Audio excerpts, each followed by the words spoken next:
Title Frankenstein, or The Modern Prometheus by Mary Shelley. Release date on October 1, 1993. Letter 1 to Mrs. Saville, England. St. Petersburg, Dec. 11th, 1917. You will rejoice to hear that no disaster has accompanied the commencement of an enterprise which you have regarded with such evil forebodings. I arrived here yesterday, and my first task is to assure my dear sister of my welfare and increasing confidence in the success of my undertaking. I am already far north of London, and as I walk in the streets of Petersburg, I feel a cold northern breeze play upon my cheeks, which braces my nerves and fills me with delight. Do you understand this feeling? This breeze, which has traveled from the regions towards which I am advancing, gives me a foretaste of those icy climes. Inspirited by this wind of promise, my daydreams become more fervent and vivid. I try in vain to be persuaded that the pole is the seat of frost and desolation. It ever presents itself to my imagination as the region of beauty and delight. There, Margaret, the sun is forever visible, its broad disk just skirting the horizon and diffusing a perpetual splendor. Therefore, with your leave, my sister, I will put some trust in preceding navigators. Their snow and frost are banished, and, sailing over a calm sea, we may be wafted to a land surpassing in wonders and in beauty every region hitherto discovered on the habitable globe. Its productions and features may be without example, as the phenomena of the heavenly bodies undoubtedly are in those undiscovered solitudes. What may not be expected in a country of eternal light? I may there discover the wondrous power which attracts the needle, and may regulate 1,000 celestial observations that require only this voyage to render their seeming eccentricities consistent forever. I shall satiate my ardent curiosity with the sight of a part of the world never before visited, and may tread a land never before imprinted by the foot of man. These are my enticements, and they are sufficient to conquer all fear of danger or death, and to induce me to commence this laborious voyage with the joy a child feels when he embarks in a little boat, with his holiday mates, on an expedition of discovery up his native river.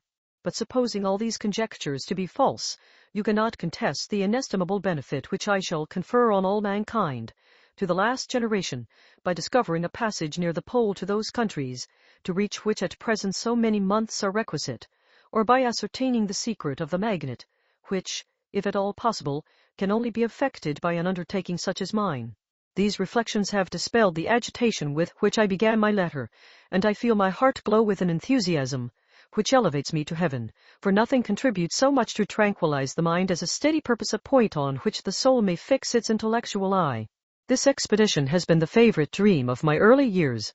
I have read with ardor the accounts of the various voyages which have been made in the prospect of arriving at the North Pacific Ocean through the seas which surround the pole. You may remember that a history of all the voyages made for purposes of discovery composed the whole of our good Uncle Thomas' library. My education was neglected, yet I was passionately fond of reading. These volumes were my study day and night, and my familiarity with them increased that regret which I had felt, as a child, on learning that my father's dying injunction had forbidden my uncle to allow me to embark in a seafaring life. These visions faded when I perused, for the first time, those poets whose effusions entranced my soul and lifted it to heaven. I also became a poet, and for 1 year lived in a paradise of my own creation. I imagined that I also might obtain a niche in the temple where the names of Homer and Shakespeare are consecrated. You are well acquainted with my failure and how heavily I bore the disappointment. But just at that time I inherited the fortune of my cousin, and my thoughts returned into the channel of their earlier bent. 6 years have passed since I resolved on my present undertaking. I can, even now, remember the hour from which I dedicated myself to this great enterprise. I commenced by inuring my body to hardship. I accompanied the whale fishers on several expeditions to the North Sea. I voluntarily endured cold, famine, thirst, and want of sleep. I often worked harder than the common sailors during the day, and devoted my nights to the study of mathematics, the theory of medicine, and those branches of physical science from which a naval adventurer might derive the greatest practical advantage. Twice I actually hired myself as an undermate in a Greenland whaler, and acquitted myself to admiration. I must own I felt a little proud when my captain offered me the second dignity in the vessel and entreated me to remain with the greatest earnestness, so valuable did he consider my services. And now, dear Margaret, do I not deserve to accomplish some great purpose? My life might have been passed in ease and luxury, but I preferred glory to every enticement that wealth placed in my path. Oh, that some encouraging voice would answer in the affirmative. My courage and my resolution is firm, but my hopes fluctuate, and my spirits are often depressed. I am about to proceed on a long and difficult voyage, the emergencies of which will demand all my fortitude. I am required not only to raise the spirits of others, but sometimes to sustain my own, when theirs are failing.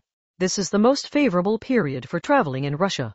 They fly quickly over the snow in their sledges. The motion is pleasant, and, in my opinion, far more agreeable than that of an English stagecoach. The cold is not excessive, if you are wrapped in furs, a dress, which I have already adopted, for there is a great difference between walking the deck and remaining seated motionless for hours, when no exercise prevents the blood from actually freezing in your veins.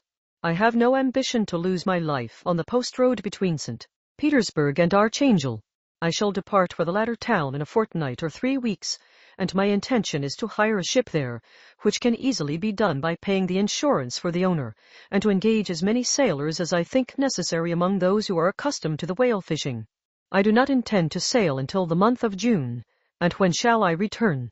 Ah, dear sister, how can I answer this question? If I succeed, many months, perhaps years, will pass before you and I may meet. If I fail, you will see me again soon, or never. Farewell, my dear, excellent Margaret. Heaven shower down blessings on you, and save me, that I may again and again testify my gratitude for all your love and kindness. Your affectionate brother, R. Walton. Letter 2 to Mrs. Saville, England. Archangel, 28th March, 1917.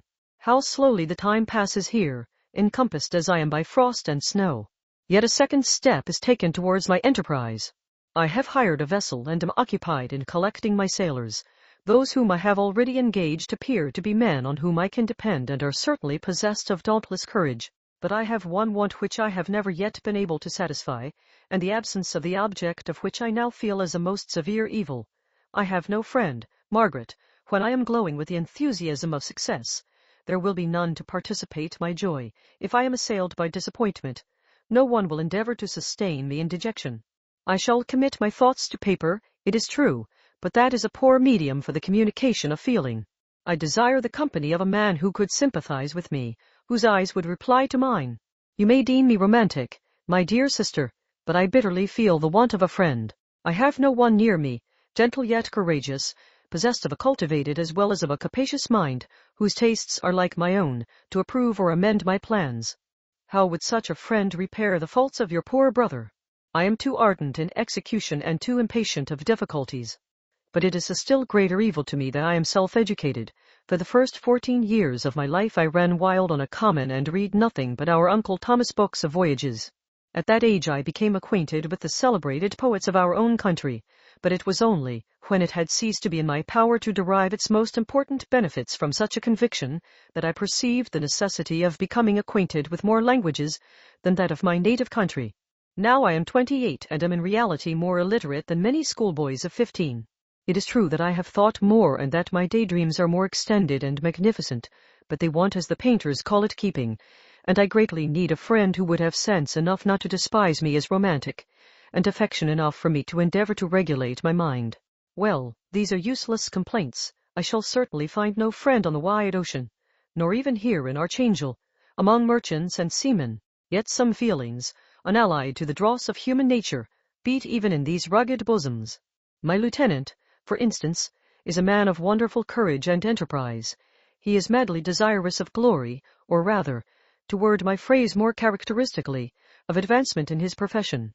He is an Englishman, and in the midst of national and professional prejudices, unsoftened by cultivation, retains some of the noblest endowments of humanity. I first became acquainted with him on board a whale vessel. Finding that he was unemployed in this city, I easily engaged him to assist in my enterprise. The master is a person of an excellent disposition, and is remarkable in the ship for his gentleness and the mildness of his discipline. This circumstance, added to his well-known integrity and dauntless courage, made me very desirous to engage him. My youth passed in solitude, my best years spent under your gentle and feminine fosterage, has so refined the groundwork of my character that I cannot overcome an intense distaste to the usual brutality exercised on board ship. I have never believed it to be necessary, and when I heard of a mariner equally noted for his kindliness of heart and the respect and obedience paid to him by his crew, I felt myself peculiarly fortunate in being able to secure his services. I heard of him first in rather a romantic manner, from a lady who owes to him the happiness of her life. This, briefly, is his story. Some years ago he loved a young Russian lady of moderate fortune, and having amassed a considerable sum in prize money, the father of the girl consented to the match. He sought his mistress once before the destined ceremony, but she was bathed in tears, and throwing herself at his feet, entreated him to spare her, confessing at the same time that she loved another, but that he was poor, and that her father would never consent to the union. My generous friend reassured the suppliant, and on being informed of the name of her lover, instantly abandoned his pursuit. He had already bought a farm with his money, on which he had designed to pass the remainder of his life, but he bestowed the whole on his rival, together with the remains of his prize money to purchase stock, and then himself solicited the young woman's father to consent to her marriage with her lover. But the old man decidedly refused, thinking himself bound in honor to my friend, who, when he found the father inexorable, quitted his country, nor returned until he heard that his former mistress was married according to her inclinations. What a noble fellow! You will exclaim. He is so, but then he is wholly uneducated. He is as silent as a Turk, and a kind of ignorant carelessness attends him, which, while it renders his conduct the more astonishing, detracts from the interest and sympathy which otherwise he would command. Yet do not suppose, because I complain a little, or because I can conceive a consolation for my toils which I may never know, that I am wavering in my resolutions. Those are as fixed as fate, and my voyage is only now delayed until the weather shall permit my embarkation. The winter has been dreadfully severe, but the spring promises well, and it is considered as a remarkably early season, so that perhaps I may sail sooner than I expected. I shall do nothing rashly. You know me sufficiently to confide in my prudence and considerateness whenever the safety of others is committed to my care. I cannot describe to you my sensations on the near prospect of my undertaking. It is impossible to communicate to you a conception of the trembling sensation, half pleasurable and half fearful, with which I am preparing to depart. I am going to unexplored regions, to the land of mist and snow, but I shall kill no albatross. Therefore do not be alarmed for my safety, or if I should come back to you as worn and woeful as the ancient mariner. You will smile at my allusion, but I will disclose a secret. I have often attributed my attachment to, my passionate enthusiasm for, the dangerous mysteries of ocean to that production of the most imaginative of modern poets. There is something at work in my soul which I do not understand. I am practically industrious, painstaking, a workman to execute with perseverance and labor, but besides this there is a love for the marvelous, a belief in the marvelous, intertwined in all my projects, which hurries me out of the common pathways of men, even to the wild sea and unvisited regions I am about to explore. But to return to dearer considerations. Shall I meet you again, after having traversed immense seas, and returned by the most southern cape of Africa or America? I dare not expect such success, yet I cannot bear to look on the reverse of the picture. Continue for the present to write to me by every opportunity. I may receive your letters on some occasions when I need them most to support my spirits. I love you very tenderly.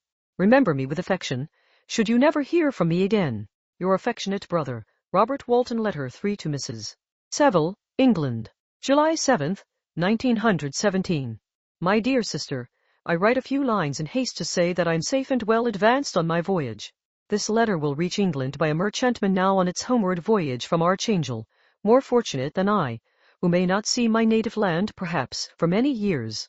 I am, however, in good spirits. My men are bold and apparently firm of purpose, nor do the floating sheets of ice that continually pass us, indicating the dangers of the region towards which we are advancing, appear to dismay them.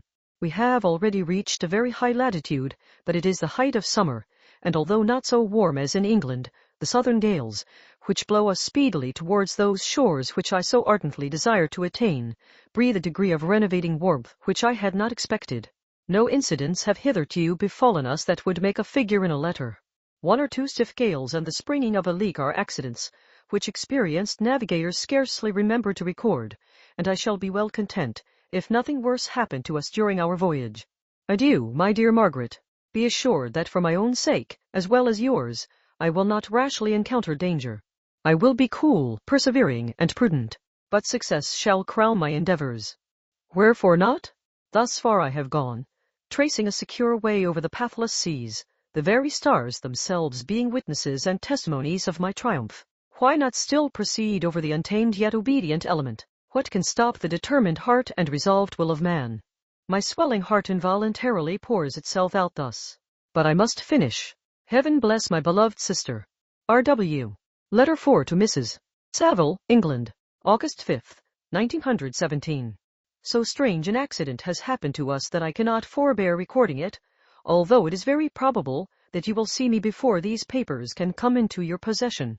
Last Monday, July 31st, we were nearly surrounded by ice, which closed in the ship on all sides, scarcely leaving her the sea room in which she floated. Our situation was somewhat dangerous, especially as we were compassed round by a very thick fog. We accordingly lay to, hoping that some change would take place in the atmosphere and weather. About 2 o'clock the mist cleared away, and we beheld, stretched out in every direction, vast and irregular plains of ice, which seemed to have no end. Some of my comrades groaned, and my own mind began to grow watchful with anxious thoughts, when a strange sight suddenly attracted our attention and diverted our solicitude from our own situation. We perceived a low carriage, fixed on a sledge and drawn by dogs, pass on towards the north, at the distance of half a mile. A being which had the shape of a man, but apparently of gigantic stature, sat in the sledge and guided the dogs. We watched the rapid progress of the traveler with our telescopes until he was lost among the distant inequalities of the ice.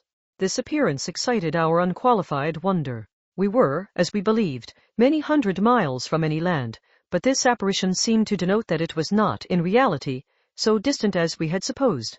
Shut in, however, by ice, it was impossible to follow his track, which we had observed with the greatest attention. About 2 hours after this occurrence we heard the ground sea, and before night the ice broke and freed our ship. We, however, lay to until the morning, fearing to encounter in the dark those large loose masses which float about after the breaking up of the ice. I profited of this time to rest for a few hours. In the morning, however, as soon as it was light, I went upon deck and found all the sailors busy on one side of the vessel, apparently talking to someone in the sea. It was, in fact, a sledge, like that we had seen before, which had drifted towards us in the night on a large fragment of ice. Only one dog remained alive, but there was a human being within it whom the sailors were persuading to enter the vessel. He was not, as the other traveler seemed to be, a savage inhabitant of some undiscovered island, but a European. When I appeared on deck, the master said, "Here is our captain, and he will not allow you to perish on the open sea." On perceiving me, the stranger addressed me in English, although with a foreign accent. "Before I come on board your vessel," said he, "will you have the kindness to inform me whither you are bound?" You may conceive my astonishment on hearing such a question addressed to me from a man on the brink of destruction, and to whom I should have supposed that my vessel would have been a resource, which he would not have exchanged for the most precious wealth the earth can afford. I replied, however, that we were on a voyage of discovery towards the northern pole. Upon hearing this he appeared satisfied and consented to come on board. Good God! Margaret, if you had seen the man who thus capitulated for his safety, your surprise would have been boundless. His limbs were nearly frozen, and his body dreadfully emaciated by fatigue and suffering. I never saw a man in so wretched a condition. We attempted to carry him into the cabin, but as soon as he had quitted the fresh air he fainted. We accordingly brought him back to the deck and restored him to animation by rubbing him with brandy and forcing him to swallow a small quantity. As soon as he showed signs of life we wrapped him up in blankets and placed him near the chimney of the kitchen stove. By slow degrees he recovered and ate a little soup, which restored him wonderfully. 2 days passed in this manner before he was able to speak, and I often feared that his sufferings had deprived him of understanding. When he had in some measure recovered, I removed him to my own cabin and attended on him as much as my duty would permit. I never saw a more interesting creature. His eyes have generally an expression of wildness, and even madness, but there are moments when, if anyone performs an act of kindness towards him or does him any the most trifling service, his whole countenance is lighted up, as it were, with a beam of benevolence and sweetness that I never saw equalled. But he is generally melancholy and despairing, and sometimes he gnashes his teeth, as if impatient of the weight of woes that oppresses him. When my guest was a little recovered I had great trouble to keep off the men, who wished to ask him 1,000 questions, but I would not allow him to be tormented by their idle curiosity in a state of body and mind whose restoration evidently depended upon entire repose. Once, however, the lieutenant asked why he had come so far upon the ice in so strange a vehicle.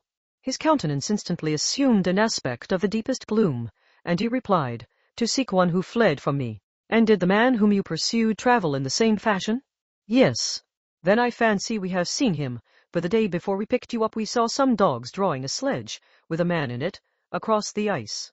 This aroused the stranger's attention, and he asked a multitude of questions concerning the route which the demon, as he called him, had pursued. Soon after, when he was alone with me, he said, I have, doubtless, excited your curiosity, as well as that of these good people, but you are too considerate to make inquiries. Certainly, it would indeed be very impertinent and inhuman in me to trouble you with any inquisitiveness of mine. And yet you rescued me from a strange and perilous situation. You have benevolently restored me to life. Soon after this he inquired if I thought that the breaking up of the ice had destroyed the other sledge.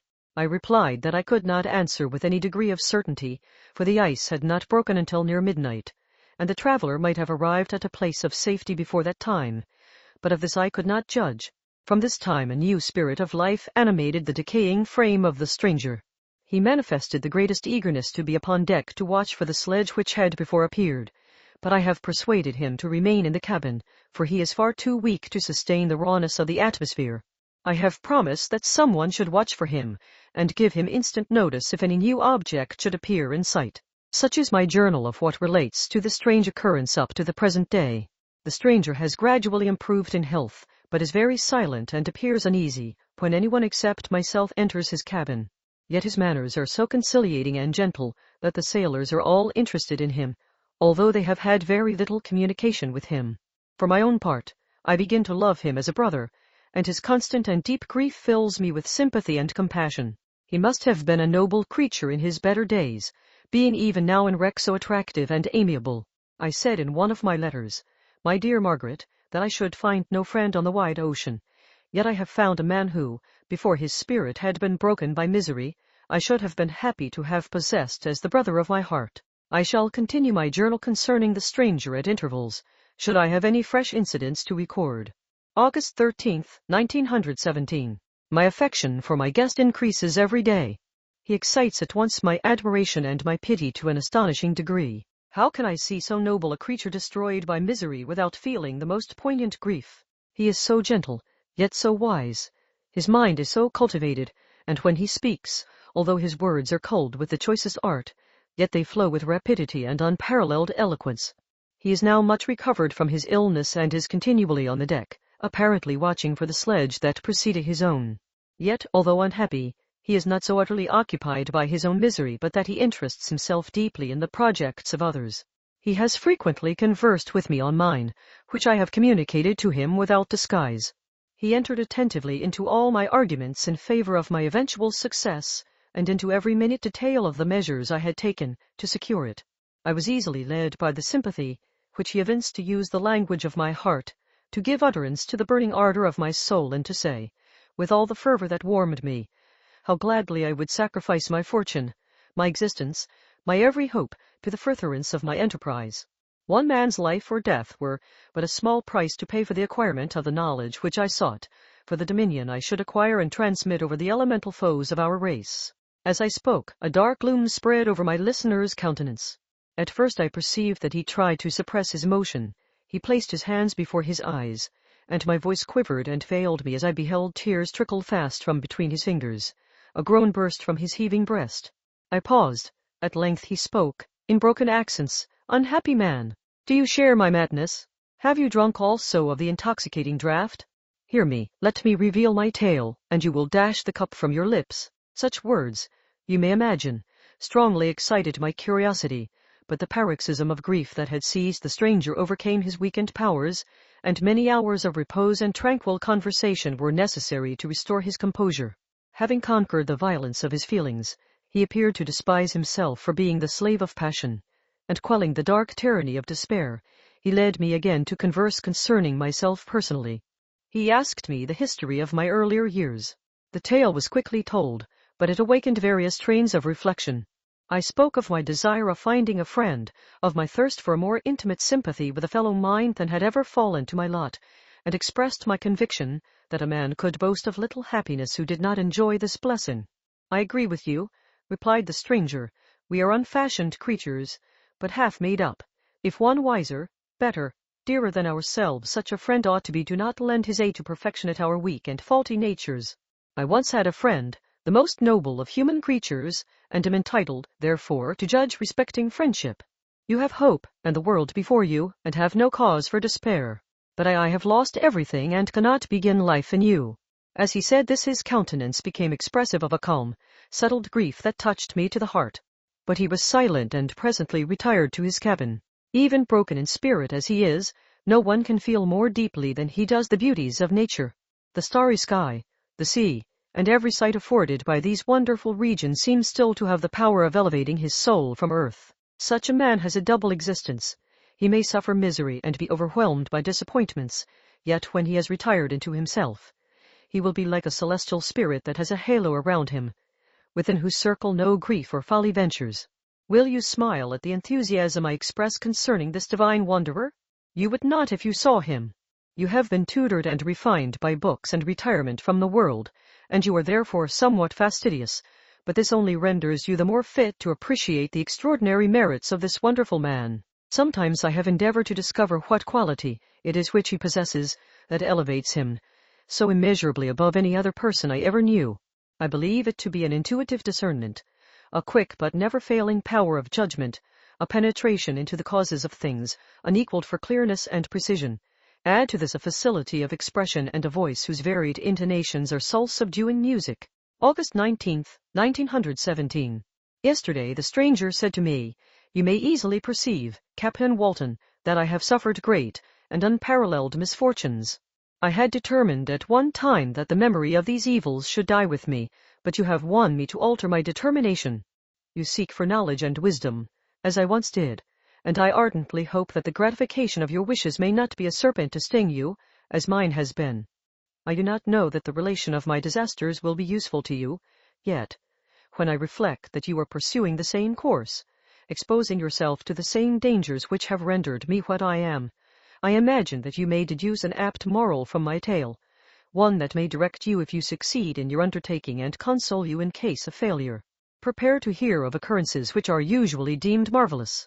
Were we among the tamer scenes of nature, I might fear to encounter your unbelief, perhaps your ridicule, but many things will appear possible in these wild and mysterious regions, which would provoke the laughter of those unacquainted with the ever-varied powers of nature, nor can I doubt but that my tale conveys in its series internal evidence of the truth of the events of which it is composed. You may easily imagine that I was much gratified by the offered communication, yet I could not endure that he should renew his grief by a recital of his misfortunes. I felt the greatest eagerness to hear the promised narrative, partly from curiosity and partly from a strong desire to ameliorate his fate if it were in my power. I expressed these feelings in my answer. "I thank you," he replied, "for your sympathy, but it is useless. My fate is nearly fulfilled. I wait but for one event, and then I shall repose in peace. I understand your feeling," continued he, perceiving that I wished to interrupt him, "but you are mistaken, my friend. If thus you will allow me to name you, nothing can alter my destiny. Listen to my history, and you will perceive how irrevocably it is determined." He then told me that he would commence his narrative the next day when I should be at leisure. This promise drew from me the warmest thanks. I have resolved every night, when I am not imperatively occupied by my duties, to record, as nearly as possible in his own words, what he has related during the day. If I should be engaged, I will at least make notes. This manuscript will doubtless afford you the greatest pleasure, but to me, who know him, and who hear it from his own lips, with what interest and sympathy shall I read it in some future day. Even now, as I commence my task, his full-toned voice swells in my ears, his lustrous eyes dwell on me with all their melancholy sweetness. I see his thin hand raised in animation, while the lineaments of his face are irradiated by the soul within. Strange and harrowing must be his story, frightful the storm which embraced the gallant vessel on its course and wrecked it thus. Chapter 1. I am by birth a Genevese, and my family is one of the most distinguished of that republic. My ancestors had been for many years councillors and syndics, and my father had filled several public situations with honor and reputation. He was respected by all who knew him for his integrity and indefatigable attention to public business. He passed his younger days perpetually occupied by the affairs of his country. A variety of circumstances had prevented his marrying early, nor was it until the decline of life that he became a husband and the father of a family. As the circumstances of his marriage illustrate his character, I cannot refrain from relating them. One of his most intimate friends was a merchant who, from a flourishing state, fell, through numerous mischances, into poverty. This man, whose name was Beaufort, was of a proud and unbending disposition, and could not bear to live in poverty and oblivion in the same country, where he had formerly been distinguished for his rank and magnificence. Having paid his debts, therefore, in the most honorable manner, he retreated with his daughter to the town of Lucerne, where he lived unknown and in wretchedness. My father loved Beaufort with the truest friendship, and was deeply grieved by his retreat in these unfortunate circumstances. He bitterly deplored the false pride which led his friend to a conduct so little worthy of the affection that united them. He lost no time in endeavoring to seek him out, with the hope of persuading him to begin the world again through his credit and assistance. Beaufort had taken effectual measures to conceal himself, and it was 10 months before my father discovered his abode. Overjoyed at this discovery, he hastened to the house, which was situated in a mean street near the Rus. But when he entered, misery and despair alone welcomed him. Beaufort had saved but a very small sum of money from the wreck of his fortunes, but it was sufficient to provide him with sustenance for some months, and in the meantime he hoped to procure some respectable employment in a merchant's house. The interval was, consequently, spent in inaction. His grief only became more deep and rankling when he had leisure for reflection, and at length it took so fast hold of his mind that at the end of 3 months he lay on a bed of sickness, incapable of any exertion. His daughter attended him with the greatest tenderness, but she saw with despair that their little fund was rapidly decreasing and that there was no other prospect of support. But Caroline Beaufort possessed a mind of an uncommon mold, and her courage rose to support her in her adversity. She procured plain work, she plaited straw, and by various means contrived to earn a pittance scarcely sufficient to support life. Several months passed in this manner. Her father grew worse, her time was more entirely occupied in attending him, her means of subsistence decreased, and in the 10th month her father died in her arms, leaving her an orphan and a beggar. This last blow overcame her, and she knelt by Beaufort's coffin weeping bitterly, when my father entered the chamber. He came like a protecting spirit to the poor girl, who committed herself to his care, and after the interment of his friend he conducted her to Geneva and placed her under the protection of a relation. 2 years after this event Caroline became his wife. There was a considerable difference between the ages of my parents, but this circumstance seemed to unite them only closer in bonds of devoted affection. There was a sense of justice in my father's upright mind which rendered it necessary that he should approve highly to love strongly. Perhaps during former years he had suffered from the late discovered unworthiness of one beloved, and so was disposed to set a greater value on tried worth.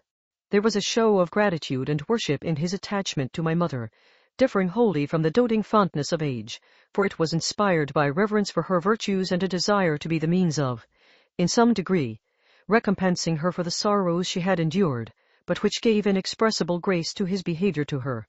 Everything was made to yield to her wishes and her convenience.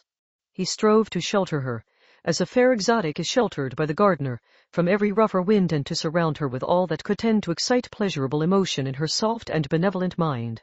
Her health, and even the tranquillity of her hitherto constant spirit, had been shaken by what she had gone through. During the 2 years that had elapsed previous to their marriage my father had gradually relinquished all his public functions, and immediately after their union they sought the pleasant climate of Italy, and a change of scene and interest attendant on a tour through that land of wonders, as a restorative for her weakened frame. From Italy they visited Germany and France.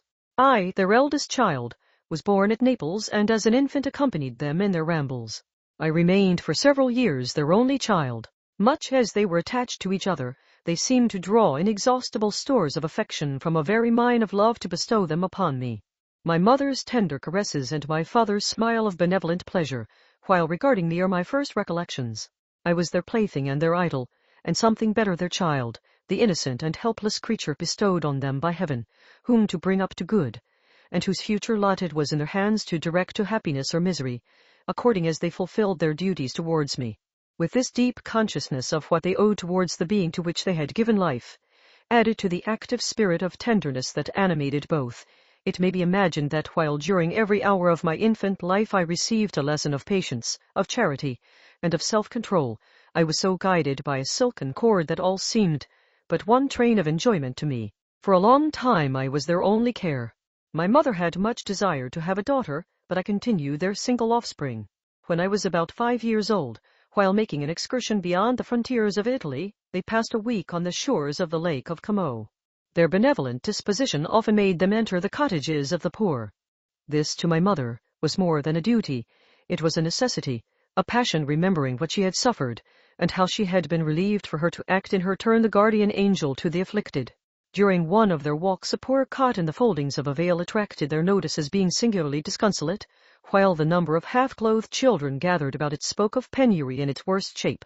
One day, when my father had gone by himself to Milan, my mother, accompanied by me, visited this abode. She found a peasant and his wife, hard-working, bent down by care and labor, distributing a scanty meal to 5 hungry babes. Among these there was one which attracted my mother far above all the rest. She appeared of a different stock. The 4 others were dark-eyed, hardy little vagrants. This child was thin and very fair. Her hair was the brightest living gold, and despite the poverty of her clothing, seemed to set a crown of distinction on her head. Her brow was clear and ample, her blue eyes cloudless, and her lips and the molding of her face so expressive of sensibility and sweetness that none could behold her without looking on her as of a distinct species, a being heaven-sent, and bearing a celestial stamp in all her features. The peasant woman, perceiving that my mother fixed eyes of wonder and admiration on this lovely girl, eagerly communicated her history. She was not her child, but the daughter of a Milanese nobleman. Her mother was a German and had died on giving her birth. The infant had been placed with these good people to nurse. They were better off then. They had not been long married, and their eldest child was but just born. The father of their charge was one of those Italians nursed in the memory of the antique glory of Italy, one among the Schiavi Ogner Frementi, who exerted himself to obtain the liberty of his country. He became the victim of its weakness. Whether he had died or still lingered in the dungeons of Austria was not known. His property was confiscated. His child became an orphan and a beggar. She continued with her foster parents and bloomed in their rude abode. Fairer than a garden rose among dark-leaved brambles. When my father returned from Milan, he found playing with me in the hall of our villa a child fairer than pictured cherub, a creature who seemed to shed radiance from her looks and whose form and motions were lighter than the chamois of the hills. The apparition was soon explained. With his permission, my mother prevailed on her rustic guardians to yield their charge to her. They were fond of the sweet orphan. Her presence had seemed a blessing to them, but it would be unfair to her to keep her in poverty and want, when Providence afforded her such powerful protection. They consulted their village priest, and the result was that Elizabeth Lavenza became the inmate of my parents' house, my more than sister, the beautiful and adored companion of all my occupations and my pleasures. Everyone loved Elizabeth. The passionate and almost reverential attachment with which all regarded her became, while I shared it, my pride and my delight. On the evening previous to her being brought to my home, my mother had said playfully, "I have a pretty present for my Victor tomorrow, he shall have it." And when, on the morrow, she presented Elizabeth to me as her promised gift, I, with childish seriousness, interpreted her words literally and looked upon Elizabeth as mine to protect, love, and cherish. All praises bestowed on her I received as made to a possession of my own. We called each other familiarly by the name of cousin. No word, no expression could body forth the kind of relation in which she stood to me, my more than sister, since till death she was to be mine only. Chapter 2. We were brought up together. There was not quite a year difference in our ages. I need not say that we were strangers to any species of disunion or dispute. Harmony was the soul of our companionship, and the diversity and contrast that subsisted in our characters drew us nearer together. Elizabeth was of a calmer and more concentrated disposition, but, with all my ardor, I was capable of a more intense application and was more deeply smitten with the thirst for knowledge. She busied herself with following the aerial creations of the poets, and in the majestic and wondrous scenes which surrounded our Swiss home, the sublime shapes of the mountains, the changes of the seasons, tempest and calm, the silence of winter, and the life and turbulence of our alpine summers, she found ample scope for admiration and delight, while my companion contemplated with a serious and satisfied spirit the magnificent appearances of things. I delighted in investigating their causes. The world was to me a secret which I desired to divine. Curiosity, earnest research to learn the hidden laws of nature, gladness akin to rapture, as they were unfolded to me, are among the earliest sensations I can remember. On the birth of a second son, my junior by 7 years, my parents gave up entirely their wandering life and fixed themselves in their native country. We possessed a house in Geneva and a campagny on Belrive, the eastern shore of the lake, at the distance of rather more than a league from the city. We resided principally in the latter, and the lives of my parents were passed in considerable seclusion. It was my temper to avoid a crowd and to attach myself fervently to a few. I was indifferent, therefore, to my schoolfellows in general, but I united myself in the bonds of the closest friendship to one among them. Henry Clerval was the son of a merchant of Geneva. He was a boy of singular talent and fancy. He loved enterprise, hardship, and even danger for its own sake. He was deeply read in books of chivalry and romance. He composed heroic songs and began to write many a tale of enchantment and knightly adventure. He tried to make us act plays and to enter into masquerades, in which the characters were drawn from the heroes of Roncesvalles, of the Round Table of King Arthur, and the chivalrous train who shed their blood to redeem the Holy Sepulchre from the hands of the infidels. No human being could have passed a happier childhood than myself. My parents were possessed by the very spirit of kindness and indulgence. We felt that they were not the tyrants to rule our lot according to their caprice, but the agents and creators of all the many delights which we enjoyed. When I mingled with other families, I distinctly discerned how peculiarly fortunate my lot was, and gratitude assisted the development of filial love. My temper was sometimes violent, and my passions vehement, but by some law in my temperature they were turned not towards childish pursuits, but to an eager desire to learn, and not to learn all things indiscriminately. I confess that neither the structure of languages, nor the code of governments, nor the politics of various states possessed attractions for me. It was the secrets of heaven and earth that I desired to learn, and whether it was the outward substance of things or the inner spirit of nature, and the mysterious soul of man that occupied me, still my inquiries were directed to the metaphysical, or in its highest sense, the physical secrets of the world. Meanwhile Clerval occupied himself, so to speak, with the moral relations of things. The busy stage of life, the virtues of heroes, and the actions of men were his theme, and his hope and his dream was to become one among those whose names are recorded in story as the gallant and adventurous benefactors of our species. The saintly soul of Elizabeth shone like a shrine-dedicated lamp in our peaceful home. Her sympathy was ours, her smile, her soft voice, the sweet glance of her celestial eyes were ever there to bless and animate us. She was the living spirit of love to soften and attract. I might have become sullen in my study, rough through the ardor of my nature, but that she was there to subdue me to a semblance of her own gentleness. And Clerval could aught ill entrench on the noble spirit of Clerval? Yet he might not have been so perfectly humane, so thoughtful in his generosity, so full of kindness and tenderness amidst his passion for adventurous exploit, had she not unfolded to him the real loveliness of beneficence and made the doing good the end and aim of his soaring ambition. I feel exquisite pleasure in dwelling on the recollections of childhood, before misfortune had tainted my mind and changed its bright visions of extensive usefulness into gloomy and narrow reflections upon self. Besides, in drawing the picture of my early days, I also record those events which led, by insensible steps, to my after tale of misery, for when I would account to myself for the birth of that passion which afterwards ruled my destiny, I find it arise, like a mountain river, from ignoble and almost forgotten sources, but, swelling as it proceeded, it became the torrent which, in its course, has swept away all my hopes and joys. Natural philosophy is the genius that has regulated my fate. I desire, therefore, in this narration, to state those facts which led to my predilection for that science. When I was 13 years of age, we all went on a party of pleasure to the baths near Thonon. The inclemency of the weather obliged us to remain a day confined to the inn. In this house I chanced to find a volume of the works of Cornelius Agrippa. I opened it with apathy. The theory which he attempts to demonstrate and the wonderful facts which he relates soon changed this feeling into enthusiasm. A new light seemed to dawn upon my mind, and bounding with joy, I communicated my discovery to my father.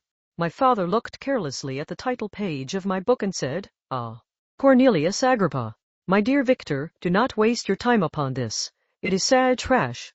If, instead of this remark, my father had taken the pains to explain to me that the principles of Agrippa had been entirely exploded and that a modern system of science had been introduced which possessed much greater powers than the ancient, because the powers of the latter were chimerical, while those of the former were real and practical, under such circumstances I should certainly have thrown Agrippa aside and have contented my imagination, warmed as it was, by returning with greater ardor to my former studies. It is even possible that the train of my ideas would never have received the fatal impulse that led to my ruin. But the cursory glance my father had taken of my volume by no means assured me that he was acquainted with its contents, and I continued to read with the greatest avidity. When I returned home, my first care was to procure the whole works of this author, and afterwards of Paracelsus and Albertus Magnus. I read and studied the wild fancies of these writers with delight. They appeared to me treasures known to few besides myself. I have described myself as always having been imbued with a fervent longing to penetrate the secrets of nature. In spite of the intense labor and wonderful discoveries of modern philosophers, I always came from my studies discontented and unsatisfied. Sir Isaac Newton is said to have avowed that he felt like a child picking up shells beside the great and unexplored ocean of truth. Those of his successors in each branch of natural philosophy with whom I was acquainted appeared even to my boy's apprehensions, as tyros engaged in the same pursuit. The untaught peasant beheld the elements around him, and was acquainted with their practical uses. The most learned philosopher knew little more. He had partially unveiled the face of nature, but her immortal lineaments were still a wonder and a mystery. He might dissect, anatomize, and give names, but, not to speak of a final cause, causes in their secondary and tertiary grades were utterly unknown to him. I had gazed upon the fortifications and impediments that seemed to keep human beings from entering the citadel of nature, and rashly and ignorantly I had repined. But here were books, and here were men who had penetrated deeper and knew more. I took their word for all that they averred, and I became their disciple. It may appear strange that such should arise in the 18th century, but while I followed the routine of education in the schools of Geneva, I was, to a great degree, self-taught with regard to my favorite studies. My father was not scientific, and I was left to struggle with a child's blindness, added to a student's thirst for knowledge. Under the guidance of my new preceptors I entered with the greatest diligence into the search of the philosopher's stone and the elixir of life, but the latter soon obtained my undivided attention. Wealth was an inferior object, but what glory would attend the discovery if I could banish disease from the human frame and render man invulnerable to any but a violent death? Nor were these my only visions. The raising of ghosts or devils was a promise liberally accorded by my favorite authors, the fulfillment of which I most eagerly sought, and if my incantations were always unsuccessful, I attributed the failure rather to my own inexperience and mistake than to a want of skill or fidelity in my instructors. And thus for a time I was occupied by exploded systems, mingling, like an unadept, 1,000 contradictory theories, and floundering desperately in a very slough of multifarious knowledge, guided by an ardent imagination and childish reasoning, till an accident again changed the current of my ideas. When I was about 15 years old we had retired to our house near Bellerive, when we witnessed a most violent and terrible thunderstorm. It advanced from behind the mountains of Jura, and the thunder burst at once with frightful loudness from various quarters of the heavens. I remained, while the storm lasted, watching its progress with curiosity and delight. As I stood at the door, on a sudden I beheld a stream of fire issue from an old and beautiful oak which stood about 20 yards from our house, and so soon as the dazzling light vanished, the oak had disappeared, and nothing remained but a blasted stump. When we visited it the next morning, we found the tree shattered in a singular manner. It was not splintered by the shock, but entirely reduced to thin ribbons of wood.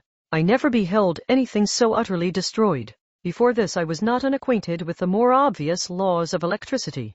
On this occasion a man of great research in natural philosophy was with us, and excited by this catastrophe, he entered on the explanation of a theory which he had formed on the subject of electricity and galvanism, which was at once new and astonishing to me. All that he said threw greatly into the shade Cornelius Agrippa, Albertus Magnus, and Paracelsus, the lords of my imagination, but by some fatality the overthrow of these men disinclined me to pursue my accustomed studies.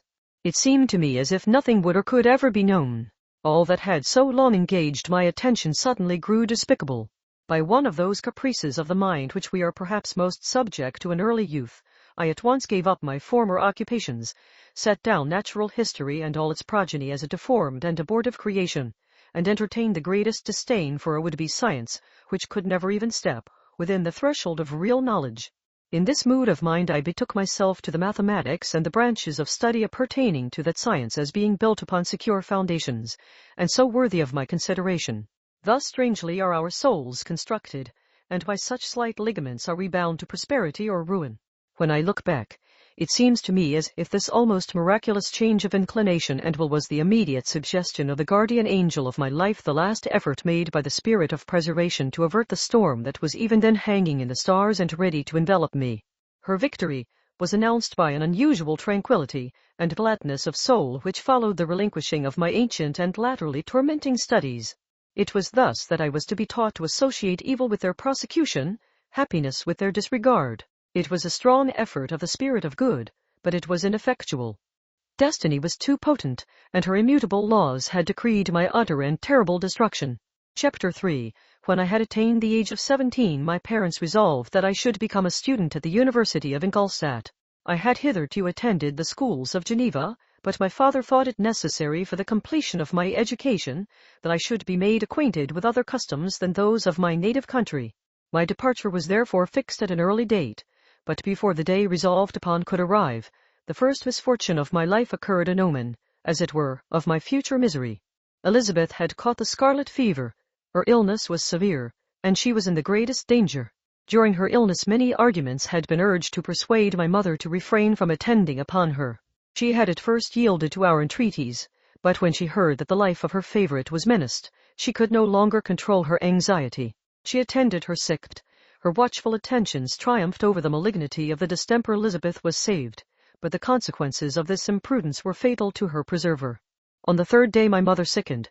Her fever was accompanied by the most alarming symptoms, and the looks of her medical attendants prognosticated the worst event. On her deathbed the fortitude and benignity of this best of women did not desert her. She joined the hands of Elizabeth and myself. "My children," she said, "my firmest hopes of future happiness were placed on the prospect of your union. This expectation will now be the consolation of your father. Elizabeth, my love, you must supply my place to my younger children. Alas! I regret that I am taken from you, and, happy and beloved as I have been, is it not hard to quit you all? But these are not thoughts befitting me. I will endeavor to resign myself cheerfully to death, and will indulge a hope of meeting you in another world." She died calmly, and her countenance expressed affection even in death. I need not describe the feelings of those whose dearest ties are rent by that most irreparable evil, the void that presents itself to the soul, and the despair that is exhibited on the countenance. It is so long before the mind can persuade itself that she whom we saw every day and whose very existence appeared a part of our own can have departed forever, that the brightness of a beloved eye can have been extinguished, and the sound of a voice, so familiar and dear to the ear, can be hushed, never more to be heard. These are the reflections of the first days, but when the lapse of time proves the reality of the evil, then the actual bitterness of grief commences. Yet from whom has not that rude hand rent away some dear connection? And why should I describe a sorrow which all have felt, and must feel? The time at length arrives when grief is rather an indulgence than a necessity, and the smile that plays upon the lips, although it may be deemed a sacrilege, is not banished. My mother was dead, but we had still duties which we ought to perform. We must continue our course with the rest, and learn to think ourselves fortunate whilst one remains whom the spoiler has not seized. My departure for Ingolstadt, which had been deferred by these events, was now again determined upon. I obtained from my father a respite of some weeks. It appeared to me sacrilege so soon to leave the repose, akin to death, of the house of mourning, and to rush into the thick of life. I was new to sorrow, but it did not the less alarm me. I was unwilling to quit the sight of those that remained to me, and above all, I desired to see my sweet Elizabeth in some degree consoled. She indeed veiled her grief, and strove to act the comforter to us all. She looked steadily on life, and assumed its duties with courage and zeal. She devoted herself to those whom she had been taught to call her uncle and cousins. Never was she so enchanting as at this time, when she recalled the sunshine of her smiles and spent them upon us. She forgot even her own regret in her endeavors to make us forget. The day of my departure at length arrived. Clerval spent the last evening with us. He had endeavored to persuade his father to permit him to accompany me and to become my fellow student, but in vain. His father was a narrow-minded trader, and saw idleness and ruin in the aspirations and ambition of his son. Henry deeply felt the misfortune of being debarred from a liberal education. He said little, but when he spoke I read in his kindling eye and in his animated glance a restrained, but firm resolve not to be chained to the miserable details of commerce. We sat late. We could not tear ourselves away from each other, nor persuade ourselves to say the word farewell. It was said, and we retired under the pretense of seeking repose, each fancying that the other was deceived. But when at morning's dawn I descended to the carriage which was to convey me away, they were all there, my father again to bless me, Clerval to press my hand once more, my Elizabeth to renew her entreaties that I would write often, and to bestow the last feminine attentions on her playmate and friend. I threw myself into the chaise that was to convey me away, and indulged in the most melancholy reflections. I, who had ever been surrounded by amiable companions, continually engaged in endeavoring to bestow mutual pleasure, I was now alone. In the university whither I was going, I must form my own friends and be my own protector. My life had hitherto been remarkably secluded and domestic, and this had given me invincible repugnance to new countenances. I loved my brothers, Elizabeth and Clerval. These were old familiar faces, but I believed myself totally unfitted for the company of strangers. Such were my reflections as I commenced my journey, but as I proceeded, my spirits and hopes rose. I ardently desired the acquisition of knowledge. I had often, when at home, thought it hard to remain during my youth cooped up in one place, and had longed to enter the world and take my station among other human beings. Now my desires were complied with, and it would, indeed, have been folly to repent. I had sufficient leisure for these and many other reflections during my journey to Ingolstadt, which was long and fatiguing. At length the high white steeple of the town met my eyes. I alighted and was conducted to my solitary apartment to spend the evening as I pleased. The next morning I delivered my letters of introduction and paid a visit to some of the principal professors. Chance, or rather the evil influence, the angel of destruction, which asserted omnipotent sway over me from the moment I turned my reluctant steps from my father's door, led me first to M. Krempe, professor of natural philosophy. He was an uncouth man, but deeply imbued in the secrets of his science. He asked me several questions concerning my progress in the different branches of science appertaining to natural philosophy. I replied carelessly and partly in contempt, mentioned the names of my alchemists as the principal authors I had studied. The professor stared. "Have you," he said, "really spent your time in studying such nonsense?" I replied in the affirmative. "Every minute," continued M. Krempe with warmth, "every instant that you have wasted on those books is utterly and entirely lost. You have burdened your memory with exploded systems and useless names. Good God! In what desert land have you lived, where no one was kind enough to inform you that these fancies, which you have so greedily imbibed, are 1,000 years old and as musty as they are ancient? I little expected, in this enlightened and scientific age, to find a disciple of Albertus Magnus and Paracelsus. My dear sir, you must begin your studies entirely anew." So saying, he stepped aside and wrote down a list of several books treating of natural philosophy, which he desired me to procure, and dismissed me after mentioning that in the beginning of the following week he intended to commence a course of lectures upon natural philosophy in its general relations, and that M. Waldman, a fellow professor, would lecture upon chemistry the alternate days that he omitted. I returned home not disappointed, for I have said that I had long considered those authors useless whom the professor reprobated, but I returned not at all the more inclined to recur to these studies in any shape. M. Krempe was a little squat man with a gruff voice and a repulsive countenance. The teacher, therefore, did not prepossess me in favor of his pursuits.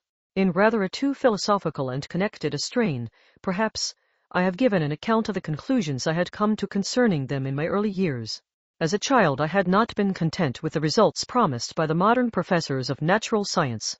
With a confusion of ideas only to be accounted for by my extreme youth and my want of a guide on such matters, I had retroceded the steps of knowledge along the paths of time and exchanged the discoveries of recent inquirers for the dreams of forgotten alchemists. Besides, I had a contempt for the uses of modern natural philosophy.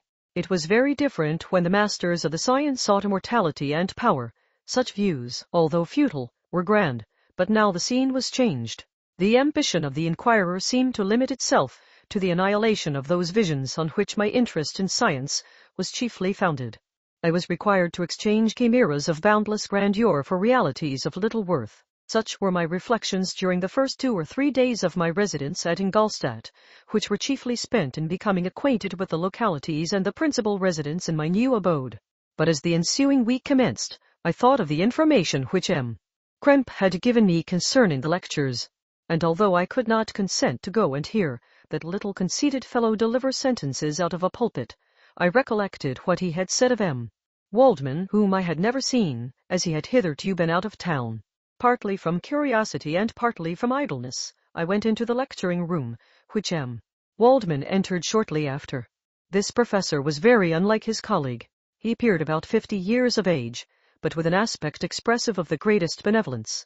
A few gray hairs covered his temples, but those at the back of his head were nearly black. His person was short, but remarkably erect, and his voice the sweetest I had ever heard. He began his lecture by a recapitulation of the history of chemistry and the various improvements made by different men of learning, pronouncing with fervor the names of the most distinguished discoverers. He then took a cursory view of the present state of the science and explained many of its elementary terms.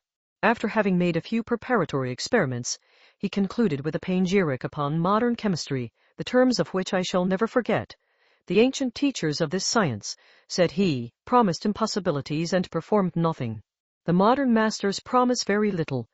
They know that metals cannot be transmuted and that the elixir of life is a chimera, but these philosophers, whose hands seem only made to dabble in dirt, and their eyes to pore over the microscope or crucible, have indeed performed miracles. They penetrate into the recesses of nature and show how she works in her hiding places. They ascend into the heavens. They have discovered how the blood circulates and the nature of the air we breathe. They have acquired new and almost unlimited powers. They can command the thunders of heaven, mimic the earthquake, and even mock the invisible world with its own shadows. Such were the professor's words, rather let me say such the words of the fate announced to destroy me. As he went on, I felt as if my soul were grappling with a palpable enemy. One by one the various keys were touched which formed the mechanism of my being.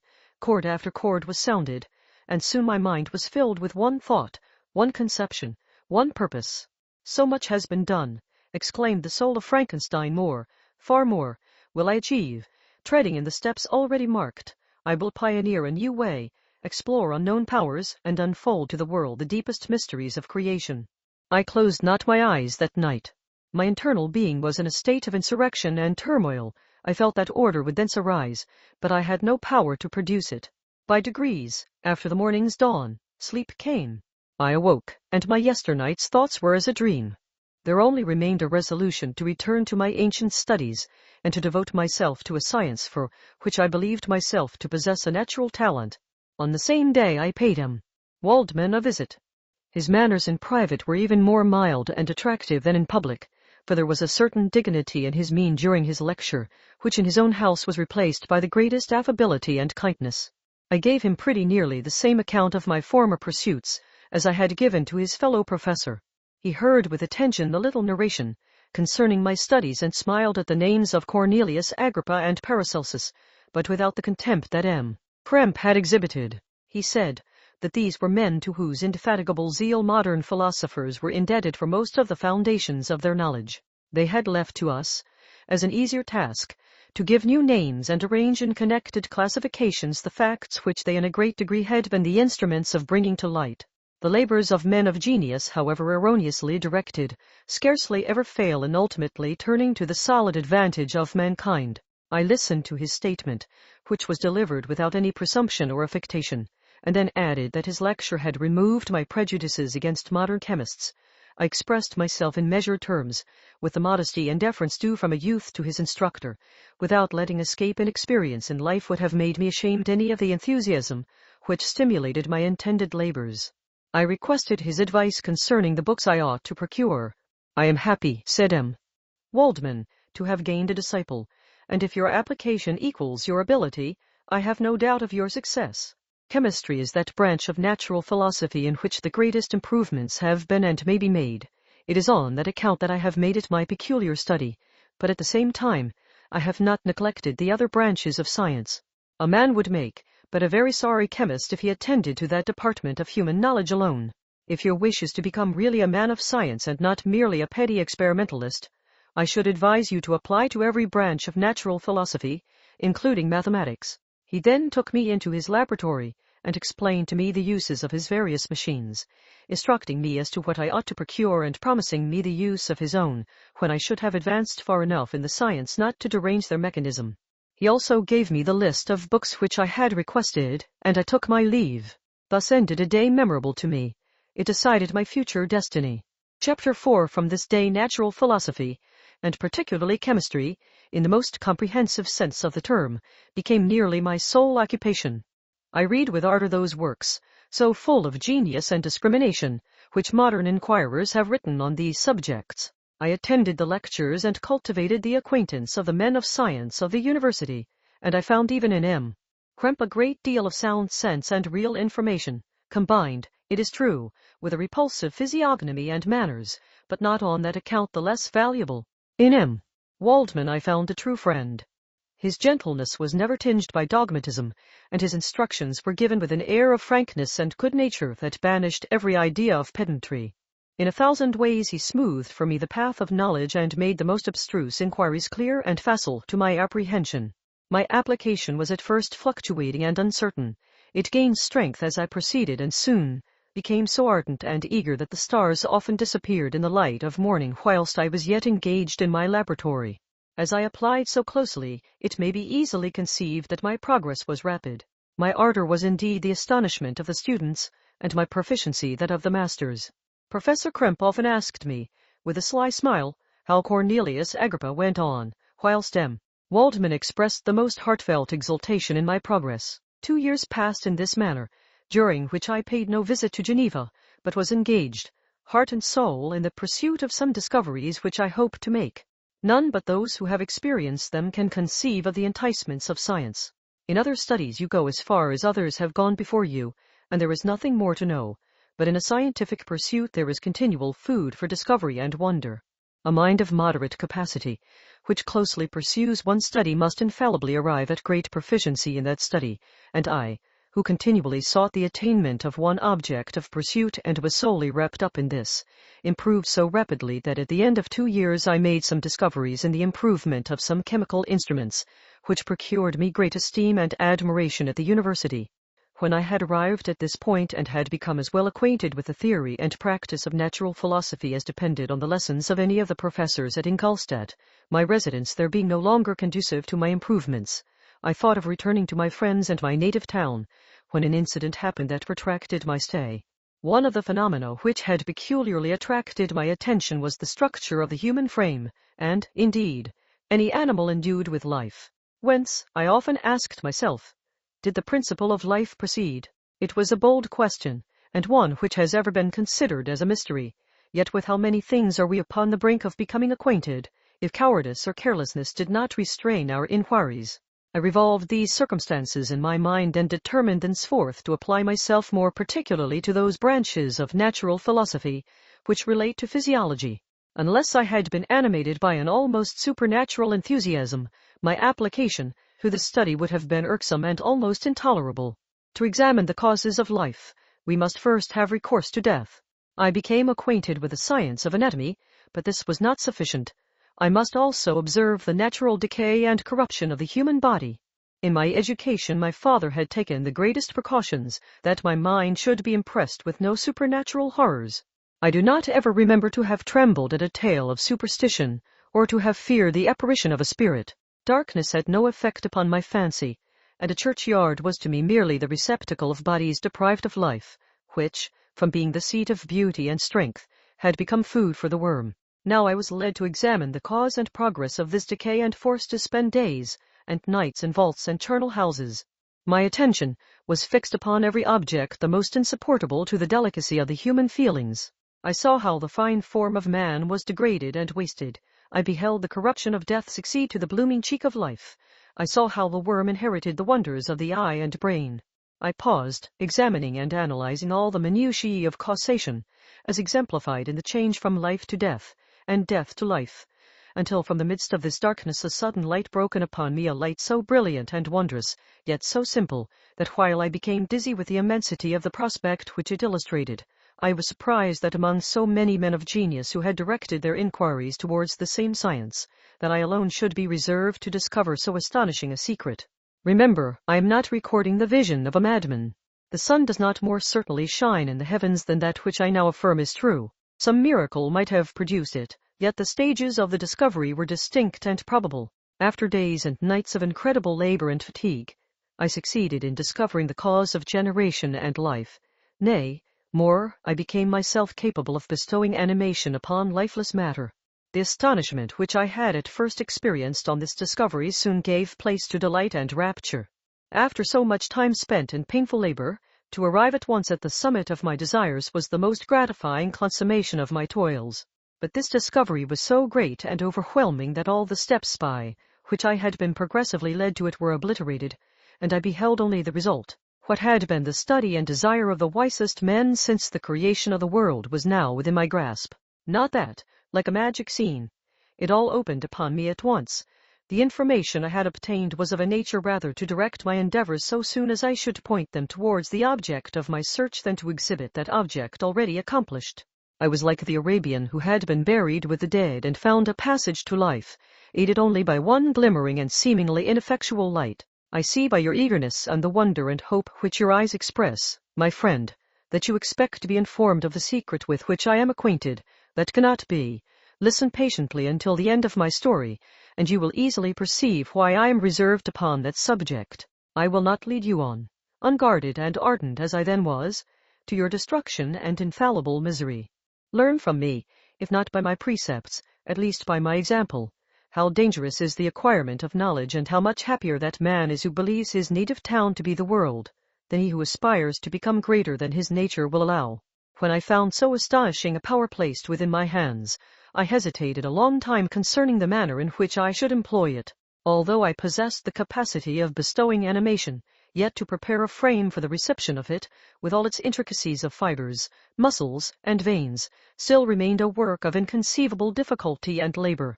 I doubted at first whether I should attempt the creation of a being like myself, or one of simpler organization, but my imagination was too much exalted by my first success to permit me to doubt of my ability to give life to an animal as complex and wonderful as man. The materials at present within my command hardly appeared adequate to so arduous an undertaking, but I doubted not that I should ultimately succeed. I prepared myself for a multitude of reverses.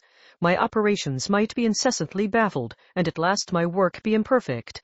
Yet when I considered the improvement which every day takes place in science and mechanics, I was encouraged to hope my present attempts would at least lay the foundations of future success. Nor could I consider the magnitude and complexity of my plan as any argument of its impracticability. It was with these feelings that I began the creation of a human being. As the minuteness of the parts formed a great hindrance to my speed, I resolved, contrary to my first intention, to make the being of a gigantic stature, that is to say, about 8 feet in height, and proportionably large. After having formed this determination and having spent some months in successfully collecting and arranging my materials, I began. No one can conceive the variety of feelings which bore me onwards, like a hurricane, in the first enthusiasm of success. Life and death appeared to me ideal bounds, which I should first break through, and pour a torrent of light into our dark world. A new species would bless me as its creator and source. Many happy and excellent natures would owe their being to me. No father could claim the gratitude of his child so completely as I should deserve theirs. Pursuing these reflections, I thought that if I could bestow animation upon lifeless matter, I might in process of time, although I now found it impossible, renew life where death had apparently devoted the body to corruption. These thoughts supported my spirits, while I pursued my undertaking with unremitting ardor. My cheek had grown pale with study, and my person had become emaciated with confinement. Sometimes, on the very brink of certainty, I failed, yet still I clung to the hope which the next day or the next hour might realize. One secret which I alone possessed was the hope to which I had dedicated myself, and the moon gazed on my midnight labors, while, with unrelaxed and breathless eagerness, I pursued nature to her hiding places. Who shall conceive the horrors of my secret toil as I dabbled among the unhallowed damps of the grave, or tortured the living animal to animate the lifeless clay? My limbs now tremble, and my eyes swim with the remembrance, but then a resistless and almost frantic impulse urged me forward. I seemed to have lost all soul or sensation, but for this one pursuit. It was indeed but a passing trance, that only made me feel with renewed acuteness so soon as, the unnatural stimulus ceasing to operate, I had returned to my old habits. I collected bones from charnel houses and disturbed, with profane fingers, the tremendous secrets of the human frame. In a solitary chamber, or rather cell, at the top of the house, and separated from all the other apartments by a gallery and staircase, I kept my workshop of filthy creation. My eyeballs were starting from their sockets in attending to the details of my employment. The dissecting room and the slaughterhouse furnished many of my materials, and often did my human nature turn with loathing from my occupation, whilst, still urged on by an eagerness which perpetually increased, I brought my work near to a conclusion. The summer months passed while I was thus engaged, heart and soul, in one pursuit. It was a most beautiful season. Never did the fields bestow a more plentiful harvest or the vines yield a more luxuriant vintage, but my eyes were insensible to the charms of nature, and the same feelings which made me neglect the scenes around me caused me also to forget those friends who were so many miles absent, and whom I had not seen for so long a time. I knew my silence disquieted them, and I well remembered the words of my father. I know that while you are pleased with yourself you will think of us with affection, and we shall hear regularly from you. You must pardon me if I regard any interruption in your correspondence as a proof that your other duties are equally neglected.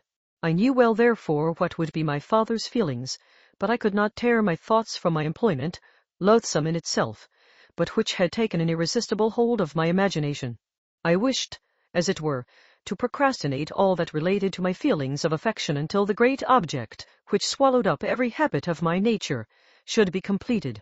I then thought that my father would be unjust if he ascribed my neglect to vice or faultiness on my part, but I am now convinced that he was justified in conceiving that I should not be altogether free from blame. A human being in perfection ought always to preserve a calm and peaceful mind, and never to allow passion or a transitory desire to disturb his tranquillity. I do not think that the pursuit of knowledge is an exception to this rule. If the study to which you apply yourself has a tendency to weaken your affections and to destroy your taste for those simple pleasures in which no alloy can possibly mix, then that study is certainly unlawful, that is to say, not befitting the human mind. If this rule were always observed, if no man allowed any pursuit whatsoever to interfere with the tranquillity of his domestic affections, Greece had not been enslaved, Caesar would have spared his country, America would have been discovered more gradually, and the empires of Mexico and Peru had not been destroyed. But I forget that I am moralizing in the most interesting part of my tale, and your looks remind me to proceed. My father made no reproach in his letters, and only took notice of my silence by inquiring into my occupations more particularly than before.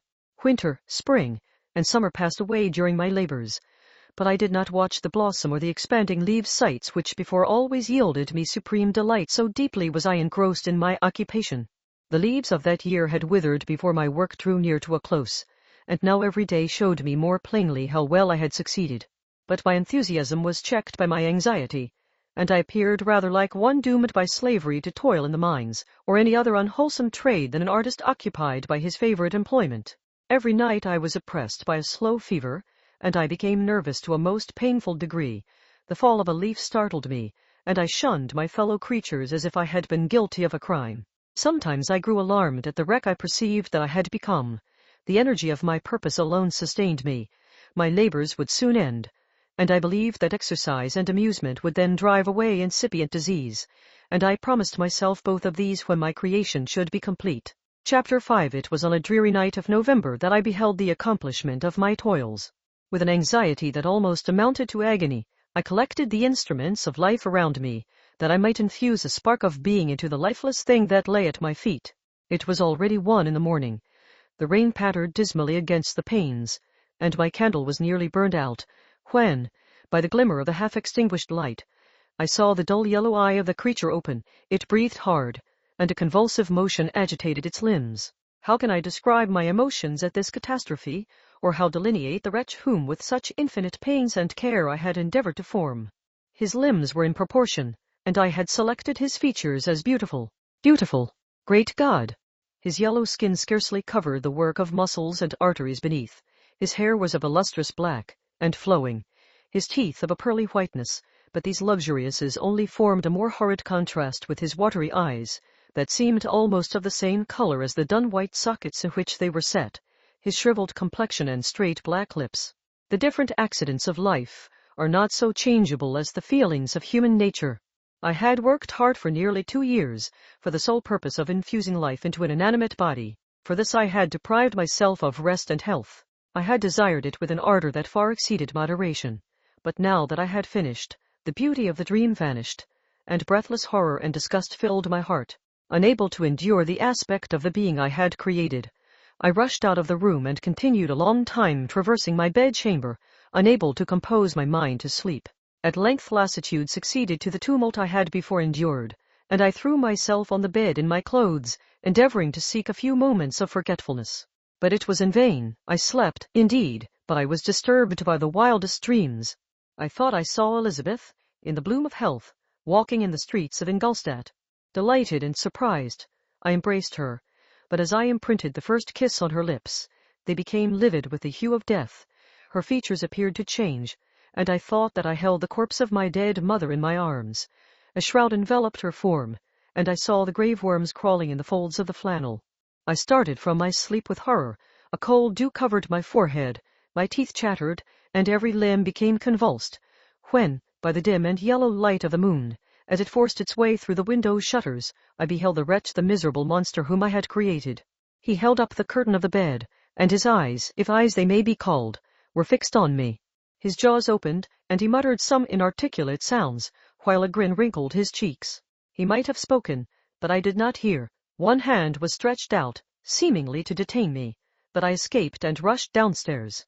I took refuge in the courtyard belonging to the house which I inhabited, where I remained during the rest of the night, walking up and down in the greatest agitation, listening attentively, catching and fearing each sound as if it were to announce the approach of the demoniacal corpse to which I had so miserably given life. Oh! No mortal could support the horror of that countenance. A mummy again endued with animation could not be so hideous as that wretch. I had gazed on him while unfinished. He was ugly then, but when those muscles and joints were rendered capable of motion, it became a thing such as even Dante could not have conceived. I passed the night wretchedly. Sometimes my pulse beat so quickly and hardly that I felt the palpitation of every artery. At others, I nearly sank to the ground through languor and extreme weakness. Mingled with this horror, I felt the bitterness of disappointment. Dreams that had been my food and pleasant rest for so long a space were now become a hell to me, and the change was so rapid, the overthrow so complete. Morning, dismal and wet, at length dawned and discovered to my sleepless and aching eyes the church of Ingolstadt, its white steeple and clock, which indicated the 6th hour. The porter opened the gates of the court, which had that night been my asylum, and I issued into the streets, pacing them with quick steps, as if I sought to avoid the wretch whom I feared every turning of the street would present to my view. I did not dare return to the apartment which I inhabited, but felt impelled to hurry on, although drenched by the rain which poured from a black and comfortless sky. I continued walking in this manner for some time, endeavoring by bodily exercise to ease the load that weighed upon my mind. I traversed the streets without any clear conception of where I was or what I was doing. My heart palpitated in the sickness of fear, and I hurried on with irregular steps, not daring to look about me, like one who, on a lonely road, doth walk in fear and dread, and, having once turned round, walks on, and turns no more his head, because he knows a frightful fiend doth close behind him tread. Coleridge's Ancient Mariner. Continuing thus, I came at length opposite to the inn, at which the various diligences and carriages usually stopped. Here I paused. I knew not why, but I remained some minutes with my eyes fixed on a coach that was coming towards me from the other end of the street. As it drew nearer, I observed that it was the Swiss diligence. It stopped just where I was standing, and on the door being opened, I perceived Henry Clerval, who, on seeing me, instantly sprung out. "My dear Frankenstein," exclaimed he, "how glad I am to see you! How fortunate that you should be here at the very moment of my alighting!" Nothing could equal my delight on seeing Clerval. His presence brought back to my thoughts my father, Elizabeth, and all those scenes of home so dear to my recollection. I grasped his hand, and in a moment forgot my horror and misfortune. I felt suddenly, and for the first time during many months, calm and serene joy. I welcomed my friend, therefore, in the most cordial manner, and we walked towards my college. Clerval continued talking for some time about our mutual friends, and his own good fortune in being permitted to come to Ingolstadt. "You may easily believe," said he, "how great was the difficulty to persuade my father that all necessary knowledge was not comprised in the noble art of bookkeeping, and, indeed, I believe I left him incredulous to the last, for his constant answer to my unwearied entreaties was the same as that of the Dutch schoolmaster and the vicar of Wakefield. I have 10,000 florins a year without Greek. I eat heartily without Greek." But his affection for me at length overcame his dislike of learning, and he has permitted me to undertake a voyage of discovery to the land of knowledge. It gives me the greatest delight to see you, but tell me how you left my father, brothers, and Elizabeth. "Very well, and very happy, only a little uneasy that they hear from you so seldom. By the by, I mean to lecture you a little upon their account myself. But, my dear Frankenstein," continued he, stopping short and gazing full in my face, "I did not before remark how very ill you appear, so thin and pale. You look as if you had been watching for several nights. You have guessed right. I have lately been so deeply engaged in one occupation that I have not allowed myself sufficient rest, as you see, but I sincerely hope, that all these employments are now at an end, and that I am at length free." I trembled excessively, I could not endure to think of, and far less to allude to, the occurrences of the preceding night. I walked with a quick pace, and we soon arrived at my college. I then reflected, and the thought made me shiver, that the creature whom I had left in my apartment might still be there, alive and walking about. I dreaded to behold this monster, but I feared still more that Henry should see him. Entreating him, therefore, to remain a few minutes at the bottom of the stairs, I darted up towards my own room. My hand was already on the lock of the door before I recollected myself. I then paused, and a cold shivering came over me. I threw the door forcibly open, as children are accustomed to do when they expect a spectre to stand in waiting for them on the other side, but nothing appeared. I stepped fearfully in. The apartment was empty, and my bedroom was also freed from its hideous guest. I could hardly believe that so great a good fortune could have befallen me, but when I became assured that my enemy had indeed fled, I clapped my hands for joy and ran down to Clerval. We ascended into my room, and the servant presently brought breakfast, but I was unable to contain myself. It was not joy only that possessed me. I felt my flesh tingle with excessive sensitiveness, and my pulse beat rapidly. I was unable to remain for a single instant in the same place. I jumped over the chairs, clapped my hands, and laughed aloud. Clerval at first attributed my unusual spirits to joy on his arrival, but when he observed me more attentively, he saw a wildness in my eyes for which he could not account, and my loud, unrestrained, heartless laughter frightened and astonished him. "My dear Victor," cried he, "what, for God's sake, is the matter? Do not laugh in that manner. How ill you are! What is the cause of all this?" "Do not ask me," cried I, putting my hands before my eyes, for I thought I saw the dreaded spectre glide into the room. "He can tell. Oh, save me! Save me!" I imagined that the monster seized me. I struggled furiously and fell down in a fit. Poor Clerval! What must have been his feelings? A meeting, which he anticipated with such joy, so strangely turned to bitterness. But I was not the witness of his grief, for I was lifeless and did not recover my senses for a long, long time. This was the commencement of a nervous fever which confined me for several months. During all that time Henry was my only nurse. I afterwards learned that, knowing my father's advanced age and unfitness for so long a journey, and how wretched my sickness would make Elizabeth, he spared them this grief by concealing the extent of my disorder. He knew that I could not have a more kind and attentive nurse than himself, and, firm in the hope he felt of my recovery, he did not doubt that, instead of doing harm, he performed the kindest action that he could towards them. But I was in reality very ill, and surely nothing but the unbounded and unremitting attentions of my friend could have restored me to life. The form of the monster on whom I had bestowed existence was forever before my eyes, and I raved incessantly concerning him. Doubtless my words surprised Henry. He at first believed them to be the wanderings of my disturbed imagination, but the pertinacity with which I continually recurred to the same subject persuaded him that my disorder indeed owed its origin to some uncommon and terrible event. By very slow degrees, and with frequent relapses that alarmed and grieved my friend, I recovered. I remember the first time I became capable of observing outward objects with any kind of pleasure. I perceived that the fallen leaves had disappeared and that the young buds were shooting forth from the trees that shaded my window. It was a divine spring, and the season contributed greatly to my convalescence. I felt also sentiments of joy and affection revive in my bosom. My gloom disappeared, and in a short time I became as cheerful as before I was attacked by the fatal passion. "Dearest Clerval," exclaimed I, "how kind, how very good you are to me. This whole winter, instead of being spent in study, as you promised yourself, has been consumed in my sick room. How shall I ever repay you? I feel the greatest remorse for the disappointment of which I have been the occasion, but you will forgive me. You will repay me entirely if you do not discompose yourself. But get well as fast as you can, and since you appear in such good spirits, I may speak to you on one subject, may I not?" I trembled. One subject. What could it be? Could he allude to an object on whom I dared not even think? "Compose yourself," said Clerval, who observed my change of color.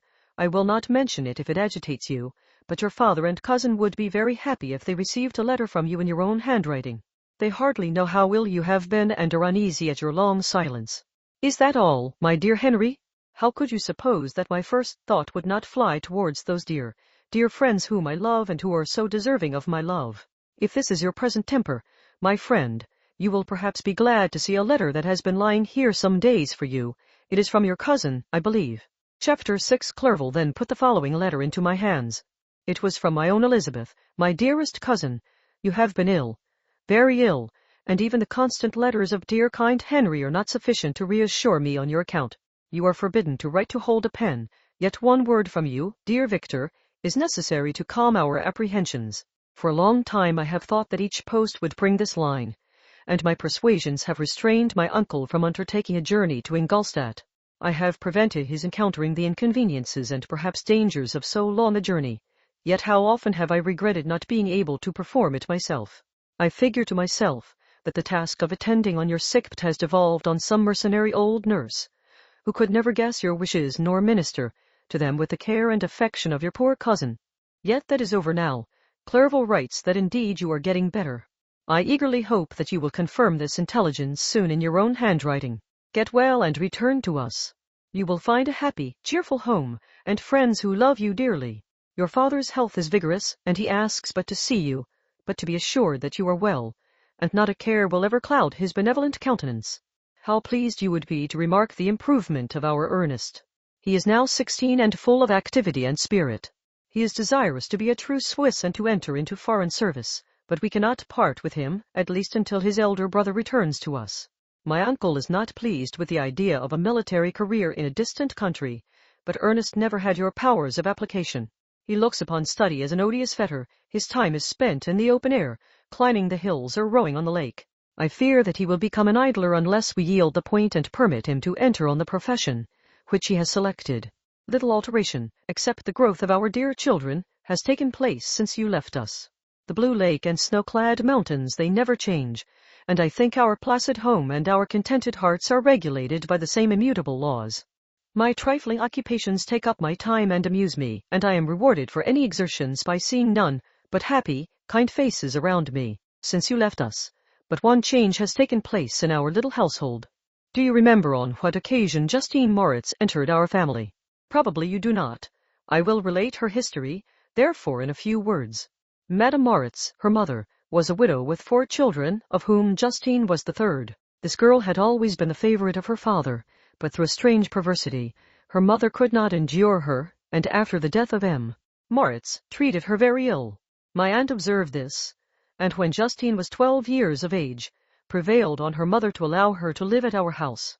The republican institutions of our country have produced simpler and happier manners than those which prevail in the great monarchies that surround it. Hence there is less distinction between the several classes of its inhabitants, and the lower orders, being neither so poor nor so despised, their manners are more refined and moral. A servant in Geneva does not mean the same thing as a servant in France and England. Justine, thus received in our family, learned the duties of a servant, a condition which, in our fortunate country, does not include the idea of ignorance and a sacrifice of the dignity of a human being.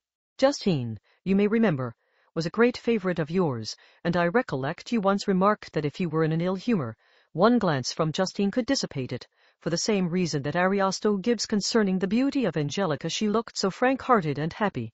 My aunt conceived a great attachment for her, by which she was induced to give her an education superior to that which she had at first intended. This benefit was fully repaid. Justine was the most grateful little creature in the world. I do not mean that she made any professions. I never heard one pass her lips, but you could see by her eyes that she almost adored her protectress. Although her disposition was gay and in many respects inconsiderate, yet she paid the greatest attention to every gesture of my aunt. She thought her the model of all excellence and endeavored to imitate her phraseology and manners, so that even now she often reminds me of her. When my dearest aunt died, every one was too much occupied in their own grief to notice poor Justine, who had attended her during her illness with the most anxious affection. Poor Justine was very ill, but other trials were reserved for her. One by one, her brothers and sister died, and her mother, with the exception of her neglected daughter, was left childless. The conscience of the woman was troubled. She began to think that the deaths of her favorites was a judgment from heaven to chastise her partiality. She was a Roman Catholic, and I believe her confessor confirmed the idea which she had conceived. Accordingly, a few months after your departure for Ingolstadt, Justine was called home by her repentant mother. Poor girl! She wept when she quitted our house. She was much altered since the death of my aunt. Grief had given softness and a winning mildness to her manners, which had before been remarkable for vivacity. Nor was her residence at her mother's house of a nature to restore her gaiety. The poor woman was very vacillating in her repentance. She sometimes begged Justine to forgive her unkindness, but much oftener accused her of having caused the deaths of her brothers and sister. Perpetual fretting at length threw Madame Moritz into a decline, which at first increased her irritability, but she is now at peace forever. She died on the first approach of cold weather, at the beginning of this last winter. Justine has just returned to us, and I assure you I love her tenderly. She is very clever and gentle, and extremely pretty. As I mentioned before, her mien and her expression continually remind me of my dear aunt. I must say also a few words to you, my dear cousin, of little darling William. I wish you could see him. He is very tall of his age, with sweet laughing blue eyes, dark eyelashes, and curling hair. When he smiles, 2 little dimples appear on each cheek, which are rosy with health. He has already had 1 or 2 little wives, but Louisa Byron is his favorite, a pretty little girl of 5 years of age. Now, dear Victor, I dare say you wish to be indulged in a little gossip concerning the good people of Geneva. The pretty Miss Mansfield has already received the congratulatory visits on her approaching marriage with a young Englishman, John Melbourne, Esq. Her ugly sister, Manon, married M. Duvia, the rich banker, last autumn. Your favorite schoolfellow, Louis Manoir, has suffered several misfortunes since the departure of Clerval from Geneva, but he has already recovered his spirits, and is reported to be on the point of marrying a lively, pretty Frenchwoman, Madame Tavernier. She is a widow, and much older than Manoir, but she is very much admired, and a favorite with everybody. I have written myself into better spirits, dear cousin, but my anxiety returns upon me as I conclude. Write, dearest Victor, 1 line, 1 word will be a blessing to us. 10,000 thanks to Henry for his kindness, his affection, and his many letters. We are sincerely grateful. Adieu. My cousin, take care of yourself, and I entreat you write. Elizabeth Lavenza. Geneva, March 18, 1917. Dear, dear Elizabeth, I exclaimed, when I had read her letter, I will write instantly and relieve them from the anxiety they must feel. I wrote, and this exertion greatly fatigued me, but my convalescence had commenced, and proceeded regularly. In another fortnight I was able to leave my chamber. One of my first duties on my recovery was to introduce Clerval to the several professors of the university. In doing this, I underwent a kind of rough usage, ill befitting the wounds that my mind had sustained. Ever since the fatal night, the end of my labors, and the beginning of my misfortunes, I had conceived a violent antipathy even to the name of natural philosophy. When I was otherwise quite restored to health, the sight of a chemical instrument would renew all the agony of my nervous symptoms. Henry saw this, and had removed all my apparatus from my view. He had also changed my apartment, for he perceived that I had acquired a dislike for the room which had previously been my laboratory. But these cares of Clerval were made of no avail when I visited the professors. Waldman inflicted torture when he praised, with kindness and warmth, the astonishing progress I had made in the sciences. He soon perceived that I disliked the subject, but not guessing the real cause, he attributed my feelings to modesty, and changed the subject from my improvement to the science itself, with a desire, as I evidently saw, of drawing me out. What could I do? He meant to please, and he tormented me. I felt as if he had placed carefully, one by one, in my view those instruments which were to be afterwards used in putting me to a slow and cruel death. I writhed under his words, yet dared not exhibit the pain I felt. Clerval, whose eyes and feelings were always quick in discerning the sensations of others, declined the subject, alleging, in excuse, his total ignorance, and the conversation took a more general turn. I thanked my friend from my heart, but I did not speak. I saw plainly that he was surprised, but he never attempted to draw my secret from me, and although I loved him with a mixture of affection and reverence that knew no bounds, yet I could never persuade myself to confide in him that event which was so often present to my recollection, but which I feared the detail to another would only impress more deeply. Krempe was not equally docile, and in my condition at that time, of almost insupportable sensitiveness, his harsh blunt encomiums gave me even more pain than the benevolent approbation of M. Waldman. D.N. the fellow, cried he. Why, M. Clerval, I assure you he has outstripped us all. I stare if you please, but it is nevertheless true. A youngster who, but a few years ago, believed in Cornelius Agrippa as firmly as in the gospel, has now set himself at the head of the university, and if he is not soon pulled down, we shall all be out of countenance. I, continued he, observing my face expressive of suffering, M. Frankenstein is modest, an excellent quality in a young man. Young men should be diffident of themselves, you know, M. Clerval. I was myself when young, but that wears out in a very short time. N. Kremp had now commenced an eulogy on himself, which happily turned the conversation from a subject that was so annoying to me. Clerval had never sympathized in my tastes for natural science, and his literary pursuits differed wholly from those which had occupied me. He came to the university with the design of making himself complete master of the Oriental languages, and thus he should open a field for the plan of life he had marked out for himself. Resolved to pursue no inglorious career, he turned his eyes toward the East, as affording scope for his spirit of enterprise. The Persian, Arabic, and Sanskrit languages engaged his attention, and I was easily induced to enter on the same studies. Idleness had ever been irksome to me, and now that I wished to fly from reflection, and hated my former studies, I felt great relief in being the fellow pupil with my friend, and found not only instruction, but consolation in the works of the Orientalists. I did not, like him, attempt a critical knowledge of their dialects, for I did not contemplate making any other use of them than temporary amusement. I read merely to understand their meaning, and they well repaid my labors. Their melancholy is soothing, and their joy elevating, to a degree I never experienced in studying the authors of any other country. When you read their writings, life appears to consist in a warm sun and a garden of roses in the smiles and frowns of a fair enemy, and the fire that consumes your own heart. How different from the manly and heroical poetry of Greece and Rome. Summer passed away in these occupations, and my return to Geneva was fixed for the latter end of autumn, but being delayed by several accidents, winter and snow arrived, the roads were deemed impassable, and my journey was retarded until the ensuing spring. I felt this delay very bitterly, for I longed to see my native town and my beloved friends. My return had only been delayed so long, from an unwillingness to leave Clerval in a strange place, before he had become acquainted with any of its inhabitants. The winter, however, was spent cheerfully, and although the spring was uncommonly late, when it came its beauty compensated for its dilatoriness.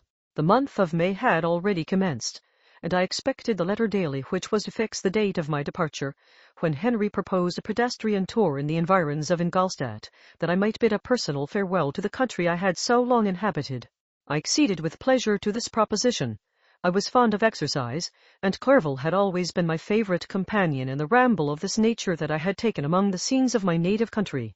We passed a fortnight in these perambulations. My health and spirits had long been restored, and they gained additional strength from the salubrious air I breathed, the natural incidents of our progress, and the conversation of my friend. Study had before secluded me from the intercourse of my fellow creatures, and rendered me unsocial, but Clerval called forth the better feelings of my heart. He again taught me to love the aspect of nature, and the cheerful faces of children. Excellent friend, how sincerely you did love me, and endeavor to elevate my mind until it was on a level with your own. A selfish pursuit had cramped and narrowed me, until your gentleness and affection warmed and opened my senses. I became the same happy creature who, a few years ago, loved and beloved by all, had no sorrow or care. When happy, inanimate nature had the power of bestowing on me the most delightful sensations. A serene sky and verdant fields filled me with ecstasy. The present season was indeed divine. The flowers of spring bloomed in the hedges, while those of summer were already in bud. I was undisturbed by thoughts which during the preceding year had pressed upon me, notwithstanding my endeavors to throw them off, with an invincible burden. Henry rejoiced in my gaiety, and sincerely sympathized in my feelings. He exerted himself to amuse me, while he expressed the sensations that filled his soul. The resources of his mind on this occasion were truly astonishing. His conversation was full of imagination, and very often, in imitation of the Persian and Arabic writers, he invented tales of wonderful fancy and passion. At other times he repeated my favorite poems, or drew me out into arguments, which he supported with great ingenuity. We returned to our college on a Sunday afternoon. The peasants were dancing, and every one we met appeared gay and happy. My own spirits were high, and I bounded along with feelings of unbridled joy and hilarity. Chapter 7. On my return, I found the following letter from my father. My dear Victor, you have probably waited impatiently for a letter to fix the date of your return to us, and I was at first tempted to write only a few lines, merely mentioning the day on which I should expect you. But that would be a cruel kindness, and I dare not do it. What would be your surprise, my son, when you expected a happy and glad welcome, to behold, on the contrary, tears and wretchedness. And how, Victor, can I relate our misfortune? Absence cannot have rendered you callous to our joys and griefs, and how shall I inflict pain on my long-absent son? I wish to prepare you for the woeful news, but I know it is impossible. Even now your eye skims over the page to seek the words which are to convey to you the horrible tidings. William is dead! Exclamation, that sweet child, whose smiles delighted and warmed my heart, who was so gentle, yet so gay. Victor, he is murdered. I will not attempt to console you, but will simply relate the circumstances of the transaction. Last Thursday, May 7th, I, my niece, and your 2 brothers, went to walk in Plainpalais. The evening was warm and serene, and we prolonged our walk farther than usual. It was already dusk before we thought of returning, and then we discovered that William and Ernest, who had gone on before, were not to be found. We accordingly rested on a seat until they should return. Presently Ernest came, and inquired if we had seen his brother. He said that he had been playing with him, that William had run away to hide himself, and that he vainly sought for him, and afterwards waited for a long time, but that he did not return. This account rather alarmed us, and we continued to search for him until night fell, when Elizabeth conjectured that he might have returned to the house. He was not there. We returned again, with torches, for I could not rest, when I thought that my sweet boy had lost himself, and was exposed to all the damps and dews of night. Elizabeth also suffered extreme anguish. About 5 in the morning I discovered my lovely boy, whom the night before I had seen blooming and active in health, stretched on the grass, livid and motionless. The print of the murderer's finger was on his neck. He was conveyed home, and the anguish that was visible in my countenance betrayed the secret to Elizabeth. She was very earnest to see the corpse. At first I attempted to prevent her, but she persisted, and entering the room where it lay, hastily examined the neck of the victim, and clasping her hands exclaimed, "O God, I have murdered my darling child." She fainted, and was restored with extreme difficulty. When she again lived, it was only to weep and sigh. She told me that same evening William had teased her to let him wear a very valuable miniature that she possessed of your mother. This picture is gone, and was doubtless the temptation which urged the murderer to the deed. We have no trace of him at present, although our exertions to discover him are unremitted, but they will not restore my beloved William. Come, dearest Victor, you alone can console Elizabeth. She weeps continually, and accuses herself unjustly as the cause of his death. Her words pierce my heart. We are all unhappy, but will not that be an additional motive for you, my son, to return and be our comforter? Your dear mother. Alas, Victor, I now say, thank God she did not live to witness the cruel, miserable death of her youngest darling. Come, Victor, not brooding thoughts of vengeance against the assassin, but with feelings of peace and gentleness that will heal, instead of festering, the wounds of our minds. Enter the house of mourning, my friend, but with kindness and affection for those who love you, and not with hatred for your enemies. Your affectionate and afflicted father, Alphonse Frankenstein. Geneva, May 12, 1917. Clerval, who had watched my countenance as I read this letter, was surprised to observe the despair that succeeded the joy I at first expressed on receiving news from my friends. I threw the letter on the table, and covered my face with my hands. My dear Frankenstein, exclaimed Henry, when he perceived me weep with bitterness, are you always to be unhappy? My dear friend, what has happened? I motioned him to take up the letter, while I walked up and down the room in the extremest agitation. Tears also gushed from the eyes of Clerval, as he read the account of my misfortune. I can offer you no consolation, my friend, said he. Your disaster is irreparable. What do you intend to do? To go instantly to Geneva. Come with me, Henry, to order the horses. During our walk, Clerval endeavored to say a few words of consolation. He could only express his heartfelt sympathy. Poor William, said he, dear lovely child, he now sleeps with his angel mother, who that had seen him bright and joyous in his young beauty, but must weep over his untimely loss. To die so miserably, to feel the murderer's grasp. How much more a murder that could destroy radiant innocence. Poor little fellow. One only consolation have we, his friends mourn and weep, but he is at rest. The pang is over, his sufferings are at an end forever. A sod covers his gentle form, and he knows no pain. He can no longer be a subject for pity. We must reserve that for his miserable survivors. Clerval spoke thus as we hurried through the streets. The words impressed themselves on my mind, and I remembered them afterwards in solitude. But now, as soon as the horses arrived, I hurried into a cabriolet, and bade farewell to my friend. My journey was very melancholy. At first I wished to hurry on, for I longed to console and sympathize with my loved and sorrowing friends, but when I drew near my native town, I slackened my progress. I could hardly sustain the multitude of feelings that crowded into my mind. I passed through scenes familiar to my youth, but which I had not seen for nearly 6 years. How altered everything might be during that time! One sudden and desolating change had taken place, but 1,000 little circumstances might have by degrees worked other alterations, which, although they were done more tranquilly, might not be the less decisive. Fear overcame me. I dared no advance, dreading 1,000 nameless evils that made me tremble, although I was unable to define them. I remained 2 days at Lausanne, in this painful state of mind. I contemplated the lake. The waters were placid. All around was calm, and the snowy mountains, the palaces of nature, were not changed. By degrees the calm and heavenly scene restored me, and I continued my journey towards Geneva. The road ran by the side of the lake, which became narrower as I approached my native town. I discovered more distinctly the black sides of Jura and the bright summit of Mont Blanc. I wept like a child. Dear mountains, my own beautiful lake, how do you welcome your wanderer? Your summits are clear, the sky and lake are blue and placid. Is this to prognosticate peace, or to mock at my unhappiness? I fear, my friend, that I shall render myself tedious by dwelling on these preliminary circumstances, but they were days of comparative happiness, and I think of them with pleasure. My country, my beloved country! Who but a native can tell the delight I took in again beholding thy streams, thy mountains, and, more than all, thy lovely lake? Yet, as I drew nearer home, grief and fear again overcame me. Night also closed around, and when I could hardly see the dark mountains, I felt still more gloomily. The picture appeared a vast and dim scene of evil, and I foresaw obscurely that I was destined to become the most wretched of human beings. Alas! I prophesied truly, and failed only in one single circumstance, that in all the misery I imagined and dreaded, I did not conceive the 100th part of the anguish I was destined to endure. It was completely dark when I arrived in the environs of Geneva. The gates of the town were already shut, and I was obliged to pass the night at Secherin, a village at the distance of half a league from the city.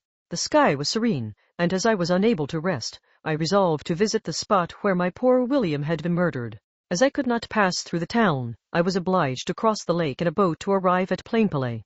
During this short voyage I saw the lightning playing on the summit of Mont Blanc in the most beautiful figures. The storm appeared to approach rapidly, and, on landing, I ascended a low hill, that I might observe its progress. It advanced, the heavens were clouded, and I soon felt the rain coming slowly in large drops, but its violence quickly increased. I quitted my seat, and walked on, although the darkness and storm increased every minute, and the thunder burst with a terrific crash over my head. It was echoed from Salers, the Juras, and the Alps of Savoy. Vivid flashes of lightning dazzled my eyes, illuminating the lake, making it appear like a vast sheet of fire. Then for an instant everything seemed of a pitchy darkness, until the eye recovered itself from the preceding flash. The storm, as is often the case in Switzerland, appeared at once in various parts of the heavens. The most violent storm hung exactly north of the town, over the part of the lake which lies between the promontory of Bellerive and the village of Capert. Another storm enlightened Jura with faint flashes, and another darkened and sometimes disclosed the Mole, a peaked mountain to the east of the lake. While I watched the tempest, so beautiful yet terrific, I wandered on with a hasty step.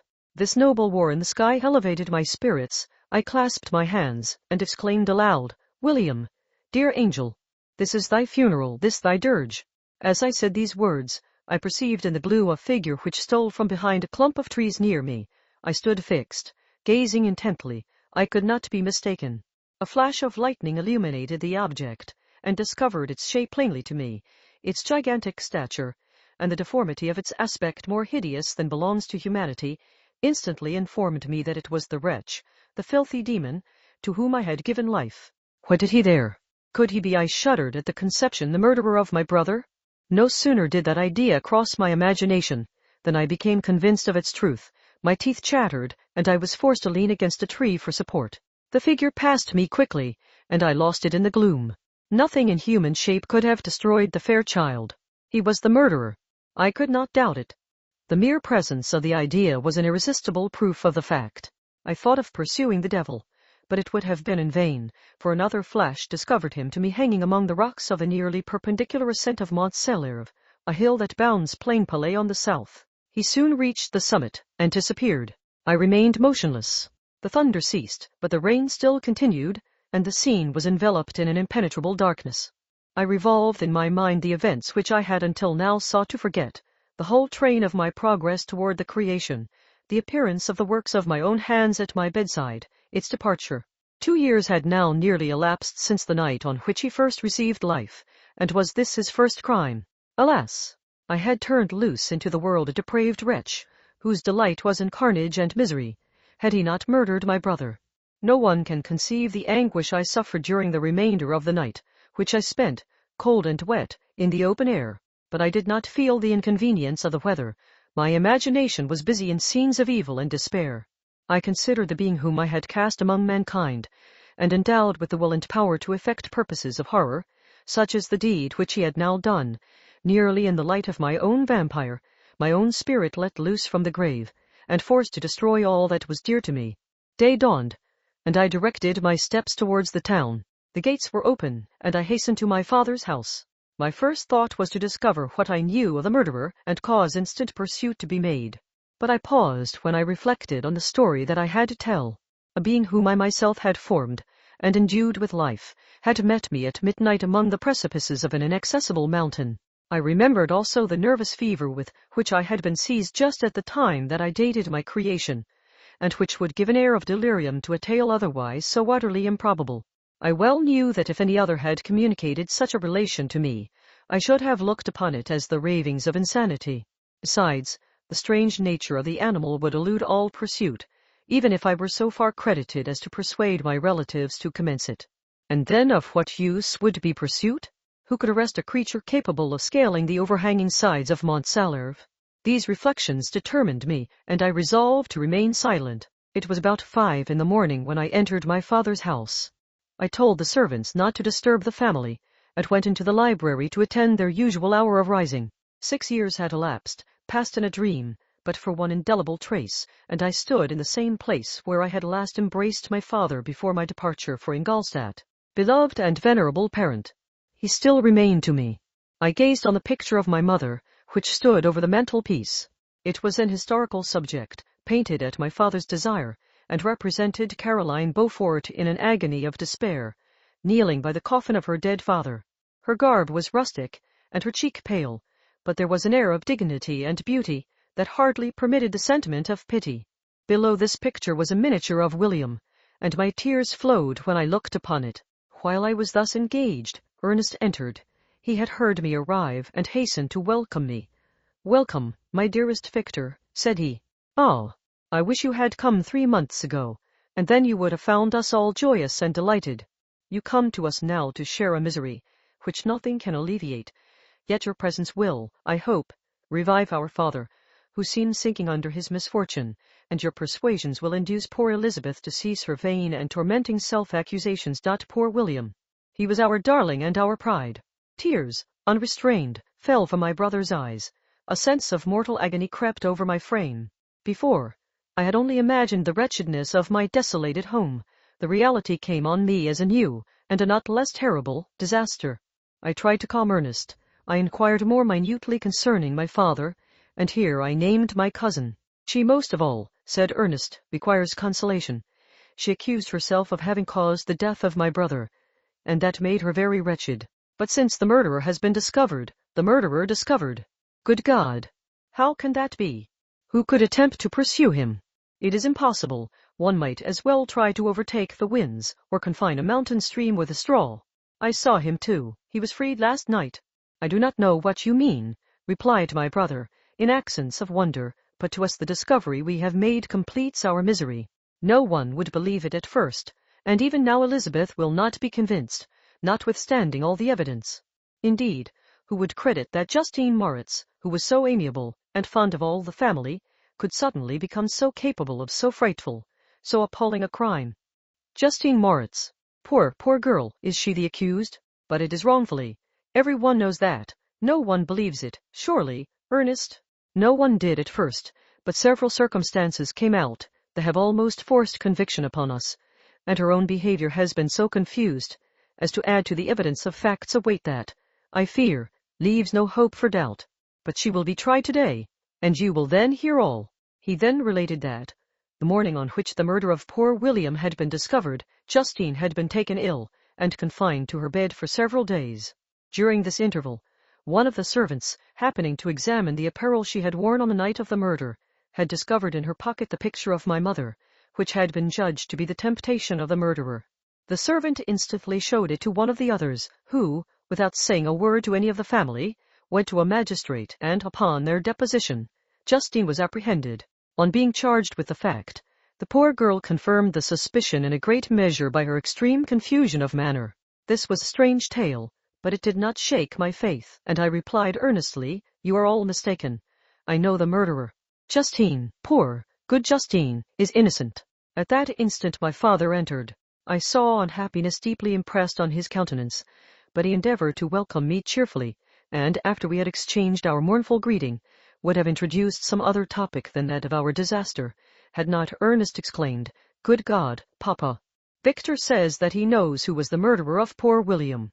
"We do also, unfortunately," replied my father, "for indeed I had rather have been forever ignorant than have discovered so much depravity and ingratitude in one I valued so highly." "My dear father, you are mistaken. Justine is innocent. If she is, God forbid that she should suffer as guilty. She is to be tried today, and I sincerely hope, that she will be acquitted." This speech calmed me. I was firmly convinced in my own mind that Justine, and indeed every human being, was guiltless of this murder. I had no fear, therefore, that any circumstantial evidence could be brought forward strong enough to convict her. My tale was not one to announce publicly. Its astounding horror would be looked upon as madness by the vulgar. Did any one indeed exist, except I, the Creator, who would believe, unless his senses convinced him, in the existence of the living monument of presumption and rash ignorance which I had let loose upon the world? We were soon joined by Elizabeth. Time had altered her since I last beheld her. It had endowed her with loveliness surpassing the beauty of her childish years. There was the same candor, the same vivacity, but it was allied to an expression more full of sensibility and intellect. She welcomed me with the greatest affection. "Your arrival, my dear cousin," said she, "fills me with hope. You perhaps will find some means to justify my poor guiltless Justine. Alas! Who is safe, if she be convicted of crime? I rely on her innocence as certainly as I do upon my own. Our misfortune is doubly hard to us. We have not only lost that lovely darling boy, but this poor girl, whom I sincerely love, is to be torn away by even a worse fate. If she is condemned, I never shall know joy more, but she will not. I am sure she will not, and then I shall be happy again, even after the sad death of my little William. She is innocent, my Elizabeth, said I, and that shall be proved. Fear nothing, but let your spirits be cheered by the assurance of her acquittal. How kind and generous you are! Every one else believes in her guilt, and that made me wretched, for I knew that it was impossible, and to see every one else prejudiced in so deadly a manner rendered me hopeless and despairing. She wept. "Dearest niece," said my father, "dry your tears. If she is, as you believe, innocent, rely on the justice of our laws, and the activity with which I shall prevent the slightest shadow of partiality." Chapter 8. We passed a few sad hours until 11 o'clock, when the trial was to commence. My father and the rest of the family being obliged to attend as witnesses, I accompanied them to the court. During the whole of this wretched mockery of justice I suffered living torture. It was to be decided whether the result of my curiosity and lawless devices would cause the death of two of my fellow beings, one a smiling babe, full of innocence and joy, the other far more dreadfully murdered, with every aggravation of infamy that could make the murder memorable in horror. Justine also was a girl of merit and possessed qualities which promised to render her life happy. Now all was to be obliterated in an ignominious grave, and I the cause. 1,000 times rather would I have confessed myself guilty of the crime ascribed to Justine, but I was absent when it was committed, and such a declaration would have been considered as the ravings of a madman and would not have exculpated her who suffered through me. The appearance of Justine was calm. She was dressed in mourning, and her countenance, always engaging, was rendered by the solemnity of her feelings exquisitely beautiful. Yet she appeared confident in innocence and did not tremble. although gazed on and execrated by thousands, for all the kindness which her beauty might otherwise have excited was obliterated in the minds of the spectators by the imagination of the enormity she was supposed to have committed. She was tranquil, yet her tranquillity was evidently constrained, and as her confusion had before been adduced as a proof of her guilt, she worked up her mind to an appearance of courage. When she entered the court she threw her eyes round it and quickly discovered where we were seated. A tear seemed to dim her eye when she saw us, but she quickly recovered herself, and a look of sorrowful affection seemed to attest her utter guiltlessness. The trial began, and after the advocate against her had stated the charge, several witnesses were called. Several strange facts combined against her, which might have staggered anyone who had not such proof of her innocence as I had. She had been out the whole of the night on which the murder had been committed, and towards morning had been perceived by a market woman not far from the spot where the body of the murdered child had been afterwards found. The woman asked her what she did there, but she looked very strangely and only returned a confused and unintelligible answer. She returned to the house about 8 o'clock, and when one inquired where she had passed the night, she replied that she had been looking for the child and demanded earnestly if anything had been heard concerning him. When shown the body, she fell into violent hysterics and kept her bed for several days.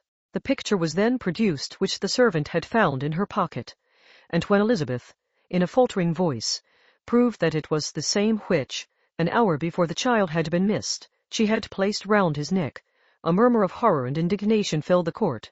Justine was called on for her defense.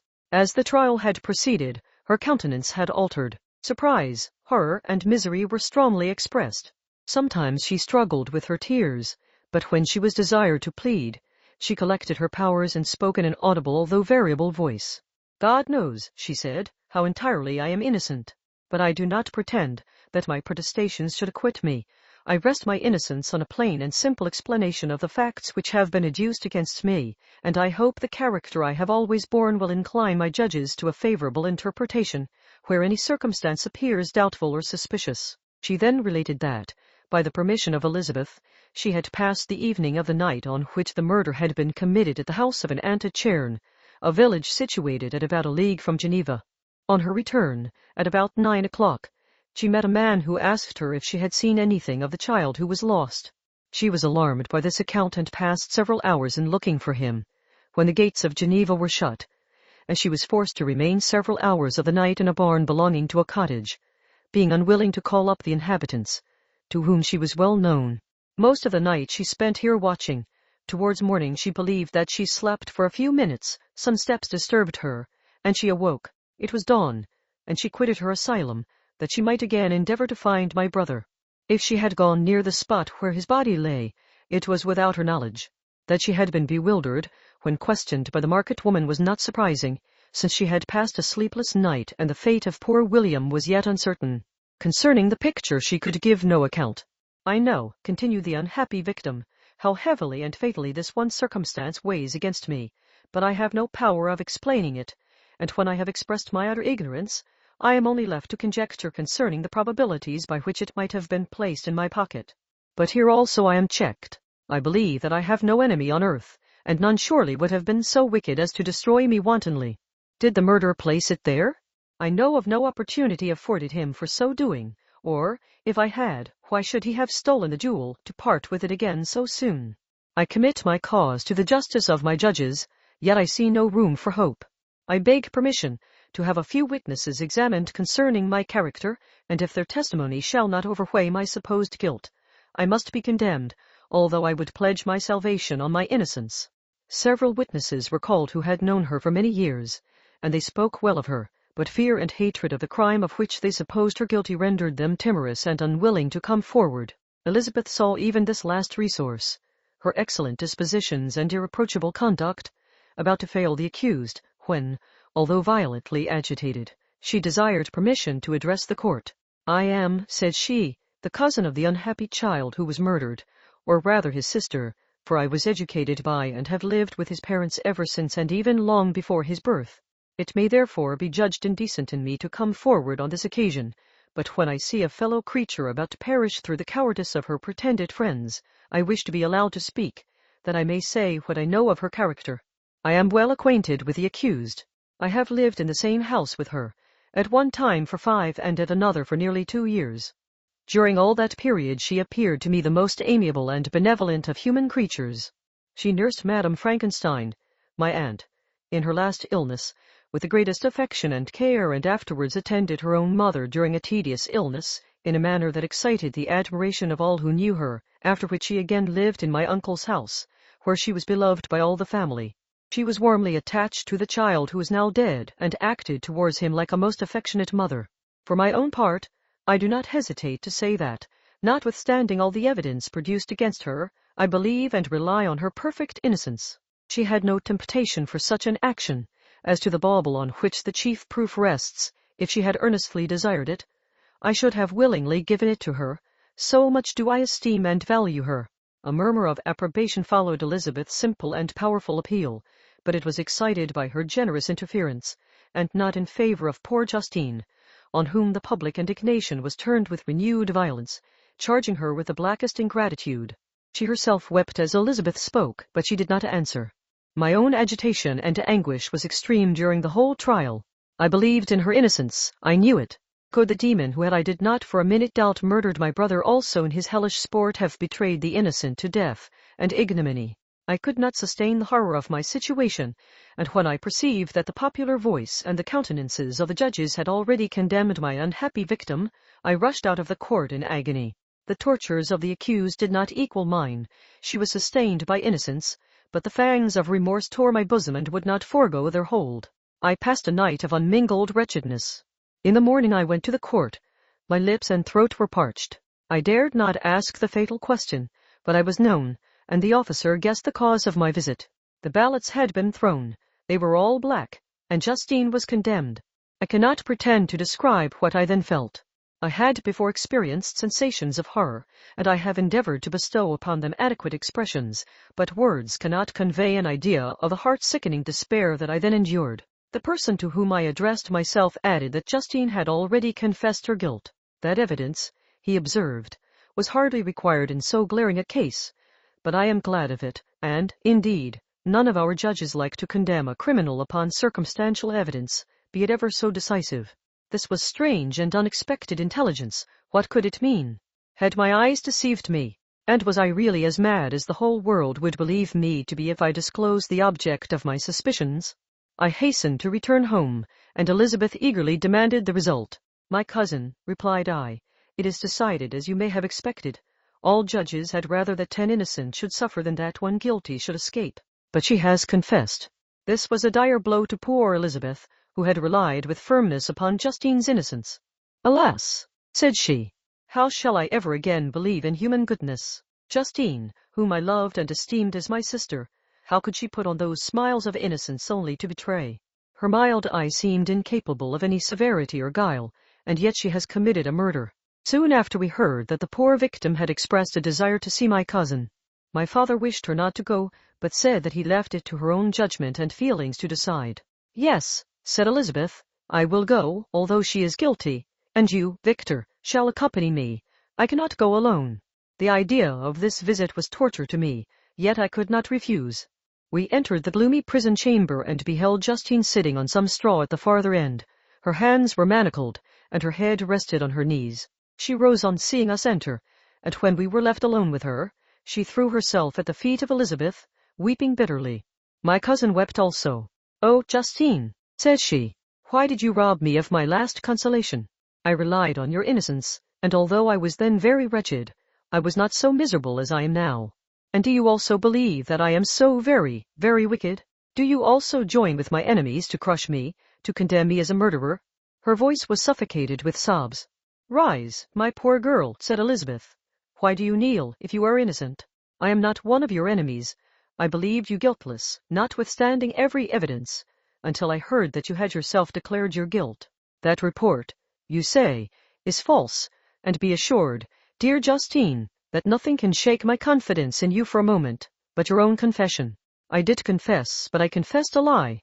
I confessed that I might obtain absolution, but now that falsehood lies heavier at my heart than all my other sins. The God of heaven forgive me. Ever since I was condemned, my confessor has besieged me. He threatened and menaced, until I almost began to think that I was the monster that he said I was. He threatened excommunication, and hell fire in my last moments if I continued obdurate. Dear lady, I had none to support me. All looked on me as a wretch doomed to ignominy and perdition. What could I do? In an evil hour I subscribed to a lie, and now only am I truly miserable. She paused, weeping, and then continued, I thought with horror, my sweet lady, that you should believe your Justine, whom your blessed aunt had so highly honored, and whom you loved, was a creature capable of a crime which none but the devil himself could have perpetrated. Dear William, dearest blessed child, I soon shall see you again in heaven, where we shall all be happy, and that consoles me, going as I am to suffer ignominy and death. Oh, Justine, forgive me for having for one moment distrusted you. Why did you confess? But do not mourn, dear girl. Do not fear. I will proclaim, I will prove your innocence. I will melt the stony hearts of your enemies by my tears and prayers. You shall not die. You, my playfellow, my companion, my sister, perish on the scaffold. No, no, I never could survive so horrible a misfortune.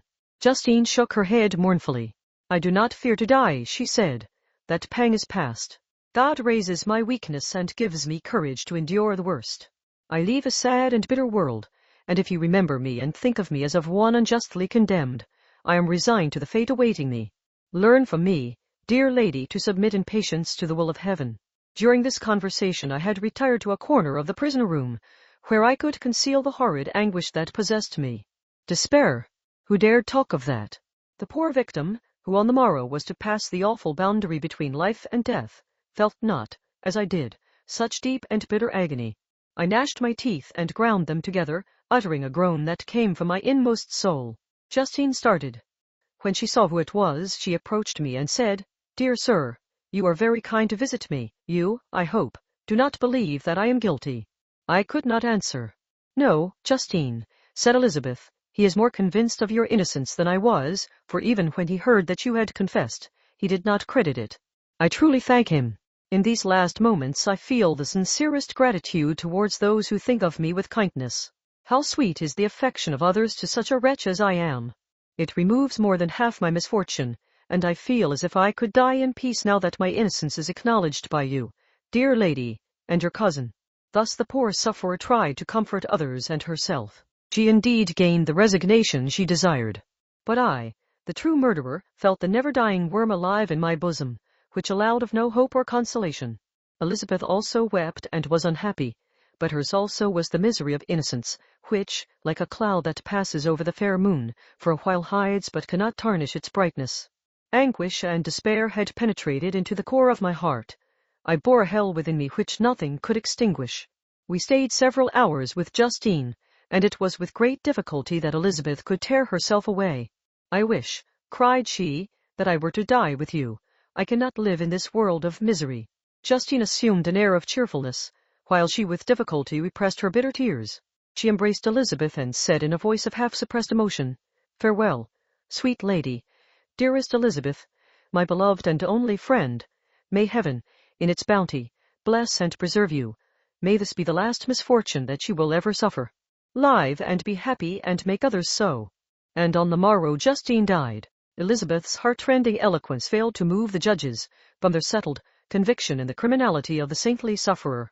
My passionate and indignant appeals were lost upon them, and when I received their cold answers and heard the harsh, unfeeling reasoning of these men, my purpose to foul died away on my lips. Thus I might proclaim myself a madman, but not revoke the sentence passed upon my wretched victim. She perished on the scaffold as a murderess. From the tortures of my own heart, I turned to contemplate the deep and voiceless grief of my Elizabeth. This also was my doing, and my father's woe, and the desolation of that late so smiling home, all was the work of my thrice accursed hands. Ye weep, unhappy ones, but these are not your last tears. Again shall you raise the funeral wail, and the sound of your lamentations shall again and again be heard. Frankenstein, your son, your kinsman, your early, much-loved friend, he who would spend each vital drop of blood for your sakes, who has no thought nor sense of joy except as it is mirrored also in your dear countenances, who would fill the air with blessings and spend his life in serving you, he bids you weep, to shed countless tears, happy beyond his hopes, if thus inexorable fate be satisfied, and if the destruction pause before the peace of the grave have succeeded to your sad torments. Thus spoke my prophetic soul, as torn by remorse, horror, and despair, I beheld those I loved spend vain sorrow upon the graves of William and Justine, the first hapless victims to my unhallowed arts. Chapter 9. Nothing is more painful to the human mind than, after the feelings have been worked up by a quick succession of events, the dead calmness of inaction and certainty, which follows and deprives the soul both of hope and fear. Justine died, she rested, and I was alive. The blood flowed freely in my veins, but a weight of despair and remorse pressed on my heart which nothing could remove. Sleep fled from my eyes. I wandered like an evil spirit, for I had committed deeds of mischief beyond description horrible, and more, much more I persuaded myself was yet behind. Yet my heart overflowed with kindness and the love of virtue. I had begun life with benevolent intentions, and thirsted for the moment when I should put them in practice and make myself useful to my fellow beings. Now all was blasted. Instead of that serenity of conscience which allowed me to look back upon the past with self-satisfaction, and from thence to gather promise of new hopes, I was seized by remorse and the sense of guilt, which hurried me away to a hell of intense torture such as no language can describe. This state of mind preyed upon my health, which had perhaps never entirely recovered from the first shock it had sustained. I shunned the face of man. All sound of joy or complacency was torture to me. Solitude was my only consolation, deep, dark, death-like solitude. My father observed with pain the alteration perceptible in my disposition and habits, and endeavored, by arguments deduced from the feelings of his serene conscience and guiltless life, to inspire me with fortitude and awaken in me the courage to dispel the dark cloud which brooded over me. "Do you think, Victor," said he, "that I do not suffer also? No one could love a child more than I loved your brother." Tears came into his eyes as he spoke. But is it not a duty to the survivors that we should refrain from augmenting their unhappiness by an appearance of immoderate grief? It is also a duty owed to yourself, for excessive sorrow prevents improvement or enjoyment, or even the discharge of daily usefulness, without which no man is fit for society. This advice, although good, was totally inapplicable to my case. I should have been the first to hide my grief and console my friends if remorse had not mingled its bitterness and terror, its alarm, with my other sensations. Now I could only answer my father with a look of despair, and endeavor to hide myself from his view. About this time we retired to our house at Belrive. This change was particularly agreeable to me. The shutting of the gates regularly at 10 o'clock, and the impossibility of remaining on the lake after that hour had rendered our residence within the walls of Geneva very irksome to me. I was now free. Often, after the rest of the family had retired for the night, I took the boat and passed many hours upon the water. Sometimes, with my sails set, I was carried by the wind, and sometimes, after rowing into the middle of the lake, I left the boat to pursue its own course and gave way to my own miserable reflections. I was often tempted, when all was at peace around me, and I the only unquiet thing that wandered restless in a scene so beautiful and heavenly, if I except some bat, or the frogs, whose harsh and interrupted croaking was heard only when I approached the shore. Often, I say, I was tempted to plunge into the silent lake, that the waters might close over me and my calamities forever. But I was restrained, when I thought of the heroic and suffering Elizabeth, whom I tenderly loved, and whose existence was bound up in mine. I thought also of my father and surviving brother. Should I by my base desertion leave them exposed and unprotected to the malice of the fiend whom I had let loose among them? At these moments I wept bitterly, and wished that peace would revisit my mind only, that I might afford them consolation and happiness. But that could not be. Remorse extinguished every hope. I had been the author of unalterable evils, and I lived in daily fear lest the monster whom I had created should perpetrate some new wickedness. I had an obscure feeling that all was not over, and that he would still commit some signal crime, which by its enormity should almost efface the recollection of the past. There was always scope for fear so long as anything I loved remained behind. My abhorrence of this fiend cannot be conceived. When I thought of him I gnashed my teeth, my eyes became inflamed, and I ardently wished to extinguish that life which I had so thoughtlessly bestowed. When I reflected on his crimes and malice, my hatred and revenge burst all bounds of moderation. I would have made a pilgrimage to the highest peak of the Andes, could I, when there, have precipitated him to their base. I wished to see him again, that I might wreak the utmost extent of abhorrence on his head and avenge the deaths of William and Justine. Our house was the house of mourning. My father's health was deeply shaken by the horror of the recent events. Elizabeth was sad and desponding. She no longer took delight in her ordinary occupations.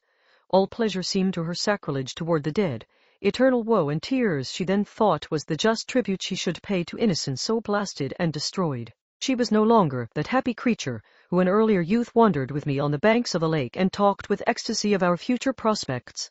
The first of those sorrows which are sent to wean us from the earth had visited her, and its dimming influence quenched her dearest smiles. When I reflect, my dear cousin, said she, on the miserable death of Justine Moritz, I no longer see the world and its works as they before appeared to me. Before, I looked upon the accounts of vice and injustice that I read in books or heard from others as tales of ancient days or imaginary evils. At least they were remote and more familiar to reason than to the imagination. But now misery has come home, and men appear to me as monsters thirsting for each other's blood. Yet I am certainly unjust. Everybody believed that poor girl to be guilty, and if she could have committed the crime for which she suffered, assuredly she would have been the most depraved of human creatures. For the sake of a few jewels, to have murdered the son of her benefactor and friend, a child whom she had nursed from its birth, and appeared to love as if it had been her own. I could not consent to the death of any human being, but certainly I should have thought such a creature unfit to remain in the society of men. But she was innocent. I feel she was innocent. You are of the same opinion, and that confirms me. Alas, Victor, when falsehood can look so like the truth, who can assure themselves of certain happiness? I feel as if I were walking on the edge of a precipice, towards which thousands are crowding and endeavoring to plunge me into the abyss. William and Justine were assassinated, and the murderer escapes. He walks about the world free and perhaps respected. But even if I were condemned to suffer on the scaffold for the same crimes, I would not change places with such a wretch. I listened to this discourse with the extremest agony. I, not in deed, but in effect, was the true murderer. Elizabeth read my anguish in my countenance, and kindly taking my hand, said, My dearest friend, you must calm yourself. These events have affected me, God knows how deeply, but I am not so wretched as you are. There is an expression of despair, and sometimes of revenge, in your countenance that makes me tremble. Dear Victor, banish these dark passions. Remember the friends around you, who center all their hopes in you. Have we lost the power of rendering you happy? All, while we love, while we are true to each other, here in this land of peace and beauty, your native country, we may reap every tranquil blessing what can disturb our peace. And could not such words, from her whom I fondly prized before every other gift of fortune, suffice to chase away the fiend that lurked in my heart? Even as she spoke I drew near to her, as if in terror, lest at that very moment the destroyer had been near to rob me of her. Thus not the tenderness of friendship, nor the beauty of earth, nor of heaven, could redeem my soul from woe. The very accents of love were ineffectual. I was encompassed by a cloud which no beneficial influence could penetrate. The wounded deer dragging its fainting limbs to some untrodden brake, there to gaze upon the arrow which had pierced it, and to die, was but a type of me. Sometimes I could cope with the sullen despair that overwhelmed me, but sometimes the whirlwind passions of my soul drove me to seek, by bodily exercise and by change of place, some relief from my intolerable sensations. It was during an access of this kind that I suddenly left my home, and bending my steps towards the near alpine valleys, sought in the magnificence, the eternity of such scenes, to forget myself and my ephemeral, because human, sorrows. My wanderings were directed towards the valley of Chamelnix. I had visited it frequently during my boyhood. 6 years had passed since then. I was a wreck, but naught had changed in those savage and enduring scenes. I performed the first part of my journey on horseback. I afterwards hired a mule, as the more sure-footed and least liable to receive injury on these rugged roads. The weather was fine. It was about the middle of the month of August, nearly 2 months after the death of Justine, that miserable epoch from which I dated all my woe. The weight upon my spirit was sensibly lightened as I plunged yet deeper in the ravine of Arve. The immense mountains and precipices that overhung me on every side, the sound of the river raging among the rocks, and the dashing of the waterfalls around spoke of a power mighty as omnipotence, and I ceased to fear or to bend before any being less almighty than that which had created and ruled the elements, here displayed in their most terrific guise. Still, as I ascended higher, the valley assumed a more magnificent and astonishing character. Ruined castles hanging on the precipices of piny mountains, the impetuous Arve, and cottages every here and there peeping forth from among the trees formed a scene of singular beauty. But it was augmented and rendered sublime by the mighty Alps, whose white and shining pyramids and domes towered above all, as belonging to another earth, the habitations of another race of beings. I passed the bridge of Palisier, where the ravine, which the river forms, opened before me, and I began to ascend the mountain that overhangs it. Soon after, I entered the valley of Chamonix. This valley is more wonderful and sublime, but not so beautiful and picturesque as that of Servox, through which I had just passed. The high and snowy mountains were its immediate boundaries, but I saw no more ruined castles and fertile fields. Immense glaciers approached the road. I heard the rumbling thunder of the falling avalanche and marked the smoke of its passage. Mont Blanc, the supreme and magnificent Mont Blanc, raised itself from the surrounding aiguilles, and its tremendous dome overlooked the valley. A tingling, long-lost sense of pleasure often came across me during this journey. Some turn in the road, some new object suddenly perceived and recognized, reminded me of days gone by, and were associated with the light-hearted gaiety of boyhood. The very winds whispered in soothing accents, and maternal nature bade me weep no more. Then again the kindly influence ceased to act. I found myself fettered again to grief, and indulging in all the misery of reflection. Then I spurred on my animal, striving so to forget the world, my fears, and more than all, myself, or, in a more desperate fashion, I alighted and threw myself on the grass, weighed down by horror and despair. At length I arrived at the village of Chamonix. Exhaustion succeeded to the extreme fatigue both of body and of mind which I had endured. For a short space of time I remained at the window watching the pallid lightnings that played above Mont Blanc and listening to the rushing of the Arve, which pursued its noisy way beneath.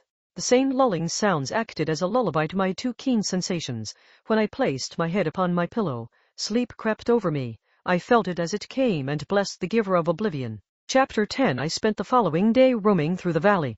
I stood beside the sources of the Arveiron, which take their rise in a glacier that with slow pace is advancing down from the summit of the hills to barricade the valley.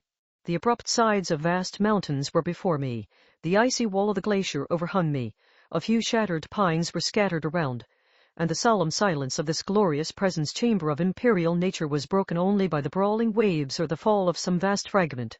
The thunder sound of the avalanche or the cracking reverberated along the mountains of the accumulated ice, which, through the silent working of immutable laws, was ever and anon rent and torn, as if it had been but a plaything in their hands.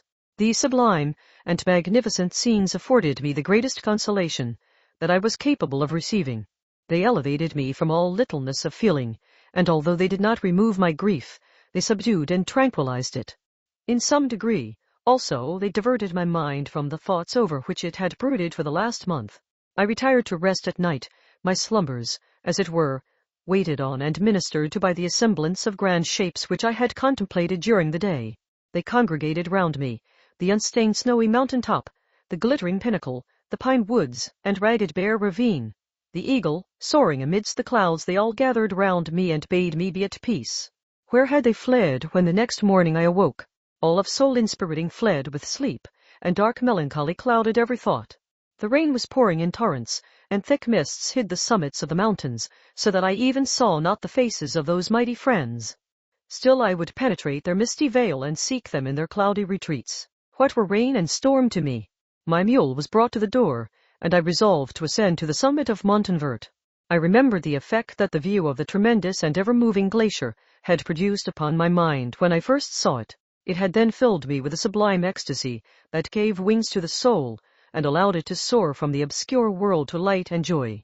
The sight of the awful and majestic in nature had indeed always the effect of solemnizing my mind and causing me to forget the passing cares of life. I determined to go without a guide, for I was well acquainted with the path, and the presence of another would destroy the solitary grandeur of the scene. The ascent is precipitous, but the path is cut into continual and short windings, which enable you to surmount the perpendicularity of the mountain. It is a scene terrifically desolate.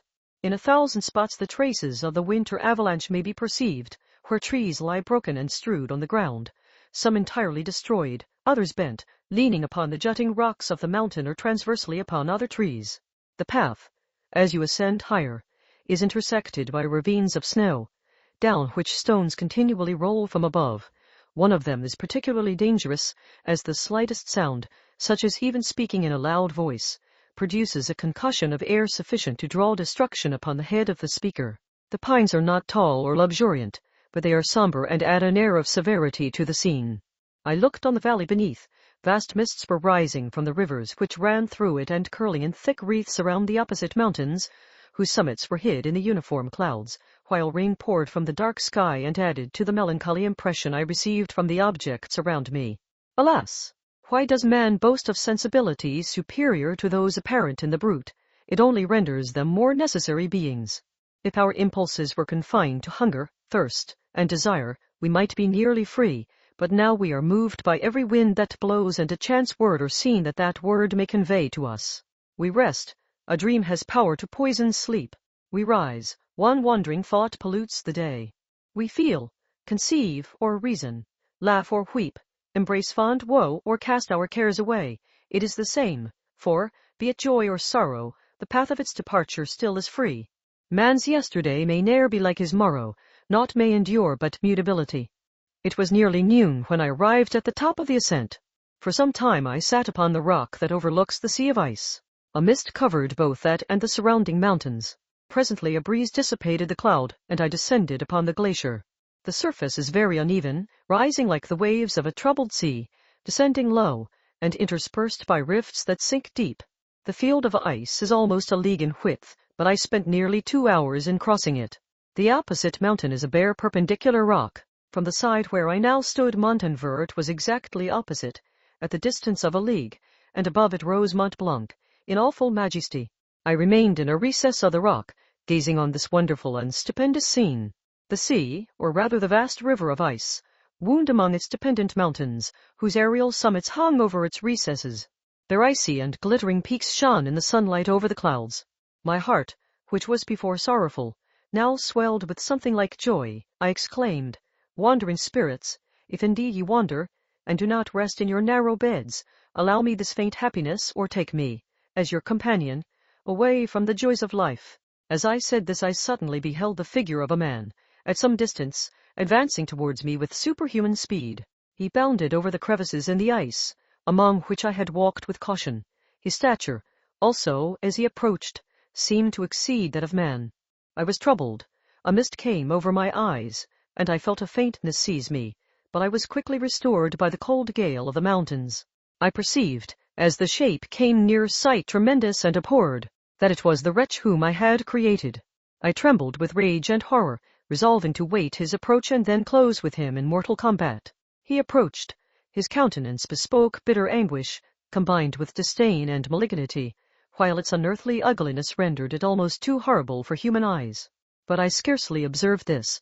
Rage and hatred had at first deprived me of utterance, and I recovered only to overwhelm him with words expressive of furious detestation and contempt. "Devil," I exclaimed, "do you dare approach me? And do not you fear the fierce vengeance of my arm wreaked on your miserable head? Begone, vile insect, or rather, stay, that I may trample you to dust. And, oh, that I could, with the extinction of your miserable existence, restore those victims whom you have so diabolically murdered." "I expected this reception," said the demon. "All men hate the wretched. How, then, must I be hated, who am miserable beyond all living things? Yet you, my creator, detest and spurn me, thy creature, to whom thou art bound by ties only dissoluble by the annihilation of one of us. You purpose to kill me. How dare you sport thus with life? Do your duty towards me, and I will do mine towards you and the rest of mankind. If you will comply with my conditions, I will leave them and you at peace. But if you refuse, I will glut the maw of death, until it be satiated with the blood of your remaining friends. Abhorred monster, fiend that thou art, the tortures of hell are too mild a vengeance for thy crimes. Wretched devil, you reproach me with your creation. Come on, then, that I may extinguish the spark which I so negligently bestowed." My rage was without bounds. I sprang on him, impelled by all the feelings which can arm one being against the existence of another. He easily eluded me and said, "Be calm. I entreat you to hear me before you give vent to your hatred on my devoted head. Have I not suffered enough, that you seek to increase my misery? Life, although it may only be an accumulation of anguish, is dear to me, and I will defend it. Remember, thou hast made me more powerful than thyself. My height is superior to thine, my joints more supple. But I will not be tempted to set myself in opposition to thee. I am thy creature, and I will be even mild and docile to my natural lord and king if thou wilt also perform thy part, the which thou owest me. O, Frankenstein, be not equitable to every other and trample upon me alone, to whom thy justice, and even thy clemency and affection, is most due. Remember that I am thy creature. I ought to be thy Adam, I am rather the fallen angel, whom thou drivest from joy for no misdeed. Everywhere I see bliss, from which I alone am irrevocably excluded. I was benevolent and good. Misery made me a fiend. Make me happy, and I shall again be virtuous. Begone. I will not hear you. There can be no community between you and me. We are enemies. Begone, or let us try our strength in a fight, in which one must fall. How can I move thee? Will no entreaties cause thee to turn a favorable eye upon thy creature, who implores thy goodness and compassion? Believe me, Frankenstein, I was benevolent. My soul glowed with love and humanity. But am I not alone, miserably alone? You, my creator, abhor me. What hope can I gather from your fellow creatures, who owe me nothing? They spurn and hate me. The desert mountains and dreary glaciers are my refuge. I have wandered here many days. The caves of ice, which I only do not fear, are a dwelling to me, and the only one which man does not grudge. These bleak skies I hail, for they are kinder to me than your fellow beings. If the multitude of mankind knew of my existence, they would do as you do, and arm themselves for my destruction. Shall I not then hate them who abhor me? I will keep no terms with my enemies. I am miserable, and they shall share my wretchedness. Yet it is in your power to recompense me, and deliver them from an evil which it only remains for you to make so great, that not only you and your family, but thousands of others, shall be swallowed up in the whirlwinds of its rage. Let your compassion be moved, and do not disdain me. Listen to my tale. When you have heard that, abandon or commiserate me, as you shall judge that I deserve. But hear me. The guilty are allowed, by human laws, bloody as they are, to speak in their own defense before they are condemned. Listen to me, Frankenstein. You accuse me of murder, and yet you would, with a satisfied conscience, destroy your own creature. Oh, praise the eternal justice of man. Yet I ask you not to spare me. Listen to me, and then, if you can, and if you will, destroy the work of your hands. Why do you call to my remembrance, I rejoined, circumstances of which I shudder to reflect, that I have been the miserable origin and author? Cursed be the day, a poor devil, in which you first saw light. Cursed, although I curse myself, be the hands that formed you. You have made me wretched beyond expression. You have left me no power to consider whether I am just to you or not. Begone. Relieve me from the sight of your detested form. Thus I relieve thee, my creator, he said, and placed his hated hands before my eyes, which I flung from me with violence. Thus I take from thee a sight which you abhor. Still thou canst listen to me and grant me thy compassion. By the virtues that I once possessed, I demand this from you. Hear my tale. It is long and strange, and the temperature of this place is not fitting to your fine sensations. Come to the hut upon the mountain. The sun is yet high in the heavens, before it descends to hide itself behind your snowy precipices and illuminate another world. You will have heard my story and can decide. On you it rests, whether I quit forever the neighborhood of man and lead a harmless life, or become the scourge of your fellow creatures and the author of your own speedy ruin. As he said this, he led the way across the ice. I followed. My heart was full, and I did not answer him, but as I proceeded, I weighed the various arguments that he had used and determined at least to listen to his tale. I was partly urged by curiosity, and compassion confirmed my resolution. I had hitherto supposed him to be the murderer of my brother, and I eagerly sought a confirmation or denial of this opinion. For the first time, also, I felt what the duties of a creator towards his creature were, and that I ought to render him happy before I complained of his wickedness. These motives urged me to comply with his demand. We crossed the ice, therefore, and ascended the opposite rock. The air was cold, and the rain again began to descend. We entered the hut, the fiend with an air of exultation, I with a heavy heart and depressed spirits. But I consented to listen, and seating myself by the fire which my odious companion had lighted, he thus began his tale. Chapter 11. It is with considerable difficulty that I remember the original era of my being. All the events of that period appear confused and indistinct. A strange multiplicity of sensations seized me, and I saw, felt, heard, and smelt at the same time, and it was, indeed, a long time before I learned to distinguish between the operations of my various senses. By degrees, I remember, a stronger light pressed upon my nerves, so that I was obliged to shut my eyes. Darkness then came over me and troubled me, but hardly had I felt this when, by opening my eyes, as I now suppose, the light poured in upon me again. I walked and, I believe, descended, but I presently found a great alteration in my sensations. Before, dark and opaque bodies had surrounded me, impervious to my touch or sight, but I now found that I could wander on at liberty, with no obstacles which I could not either surmount or avoid. The light became more and more oppressive to me, and the heat wearying me as I walked, I sought a place where I could receive shade. This was the forest near Ingolstadt, and here I lay by the side of a brook resting from my fatigue, until I felt tormented by hunger and thirst. This roused me from my nearly dormant state, and I ate some berries which I found hanging on the trees or lying on the ground. I slaked my thirst at the brook, and then lying down, was overcome by sleep. It was dark when I woke. I felt cold also, and half frightened, as it were, instinctively, finding myself so desolate. Before I had quitted your apartment, on a sensation of cold, I had covered myself with some clothes, but these were insufficient to secure me from the dews of night. I was a poor, helpless, miserable wretch. I knew, and could distinguish, nothing, but feeling pain invade me on all sides, I sat down and wept. Soon a gentle light stole over the heavens and gave me a sensation of pleasure. I started up and beheld a radiant form rise from among the trees. The moon I gazed with a kind of wonder. It moved slowly, but it enlightened my path, and I again went out in search of berries. I was still cold when under one of the trees I found a huge cloak, with which I covered myself, and sat down upon the ground. No distinct ideas occupied my mind, all was confused. I felt light, and hunger, and thirst, and darkness. Innumerable sounds rang in my ears, and on all sides various scents saluted me. The only object that I could distinguish was the bright moon, and I fixed my eyes on that with pleasure.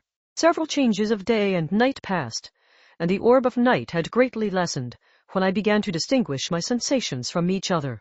I gradually saw plainly the clear stream that supplied me with drink and the trees that shaded me with their foliage.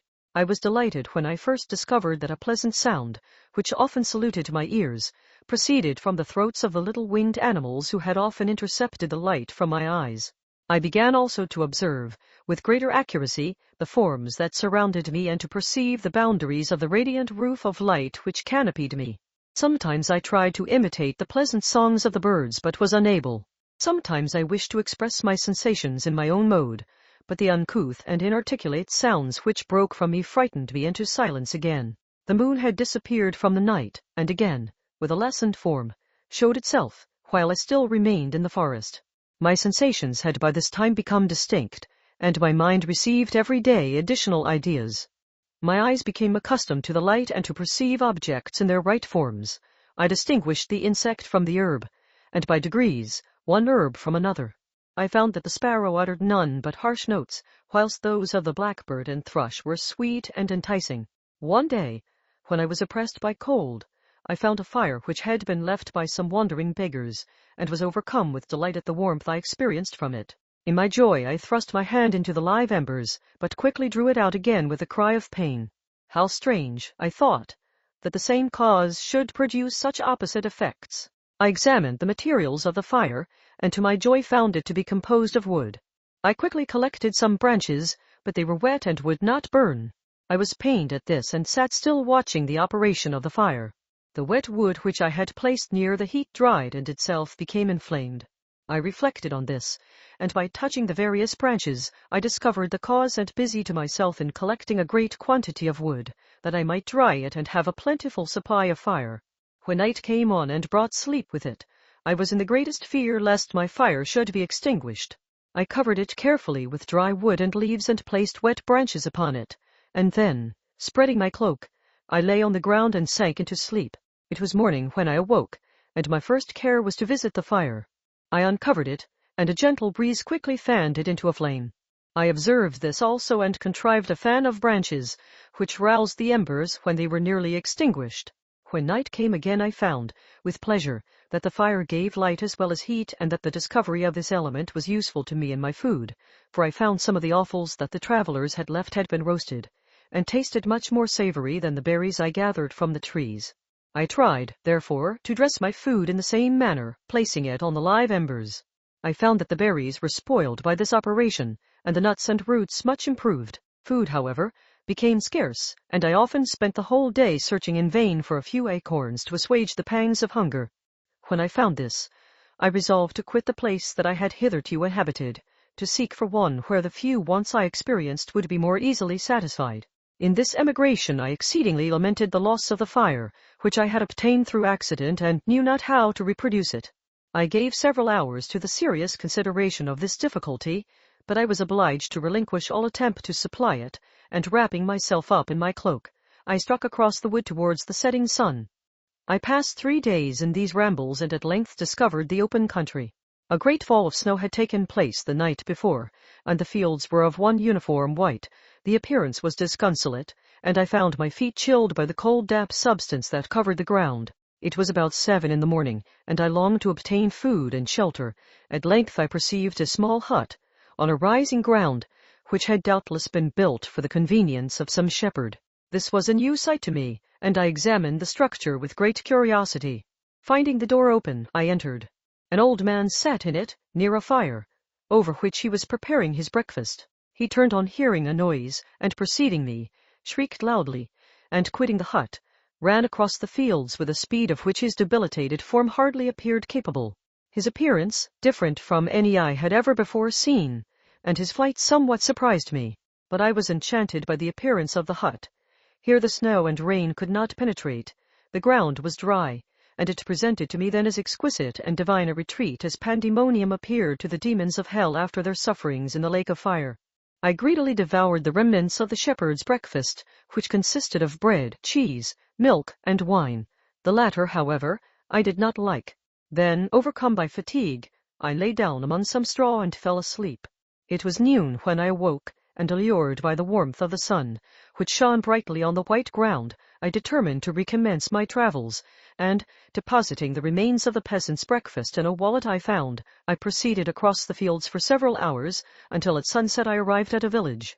How miraculous did this appear! The huts, the neater cottages, and stately houses engaged my admiration by turns. The vegetables in the gardens, the milk and cheese that I saw placed at the windows of some of the cottages, allured my appetite. One of the best of these I entered, but I had hardly placed my foot within the door before the children shrieked, and one of the women fainted. The whole village was roused. Some fled, some attacked me, until, grievously bruised by stones and many other kinds of missile weapons, I escaped to the open country and fearfully took refuge in a low hovel, quite bare, and making a wretched appearance after the palaces I had beheld in the village. This hovel, however, joined a cottage of a neat and pleasant appearance, but after my late dearly bought experience, I dared not enter it. My place of refuge was constructed of wood, but so low that I could with difficulty sit upright in it. No wood, however, was placed on the earth, which formed the floor, but it was dry, and although the wind entered it by innumerable chinks, I found it an agreeable asylum from the snow and rain. Here, then, I retreated and lay down, happy to have found a shelter, however miserable, from the inclemency of the season, and still more from the barbarity of man. As soon as morning dawned I crept from my kennel, that I might view the adjacent cottage and discover, if I could remain in the habitation I had found. It was situated against the back of the cottage and surrounded on the sides, which were exposed by a pigsty and a clear pool of water. One part was open, and by that I had crept in, but now I covered every crevice by which I might be perceived with stones and wood, yet in such a manner that I might move them on occasion to pass out. All the light I enjoyed came through the sty, and that was sufficient for me. Having thus arranged my dwelling and carpeted it with clean straw, I retired, for I saw the figure of a man at a distance, and I remembered too well my treatment the night before to trust myself in his power. I had first, however, provided for my sustenance for that day by a loaf of coarse bread, which I purloined, and a cup with which I could drink more conveniently than from my hand of the pure water which flowed by my retreat. The floor was a little raised, so that it was kept perfectly dry, and by its vicinity to the chimney of the cottage it was tolerably warm. Being thus provided, I resolved to reside in this hovel until something should occur which might alter my determination. It was indeed a paradise compared to the bleak forest, my former residence, the rain-dropping branches and dank earth. I ate my breakfast with pleasure and was about to remove a plank to procure myself a little water when I heard a step, and looking through a small chink, I beheld a young creature, with a pail on her head, passing before my hovel. The girl was young and of gentle demeanor, unlike what I have since found cottagers and farmhouse servants to be. Yet she was meanly dressed, a coarse blue petticoat and a linen jacket being her only garb. Her fair hair was plaited but not adorned. She looked patient yet sad. I lost sight of her, and in about a quarter of an hour she returned bearing the pail, which was now partly filled with milk. As she walked along, seemingly incommoded by the burden, a young man met her, whose countenance expressed a deeper despondence. Uttering a few sounds with an air of melancholy, he took the pail from her head and bore it to the cottage himself. She followed, and they disappeared. Presently I saw the young man again, with some tools in his hand, cross the field behind the cottage, and the girl was also busied, sometimes in the house and sometimes in the yard. On examining my dwelling, I found that one of the windows of the cottage had formerly occupied a part of it, but the panes had been filled up with wood. In one of these was a small and almost imperceptible chink through which the eye could just penetrate. Through this crevice a small room was visible, whitewashed and clean but very bare of furniture. In one corner, near a small fire, sat an old man, leaning his head on his hands in a disconsolate attitude. The young girl was occupied in arranging the cottage, but presently she took something out of a drawer, which employed her hands, and she sat down beside the old man, who, taking up an instrument, began to play and to produce sounds sweeter than the voice of the thrush or the nightingale. It was a lovely sight, even to me, poor wretch who had never beheld aught beautiful before. The silver hair and benevolent countenance of the aged cottager won my reverence, while the gentle manners of the girl enticed my love. He played a sweet mournful air which I perceived drew tears from the eyes of his amiable companion, of which the old man took no notice, until she sobbed audibly. He then pronounced a few sounds, and the fair creature, leaving her work, knelt at his feet. He raised her and smiled with such kindness and affection that I felt sensations of a peculiar and overpowering nature. They were a mixture of pain and pleasure, such as I had never before experienced, either from hunger or cold, warmth or food, and I withdrew from the window, unable to bear these emotions. Soon after this the young man returned, bearing on his shoulders a load of wood. The girl met him at the door, helped to relieve him of his burden, and taking some of the fuel into the cottage, placed it on the fire. Then she and the youth went apart into a nook of the cottage, and he showed her a large loaf and a piece of cheese. She seemed pleased and went into the garden for some roots and plants, which she placed in water and then upon the fire. She afterwards continued her work, whilst the young man went into the garden and appeared busily employed in digging and pulling up roots. After he had been employed thus about an hour, the young woman joined him, and they entered the cottage together. The old man had, in the meantime, been pensive, but on the appearance of his companions he assumed a more cheerful air, and they sat down to eat. The meal was quickly dispatched. The young woman was again occupied in arranging the cottage. The old man walked before the cottage in the sun for a few minutes, leaning on the arm of the youth. Nothing could exceed in beauty the contrast between these two excellent creatures. One was old, with silver hairs and a countenance beaming with benevolence and love. The younger was slight and graceful in his figure, and his features were molded with the finest symmetry, yet his eyes and attitude expressed the utmost sadness and despondency. The old man returned to the cottage, and the youth, with tools different from those he had used in the morning, directed his steps across the fields. Night quickly shut in, but to my extreme wonder, I found that the cottagers had a means of prolonging light by the use of tapers, and was delighted to find that the setting of the sun did not put an end to the pleasure I experienced in watching my human neighbors. In the evening the young girl and her companion were employed in various occupations which I did not understand, and the old man again took up the instrument which produced the divine sounds that had enchanted me in the morning. So soon as he had finished, the youth began, not to play, but to utter sounds that were monotonous, and neither resembling the harmony of the old man's instrument nor the songs of the birds. I since found that he read aloud, but at that time I knew nothing of the science of words or letters. The family, after having been thus occupied for a short time, extinguished their lights and retired, as I conjectured, to rest. Chapter 12. I lay on my straw, but I could not sleep. I thought of the occurrences of the day. What chiefly struck me was the gentle manners of these people, and I longed to join them, but dared not. I remembered too well the treatment I had suffered the night before from the barbarous villagers, and resolved, whatever course of conduct I might hereafter think it right to pursue, that for the present I would remain quietly in my hovel, watching and endeavoring to discover the motives which influenced their actions. The cottagers arose the next morning before the sun. The young woman arranged the cottage and prepared the food, and the youth departed after the first meal. This day was passed in the same routine as that which preceded it. The young man was constantly employed out of doors, and the girl in various laborious occupations within. The old man, whom I soon perceived to be blind, employed his leisure hours on his instrument or in contemplation. Nothing could exceed the love and respect which the younger cottagers exhibited towards their venerable companion. They performed towards him every little office of affection and duty with gentleness, and he rewarded them by his benevolent smiles. They were not entirely happy. The young man and his companion often went apart and appeared to weep. I saw no cause for their unhappiness, but I was deeply affected by it. If such lovely creatures were miserable, it was less strange that I, an imperfect and solitary being, should be wretched. Yet why were these gentle beings unhappy? They possessed a delightful house, for such it was in my eyes, and every luxury. They had a fire to warm them when chill, and delicious viands when hungry. They were dressed in excellent clothes, and, still more, they enjoyed one another's company and speech, interchanging each day looks of affection and kindness. What did their tears imply? Did they really express pain? I was at first unable to solve these questions, but perpetual attention and time explained to me many appearances which were at first enigmatic. A considerable period elapsed before I discovered one of the causes of the uneasiness of this amiable family. It was poverty, and they suffered that evil in a very distressing degree. Their nourishment consisted entirely of the vegetables of their garden and the milk of one cow, which gave very little during the winter, when its masters could scarcely procure food to support it. They often, I believed, suffered the pangs of hunger very poignantly, especially the two younger cottagers, for several times they placed food before the old man when they reserved none for themselves. This trait of kindness moved me sensibly.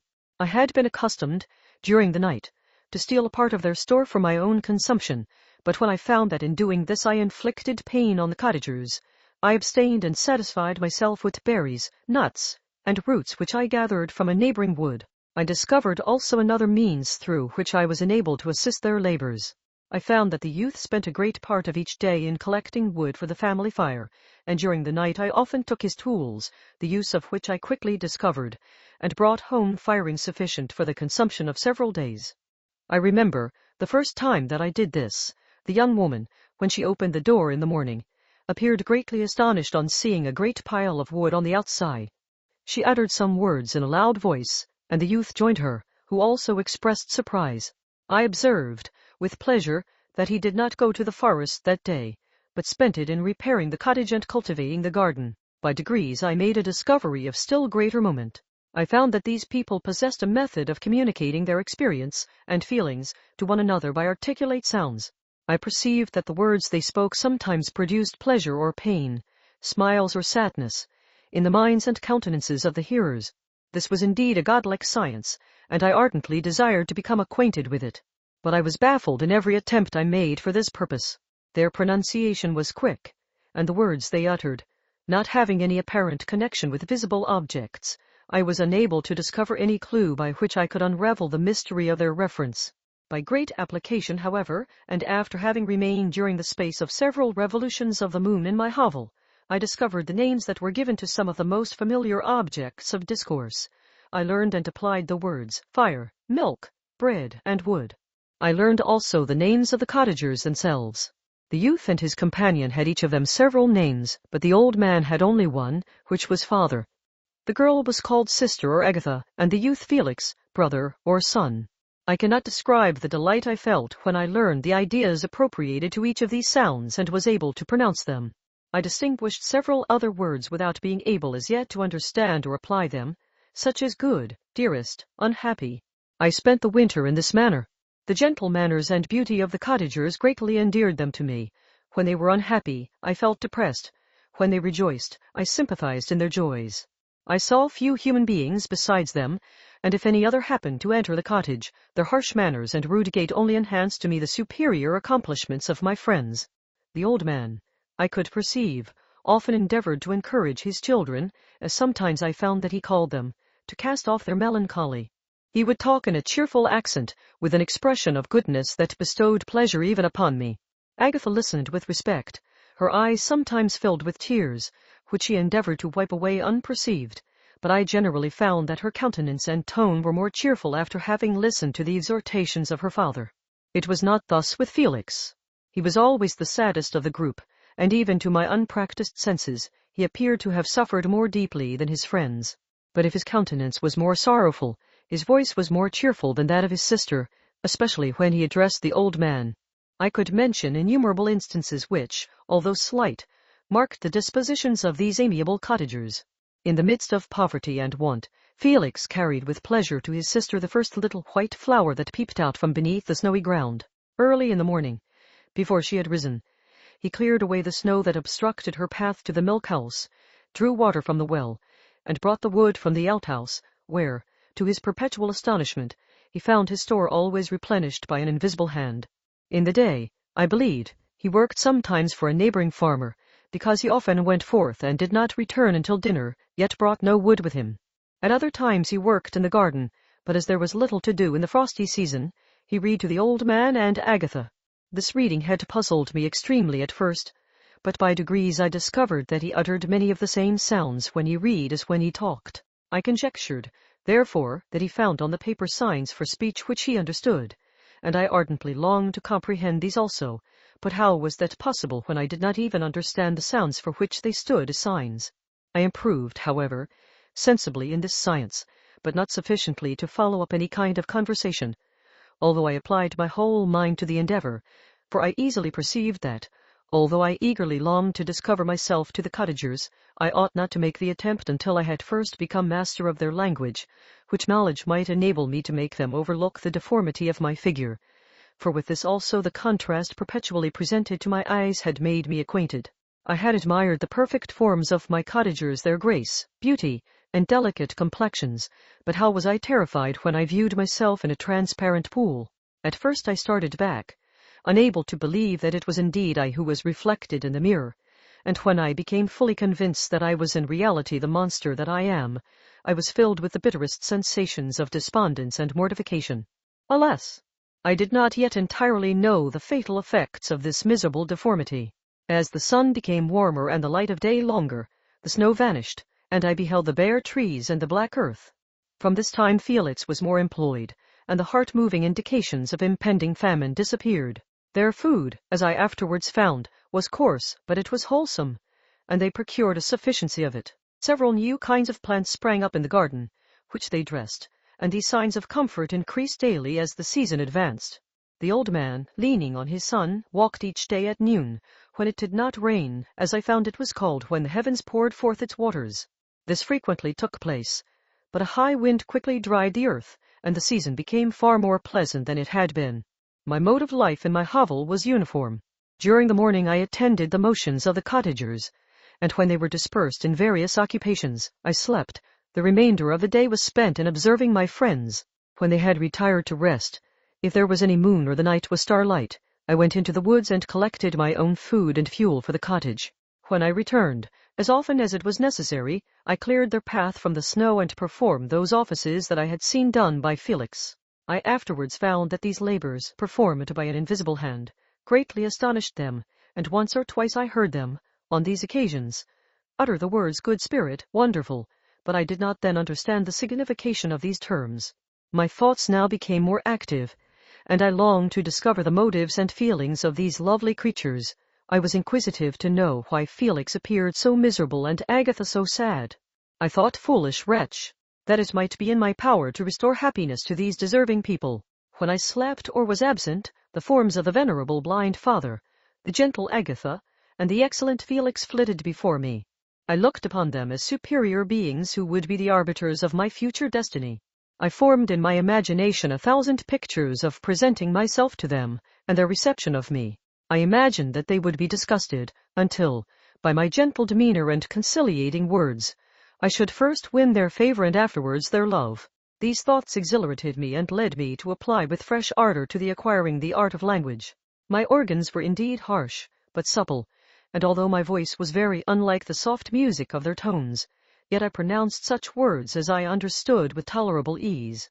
It was as the ass and the lap-dog, yet surely the gentle ass, whose intentions were affectionate, although his manners were rude, deserved better treatment than blows and execration.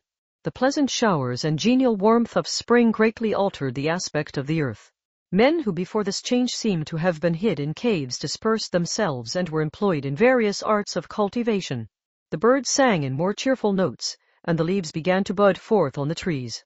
Happy, happy earth, fit habitation for gods, which, so short a time before, was bleak, damp, and unwholesome. My spirits were elevated by the enchanting appearance of nature. The past was blotted from my memory, the present was tranquil, and the future gilded by bright rays of hope and anticipations of joy. Chapter 13. I now hasten to the more moving part of my story. I shall relate events that impressed me with feelings which, from what I had been, have made me what I am. Spring advanced rapidly, the weather became fine and the skies cloudless.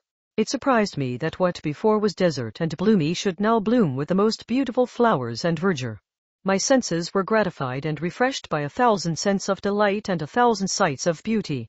It was on one of these days, when my cottagers periodically rested from labor, the old man played on his guitar, and the children listened to him, that I observed the countenance of Felix was melancholy beyond expression.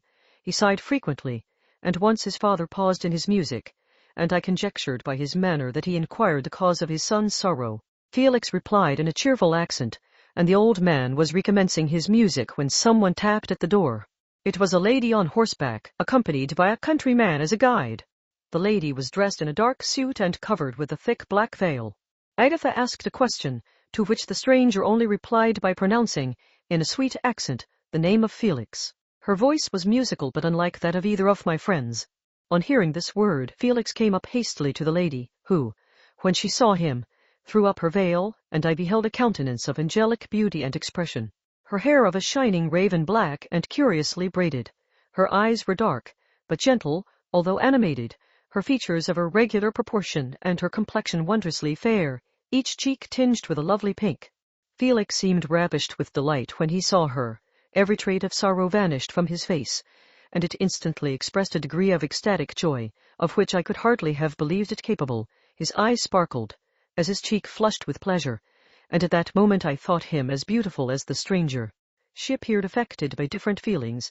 Wiping a few tears from her lovely eyes, she held out her hand to Felix, who kissed it rapturously and called her, as well as I could distinguish, his sweet Arabian. She did not appear to understand him, but smiled.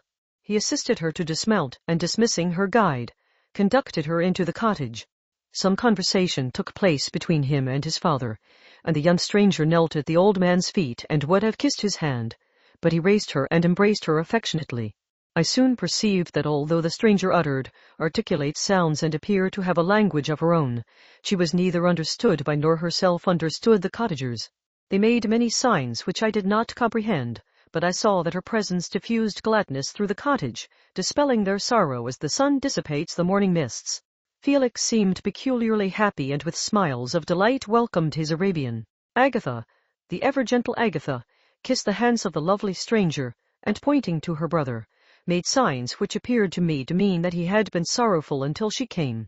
Some hours passed thus, while they, by their countenances, expressed joy, the cause of which I did not comprehend. Presently I found, by the frequent recurrence of some sound which the stranger repeated after them, that she was endeavoring to learn their language, and the idea instantly occurred to me that I should make use of the same instructions to the same end. The stranger learned about 20 words at the first lesson. Most of them, indeed, were those which I had before understood, but I profited by the others. As night came on, Agatha and the Arabian retired early. When they separated, Felix kissed the hand of the stranger and said, "Good night, sweet Safie." He sat up much longer, conversing with his father, and by the frequent repetition of her name I conjectured that their lovely guest was the subject of their conversation. I ardently desired to understand them, and bent every faculty towards that purpose, but found it utterly impossible. The next morning Felix went out to his work, and after the usual occupations of Agatha were finished, the Arabian sat at the feet of the old man, and taking his guitar, played some airs so entrancingly beautiful that they at once drew tears of sorrow and delight from my eyes. She sang, and her voice flowed in a rich cadence, swelling or dying away like a nightingale of the woods. When she had finished, she gave the guitar to Agatha, who at first declined it. She played a simple air, and her voice accompanied it in sweet accents, but unlike the wondrous strain of the stranger. The old man appeared enraptured and said some words which Agatha endeavored to explain to Safie, and by which he appeared to wish to express that she bestowed on him the greatest delight by her music. The days now passed as peaceably as before, with the sole alteration that joy had taken place of sadness in the countenances of my friends. Safie was always gay and happy. She and I improved rapidly in the knowledge of language, so that in 2 months I began to comprehend most of the words uttered by my protectors. In the meanwhile also the black ground was covered with herbage, and the green banks interspersed with innumerable flowers, sweet to the scent and the eyes, stars of pale radiance among the moonlight woods. The sun became warmer, the nights clear and balmy, and my nocturnal rambles were an extreme pleasure to me, although they were considerably shortened by the late setting and early rising of the sun, for I never ventured abroad during daylight, fearful of meeting with the same treatment I had formerly endured in the first village which I entered. My days were spent in close attention, that I might more speedily master the language, and I may boast that I improved more rapidly than the Arabian, who understood very little and conversed in broken accents, whilst I comprehended and could imitate almost every word that was spoken. While I improved in speech, I also learned the science of letters as it was taught to the stranger, and this opened before me a wide field for wonder and delight. The book from which Felix instructed Safie was Volney's Ruins of Empires. I should not have understood the purport of this book had not Felix, in reading it, given very minute explanations. He had chosen this work, he said, because the declamatory style was framed in imitation of the Eastern authors. Through this work I obtained a cursory knowledge of history and a view of the several empires at present existing in the world. It gave me an insight into the manners, governments, and religions of the different nations of the earth. I heard of the slothful Asiatics, of the stupendous genius and mental activity of the Grecians, of the wars and wonderful virtue of the early Romans, of their subsequent degenerating, of the decline of that mighty empire, of chivalry, Christianity, and kings. I heard of the discovery of the American hemisphere and wept with Safie over the hapless fate of its original inhabitants. These wonderful narrations inspired me with strange feelings. Was man, indeed, at once so powerful, so virtuous and magnificent, yet so vicious and base? He appeared at one time a mere scion of the evil principle, and at another as all that can be conceived of noble and godlike. To be a great and virtuous man appeared the highest honor that can befall a sensitive being. To be base and vicious, as many on record have been, appeared the lowest degradation, a condition more abject than that of the blind mole or harmless worm. For a long time I could not conceive how one man could go forth to murder his fellow, or even why there were laws and governments. But when I heard details of vice and bloodshed, my wonder ceased, and I turned away with disgust and loathing. Every conversation of the cottagers now opened new wonders to me. While I listened to the instructions which Felix bestowed upon the Arabian, the strange system of human society was explained to me. I heard of a division of property, of immense wealth and squalid poverty, of rank, descent, and noble blood. The words induced me to turn towards myself. I learned that the possessions most esteemed by your fellow creatures were high and unsullied descent united with riches. A man might be respected with only one of these advantages, but without either he was considered, except in very rare instances, as a vagabond and a slave, doomed to waste his powers for the profits of the chosen few. And what was I? Of my creation and creator I was absolutely ignorant, but I knew that I possessed no money, no friends, no kind of property. I was, besides, endued with a figure hideously deformed and loathsome. I was not even of the same nature as man. I was more agile than they, and could subsist upon coarser diet. I bore the extremes of heat and cold with less injury to my frame. My stature far exceeded theirs. When I looked around I saw and heard of none like me. Was I, then, a monster, a blot upon the earth, from which all men fled and whom all men disowned? I cannot describe to you the agony that these reflections inflicted upon me. I tried to dispel them, but sorrow only increased with knowledge. Oh, that I had forever remained in my native wood, nor known nor felt beyond the sensations of hunger, thirst, and heat. Of what a strange nature is knowledge! It clings to the mind when it has once seized on it like a lichen on the rock. I wished sometimes to shake off all thought and feeling, but I learned that there was but one means to overcome the sensation of pain, and that was death, a state which I feared yet did not understand. I admired virtue and good feelings, and loved the gentle manners and amiable qualities of my cottagers, but I was shut out from intercourse with them, except through means which I obtained by stealth, when I was unseen and unknown, and which rather increased than satisfied the desire I had of becoming one among my fellows. The gentle words of Agatha and the animated smiles of the charming Arabian were not for me. The mild exhortations of the old man and the lively conversation of the loved Felix were not for me. Miserable, unhappy wretch, other lessons were impressed upon me even more deeply. I heard of the difference of sexes, and the birth and growth of children, how the father doted on the smiles of the infant, and the lively sallies of the older child, how all the life and cares of the mother were wrapped up in the precious charge, how the mind of youth expanded and gained knowledge, of brother, sister, and all the various relationships which bind one human being to another in mutual bonds.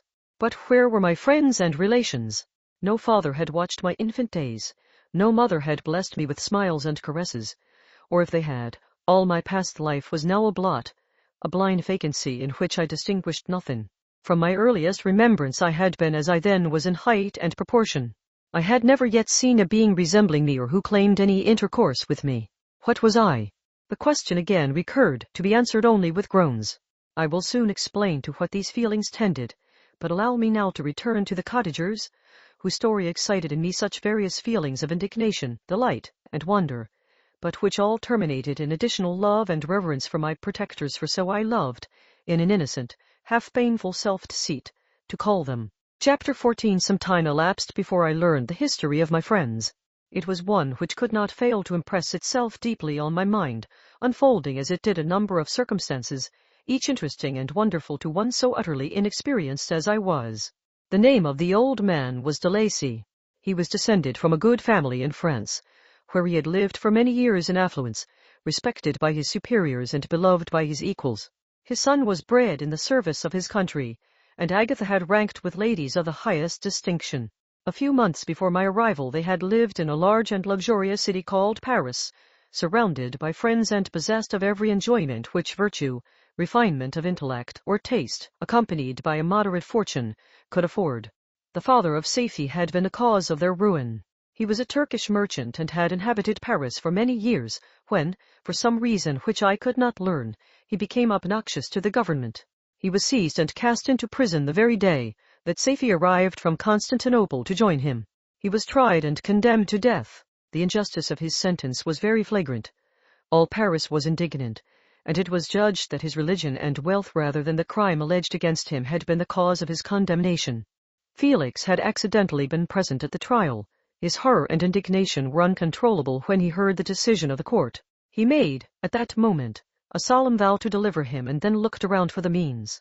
After many fruitless attempts to gain admittance to the prison, he found a strongly grated window in an unguarded part of the building, which lighted the dungeon of the unfortunate Muhammadan, who, loaded with chains, waited in despair the execution of the barbarous sentence.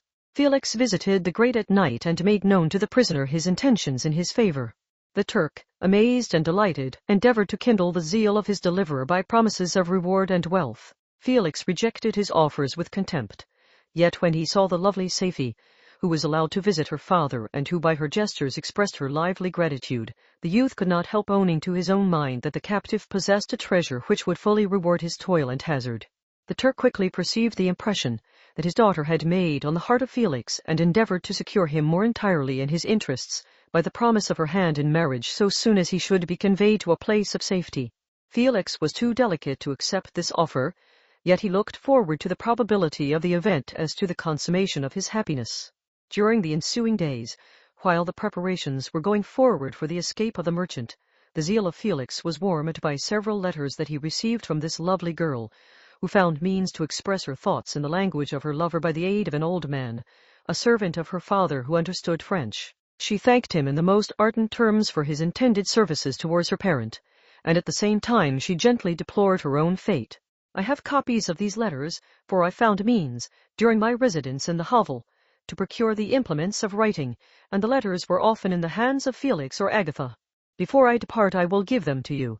They will prove the truth of my tale, but at present, as the sun is already far declined, I shall only have time to repeat the substance of them to you. Safie related that her mother was a Christian Arab, seized and made a slave by the Turks. Recommended by her beauty, she had won the heart of the father of Safie, who married her. The young girl spoke in high and enthusiastic terms of her mother, who, born in freedom, spurned the bondage to which she was now reduced. She instructed her daughter in the tenets of her religion and taught her to aspire to higher powers of intellect and an independence of spirit forbidden to the female followers of Mohammed. This lady died, but her lessons were indelibly impressed on the mind of Safie, who sickened at the prospect of again returning to Asia and being immured within the walls of a harem, allowed only to occupy herself with infantile amusements, ill-suited to the temper of her soul, now accustomed to grand ideas and a noble emulation for virtue. The prospect of marrying a Christian and remaining in a country, where women were allowed to take a rank in society, was enchanting to her. The day for the execution of the Turk was fixed, but on the night previous to it he quitted his prison, and before morning was distant many leagues from Paris. Felix had procured passports in the name of his father, sister, and himself. He had previously communicated his plan to the former, who aided the deceit by quitting his house, under the pretense of a journey, and concealed himself, with his daughter, in an obscure part of Paris. Felix conducted the fugitives through France to Lyons and across Mont-Cenis to Leghorn, where the merchant had decided to wait a favorable opportunity of passing into some part of the Turkish dominions. Safie resolved to remain with her father until the moment of his departure, before which time the Turk renewed his promise that she should be united to his deliverer, and Felix remained with them in expectation of that event, and in the meantime he enjoyed the society of the Arabian, who exhibited towards him the simplest and tenderest affection. They conversed with one another through the means of an interpreter, and sometimes with the interpretation of looks, and Safie sang to him the divine airs of her native country. The Turk allowed this intimacy to take place and encouraged the hopes of the youthful lovers, while in his heart he had formed far other plans. He loathed the idea that his daughter should be united to a Christian, but he feared the resentment of Felix if he should appear lukewarm, for he knew that he was still in the power of his deliverer if he should choose to betray him to the Italian state which they inhabited. He revolved 1,000 plans by which he should be enabled to prolong the deceit until it might be no longer necessary, and secretly to take his daughter with him when he departed. His plans were facilitated by the news which arrived from Paris. The government of France were greatly enraged at the escape of their victim, and spared no pains to detect and punish his deliverer. The plot of Felix was quickly discovered, and de Lacy and Agatha were thrown into prison. The news reached Felix and roused him from his dream of pleasure. His blind and aged father and his gentle sister lay in a noisome dungeon, while he enjoyed the free air and the society of her whom he loved. This idea was torture to him. He quickly arranged with the Turk that if the latter should find a favorable opportunity for escape before Felix could return to Italy, Safie should remain as a boarder at a convent at Leghorn, and then, quitting the lovely Arabian, he hastened to Paris and delivered himself up to the vengeance of the law, hoping to free de Lacy and Agatha by this proceeding. He did not succeed. They remained confined for 5 months before the trial took place, the result of which deprived them of their fortune and condemned them to a perpetual exile from their native country. They found a miserable asylum in the cottage in Germany, where I discovered them. Felix soon learned that the treacherous Turk, for whom he and his family endured such unheard of oppression, on discovering that his deliverer was thus reduced to poverty and ruin, became a traitor to good feeling and honor, and had quitted Italy with his daughter, insultingly sending Felix a pittance of money to aid him, as he said, in some plan of future maintenance. Such were the events that preyed on the heart of Felix and rendered him, when I first saw him, the most miserable of his family. He could have endured poverty, and while this distress had been the meed of his virtue, he gloried in it, but the ingratitude of the Turk and the loss of his beloved Safie were misfortunes more bitter and irreparable. The arrival of the Arabian now infused new life into his soul. When the news reached Leghorn that Felix was deprived of his wealth and rank, the merchant commanded his daughter to think no more of her lover, but to prepare to return to her native country. The generous nature of Safie was outraged by this command. She attempted to expostulate with her father, but he left her angrily, reiterating his tyrannical mandate. A few days after, the Turk entered his daughter's apartment and told her hastily that he had reason to believe that his residence at Leghorn had been divulged and that he should speedily be delivered up to the French government. He had consequently hired a vessel to convey him to Constantinople, for which city he should sail in a few hours. He intended to leave his daughter under the care of a confidential servant, to follow at her leisure with the greater part of his property, which had not yet arrived at Leghorn. When alone, Safie resolved in her own mind the plan of conduct that it would become her to pursue in this emergency. A residence in Turkey was abhorrent to her. Her religion and her feelings were alike averse to it. By some papers of her father, which fell into her hands, she heard of the exile of her lover and learnt the name of the spot where he then resided. She hesitated some time, but at length she formed her determination. Taking with her some jewels that belonged to her and a sum of money, she quitted Italy with an attendant, a native of Leghorn, but who understood the common language of Turkey, and departed for Germany. She arrived in safety at a town about 20 leagues from the cottage of de Lacy, when her attendant fell dangerously ill. Safie nursed her with the most devoted affection, but the poor girl died, and the Arabian was left alone, unacquainted with the language of the country and utterly ignorant of the customs of the world. She fell, however, into good hands. The Italian had mentioned the name of the spot for which they were bound, and after her death the woman of the house in which they had lived took care that Safie should arrive in safety at the cottage of her lover. Chapter 15. Such was the history of my beloved cottagers. It impressed me deeply. I learned, from the views of social life which it developed, to admire their virtues and to deprecate the vices of mankind. As yet I looked upon crime as a distant evil. Benevolence and generosity were ever present before me, inciting within me a desire to become an actor in the busy scene where so many admirable qualities were called forth and displayed. But in giving an account of the progress of my intellect, I must not omit a circumstance which occurred in the beginning of the month of August of the same year. One night during my accustomed visit to the neighboring wood, where I collected my own food and brought home firing for my protectors, I found on the ground a leathern portmanteau containing several articles of dress and some books. I eagerly seized the prize and returned with it to my hovel. Fortunately, the books were written in the language, the elements of which I had acquired at the cottage. They consisted of Paradise Lost, a volume of Plutarch's Lives, and the Sorrows of Werther. The possession of these treasures gave me extreme delight.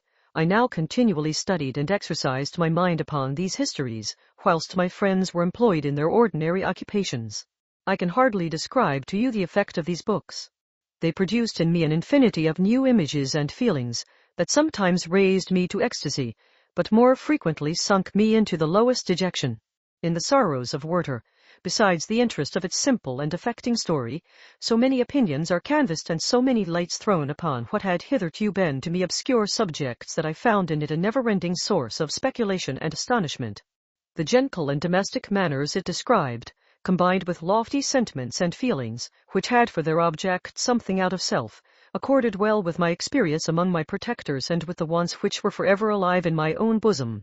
But I thought Werther himself a more divine being than I had ever beheld or imagined. His character contained no pretension, but it sank deep. The disquisitions upon death and suicide were calculated to fill me with wonder. I did not pretend to enter into the merits of the case, yet I inclined towards the opinions of the hero, whose extinction I wept, without precisely understanding it. As I read, however, I applied much personally to my own feelings and condition. I found myself similar yet at the same time strangely unlike to the beings concerning whom I read, and to whose conversation I was a listener. I sympathized with and partly understood them, but I was unformed in mind. I was dependent on none and related to none. The path of my departure was free, and there was none to lament my annihilation. My person was hideous and my stature gigantic. What did this mean? Who was I? What was I? Whence did I come? What was my destination? These questions continually recurred, but I was unable to solve them. The volume of Plutarch's Lives, which I possessed, contained the histories of the first founders of the ancient republics. This book had a far different effect upon me from the Sorrows of Werther. I learned from Werther's imaginations despondency and gloom, but Plutarch taught me high thoughts. He elevated me above the wretched sphere of my own reflections, to admire and love the heroes of past ages.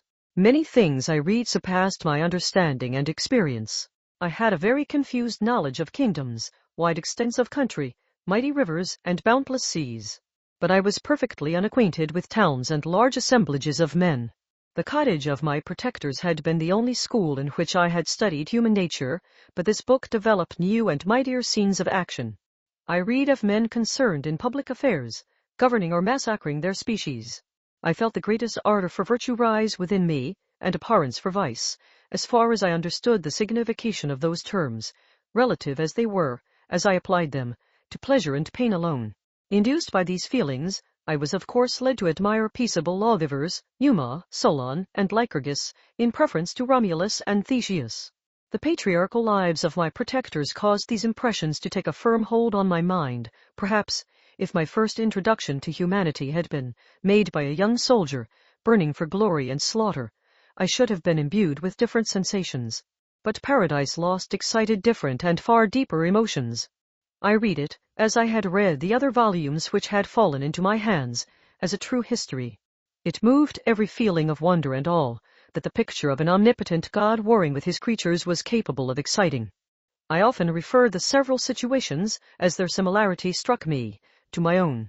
Like Adam, I was apparently united by no link to any other being in existence, but his state was far different from mine in every other respect. He had come forth from the hands of God a perfect creature, happy and prosperous, guarded by the especial care of his Creator.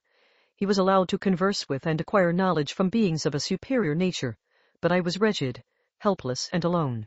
Many times I considered Satan as the fitter emblem of my condition, for often, like him, when I viewed the bliss of my protectors, the bitter gall of envy rose within me. Another circumstance strengthened and confirmed these feelings. Soon after my arrival in the hovel I discovered some papers in the pocket of the dress, which I had taken from your laboratory. At first I had neglected them, but now that I was able to decipher the characters in which they were written, I began to study them with diligence. It was your journal of the 4 months that preceded my creation. You minutely described in these papers every step you took in the progress of your work. This history was mingled with accounts of domestic occurrences. You doubtless recollect these papers. Here they are.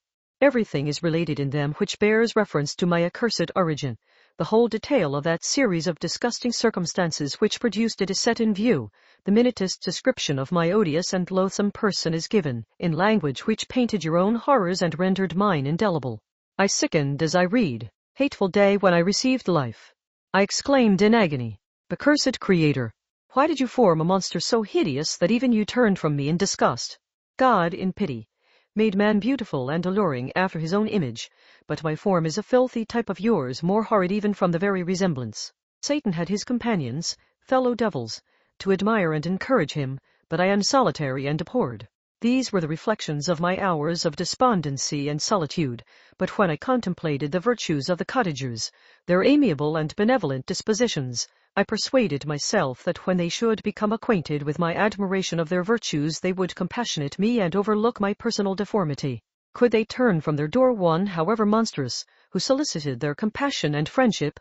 I resolved, at least, not to despair, but in every way to fit myself for an interview with them which would decide my fate.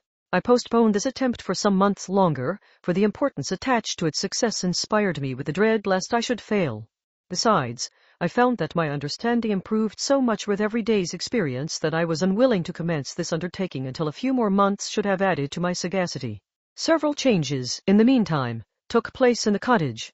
The presence of safety diffused happiness among its inhabitants, and I also found that a greater degree of plenty reigned there. Felix and Agatha spent more time in amusement and conversation, and were assisted in their labors by servants. They did not appear rich, but they were contented and happy. Their feelings were serene and peaceful, while mine became every day more tumultuous. Increase of knowledge only discovered to me more clearly what a wretched outcast I was. I cherished hope, it is true, but it vanished when I beheld my person reflected in water or my shadow in the moonshine, even as that frail image and that inconstant shade.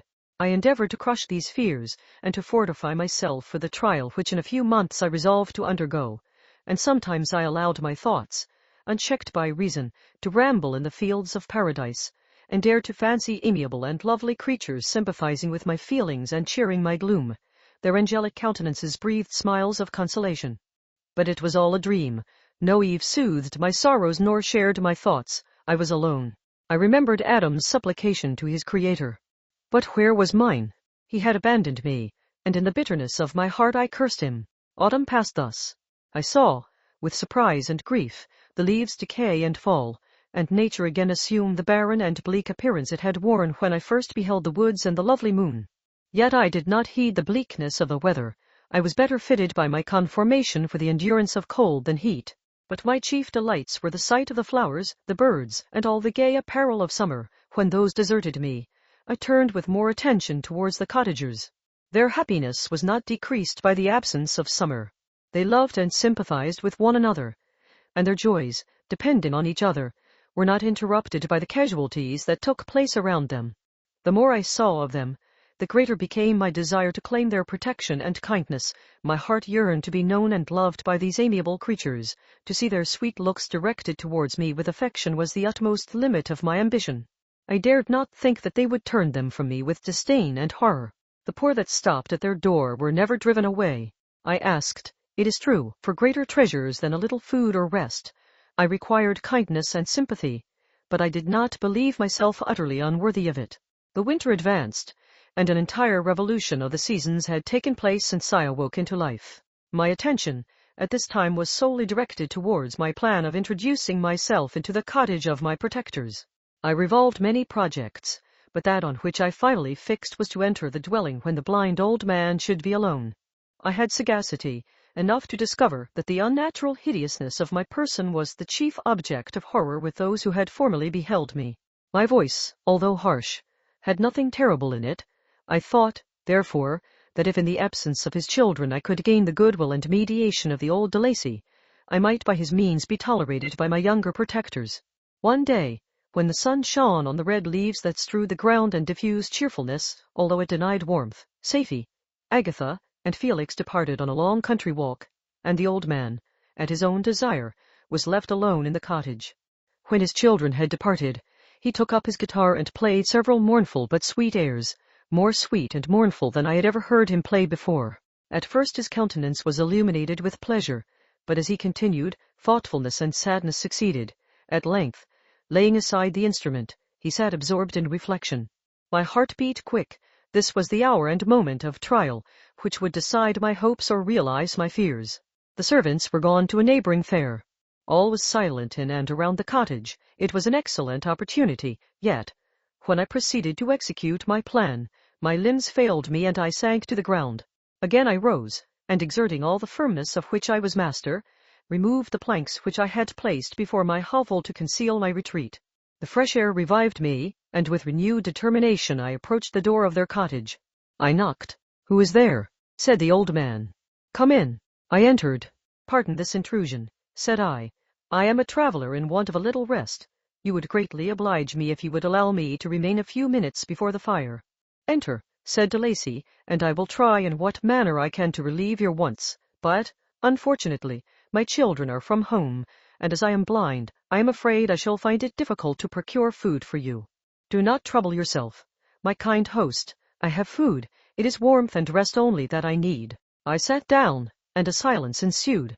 I knew that every minute was precious to me, yet I remained irresolute in what manner to commence the interview, when the old man addressed me. "By your language, stranger, I suppose you are my countryman. Are you French?" "No, but I was educated by a French family and understand that language only. I am now going to claim the protection of some friends, whom I sincerely love, and of whose favor I have some hopes." "Are they Germans?" "No, they are French. But let us change the subject. I am an unfortunate and deserted creature. I look around and I have no relation or friend upon earth. These amiable people to whom I go have never seen me and know little of me. I am full of fears, for if I fail there, I am an outcast in the world forever. Do not despair. To be friendless is indeed to be unfortunate, but the hearts of men, when unprejudiced by any obvious self-interest, are full of brotherly love and charity. Rely, therefore, on your hopes, and if these friends are good and amiable, do not despair. They are kind, they are the most excellent creatures in the world, but, unfortunately, they are prejudiced against me. I have good dispositions. My life has been hitherto harmless and in some degree beneficial, but a fatal prejudice clouds their eyes, and where they ought to see a feeling and kind friend, they behold only a detestable monster. That is indeed unfortunate, but if you are really blameless, cannot you undeceive them? I am about to undertake that task, and it is on that account that I feel so many overwhelming terrors. I tenderly love these friends. I have, unknown to them, been for many months in the habits of daily kindness towards them, but they believe that I wish to injure them, and it is that prejudice which I wish to overcome. Where do these friends reside? Near this spot. The old man paused and then continued, "If you will unreservedly confide to me the particulars of your tale, I perhaps may be of use in undeceiving them. I am blind and cannot judge of your countenance, but there is something in your words which persuades me that you are sincere. I am poor and an exile, but it will afford me true pleasure to be in any way serviceable to a human creature." "Excellent man, I thank you and accept your generous offer. You raise me from the dust by this kindness, and I trust that, by your aid, I shall not be driven from the society and sympathy of your fellow creatures. Heaven forbid. Even if you were really criminal, for that can only drive you to desperation, and not instigate you to virtue. I also am unfortunate. I and my family have been condemned, although innocent. Judge, therefore, if I do not feel for your misfortunes. How can I thank you, my best and only benefactor? From your lips first have I heard the voice of kindness directed towards me. I shall be forever grateful, and your present humanity assures me of success with those friends whom I am on the point of meeting. May I know the names and residence of those friends? I paused. This, I thought, was the moment of decision, which was to rob me of or bestow happiness on me forever. I struggled vainly for firmness sufficient to answer him, but the effort destroyed all my remaining strength. I sank on the chair and sobbed aloud. At that moment I heard the steps of my younger protectors. I had not a moment to lose, but seizing the hand of the old man, I cried, "Now is the time. Save and protect me. You and your family are the friends whom I seek. Do not you desert me in the hour of trial." "Great God!" exclaimed the old man. "Who are you?" At that instant the cottage door was opened, and Felix, Safie, and Agatha entered. Who can describe their horror and consternation on beholding me? Agatha fainted, and Safie, unable to attend to her friend, rushed out of the cottage. Felix darted forward, and with supernatural force tore me from his father, to whose knees I clung. In a transport of fury, he dashed me to the ground and struck me violently with a stick. I could have torn him limb from limb, as the lion rends the antelope.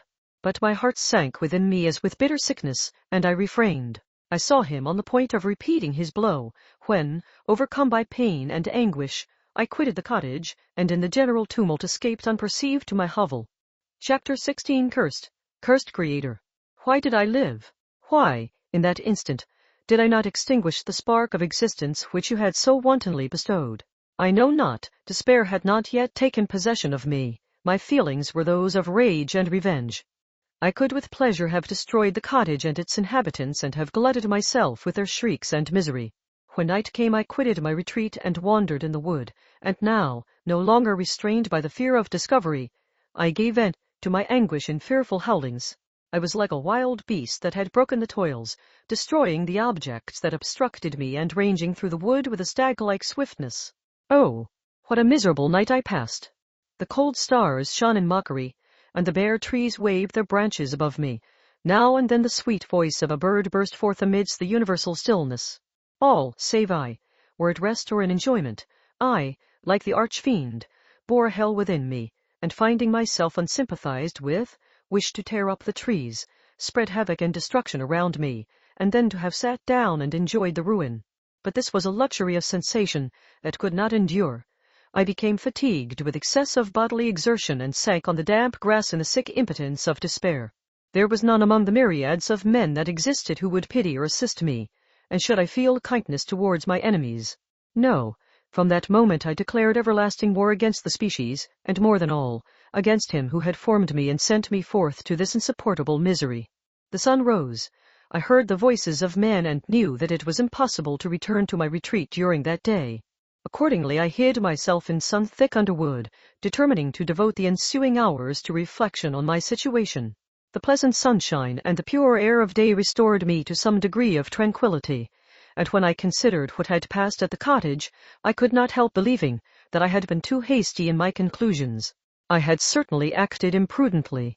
It was apparent that my conversation had interested the father in my behalf, and I was a fool in having exposed my person to the horror of his children. I ought to have familiarized the old de Lacy to me, and by degrees to have discovered myself to the rest of his family when they should have been prepared for my approach. But I did not believe my errors to be irretrievable, and after much consideration I resolved to return to the cottage, seek the old man, and by my representations win him to my party. These thoughts calmed me, and in the afternoon I sank into a profound sleep, but the fever of my blood did not allow me to be visited by peaceful dreams. The horrible scene of the preceding day was forever acting before my eyes. The females were flying, and the enraged Felix tearing me from his father's feet. I awoke exhausted, and finding that it was already night, I crept forth from my hiding-place, and went in search of food. When my hunger was appeased, I directed my steps towards the well-known path that conducted to the cottage. All there was at peace. I crept into my hovel, and remained in silent expectation of the accustomed hour when the family arose. That hour passed. The sun mounted high in the heavens, but the cottagers did not appear. I trembled violently, apprehending some dreadful misfortune. The inside of the cottage was dark, and I heard no motion. I cannot describe the agony of this suspense. Presently 2 countrymen passed by, but pausing near the cottage, they entered into conversation, using violent gesticulations, but I did not understand what they said, as they spoke the language of the country, which differed from that of my protectors. Soon after, however, Felix approached with another man. I was surprised, as I knew that he had not quitted the cottage that morning, and waited anxiously to discover from his discourse the meaning of these unusual appearances. "Do you consider," said his companion to him, "that you will be obliged to pay 3 months' rent and to lose the produce of your garden? I do not wish to take any unfair advantage, and I beg therefore that you will take some days to consider of your determination." "It is utterly useless," replied Felix. "We can never again inhabit your cottage. The life of my father is in the greatest danger, owing to the dreadful circumstance that I have related. My wife and my sister will never recover from their horror. I entreat you not to reason with me any more. Take possession of your tenement and let me fly from this place." Felix trembled violently as he said this. He and his companion entered the cottage, in which they remained for a few minutes, and then departed. I never saw any of the family of de Lacy more. I continued for the remainder of the day in my hovel in a state of utter and stupid despair. My protectors had departed and had broken the only link that held me to the world. For the first time the feelings of revenge and hatred filled my bosom, and I did not strive to control them, but allowing myself to be borne away by the stream, I bent my mind towards injury and death. When I thought of my friends, of the mild voice of de Lacy, the gentle eyes of Agatha, and the exquisite beauty of the Arabian, these thoughts vanished, and a gush of tears somewhat soothed me.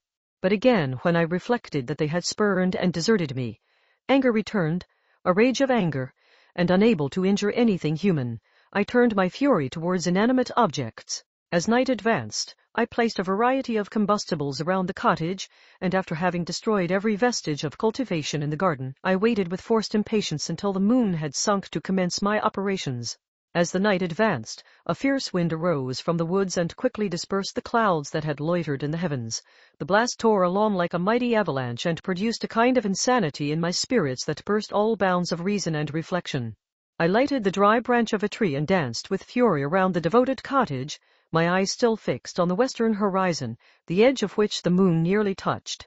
A part of its orb was at length hid, and I waved my brand. It sank, and with a loud scream I fired the straw and heath and bushes which I had collected. The wind fanned the fire, and the cottage was quickly enveloped by the flames, which clung to it and licked it with their forked and destroying tongues. As soon as I was convinced that no assistance could save any part of the habitation, I quitted the scene and sought for refuge in the woods. And now, with the world before me, whither should I bend my steps? I resolved to fly far from the scene of my misfortunes, but to me, hated and despised, every country must be equally horrible. At length the thought of you crossed my mind. I learned from your papers that you were my father, my creator, and to whom could I apply with more fitness than to him who had given me life? Among the lessons that Felix had bestowed upon Safie, geography had not been omitted. I had learned from these the relative situations of the different countries of the earth. You had mentioned Geneva as the name of your native town, and towards this place I resolved to proceed. But how was I to direct myself? I knew that I must travel in a southwesterly direction to reach my destination, but the sun was my only guide. I did not know the names of the towns that I was to pass through, nor could I ask information from a single human being, but I did not despair. From you only could I hope for succor, although towards you I felt no sentiment but that of hatred. Unfeeling, heartless creator, you had endowed me with perceptions and passions, and then cast me abroad an object for the scorn and horror of mankind. But on you only had I any claim for pity and redress, and from you I determined to seek that justice which I vainly attempted to gain from any other being that wore the human form. My travels were long, and the sufferings I endured intense. It was late in autumn when I quitted the district where I had so long resided. I traveled only at night, fearful of encountering the visage of a human being. Nature decayed around me, and the sun became heatless. Rain and snow poured around me. Mighty rivers were frozen. The surface of the earth was hard and chill and bare, and I found no shelter. O earth, how often did I imprecate curses on the cause of my being! The mildness of my nature had fled, and all within me was turned to gall and bitterness. The nearer I approached to your habitation, the more deeply did I feel the spirit of revenge enkindled in my heart. Snow fell, and the waters were hardened, but I rested not. A few incidents now and then directed me, and I possessed a map of the country, but I often wandered wide from my path. The agony of my feelings allowed me no respite. No incident occurred from which my rage and misery could not extract its food, but a circumstance that happened when I arrived on the confines of Switzerland, when the sun had recovered its warmth and the earth again began to look green, confirmed in an especial manner the bitterness and horror of my feelings. I generally rested during the day and travelled only when I was secured by night from the view of man. One morning, however, finding that my path lay through a deep wood, I ventured to continue my journey after the sun had risen. The day, which was one of the first of spring, cheered even me by the loveliness of its sunshine and the balminess of the air. I felt emotions of gentleness and pleasure that had long appeared dead revive within me. Half surprised by the novelty of these sensations, I allowed myself to be borne away by them, and forgetting my solitude and deformity, dared to be happy. Soft tears again bedewed my cheeks, and I even raised my humid eyes with thankfulness towards the blessed sun, which bestowed such joy upon me. I continued to wind among the paths of the wood, until I came to its boundary, which was skirted by a deep and rapid river, into which many of the trees bent their branches, now budding with the fresh spring. Here I paused, not exactly knowing what path to pursue, when I heard the sound of voices that induced me to conceal myself under the shade of a cypress. I was scarcely hid when a young girl came running towards the spot where I was concealed, laughing, as if she ran from someone in sport. She continued her course along the precipitous sides of the river, when suddenly her foot slipped, and she fell into the rapid stream. I rushed from my hiding place, and with extreme labor, from the force of the current, saved her and dragged her to shore. She was senseless, and I endeavored by every means in my power to restore animation, when I was suddenly interrupted by the approach of a rustic, who was probably the person from whom she had playfully fled. On seeing me, he darted towards me, and tearing the girl from my arms, hastened towards the deeper parts of the wood. I followed speedily, I hardly knew why, but when a man saw me draw near, he aimed a gun, which he carried, at my body and fired. I sank to the ground, and my injurer, with increased swiftness, escaped into the wood. This was then the reward of my benevolence. I had saved a human being from destruction, and as a recompense I now writhed under the miserable pain of a wound which shattered the flesh and bone. The feelings of kindness and gentleness, which I had entertained but a few moments before, gave place to hellish rage and gnashing of teeth. Inflamed by pain, I vowed eternal hatred and vengeance to all mankind. But the agony of my wound overcame me, my pulses paused, and I fainted. For some weeks I led a miserable life in the woods, endeavoring to cure the wound which I had received. The ball had entered my shoulder, and I knew not whether it had remained there or passed through. At any rate, I had no means of extracting it. My sufferings were augmented also by the oppressive sense of the injustice and ingratitude of their infliction. My daily vows rose for revenge, a deep and deadly revenge, such as would alone compensate for the outrages and anguish I had endured. After some weeks my wound healed, and I continued my journey. The labors I endured were no longer to be alleviated by the bright sun or gentle breezes of spring. All joy was but a mockery, which insulted my desolate state and made me feel more painfully that I was not made for the enjoyment of pleasure. But my toils now drew near a close, and in 2 months from this time I reached the environs of Geneva. It was evening when I arrived, and I retired to a hiding place among the fields that surround it to meditate in what manner I should apply to you. I was oppressed by fatigue and hunger, and far too unhappy to enjoy the gentle breezes of evening or the prospect of the sun setting behind the stupendous mountains of Jura. At this time a slight sleep relieved me from the pain of reflection, which was disturbed by the approach of a beautiful child, who came running into the recess I had chosen with all the sportiveness of infancy.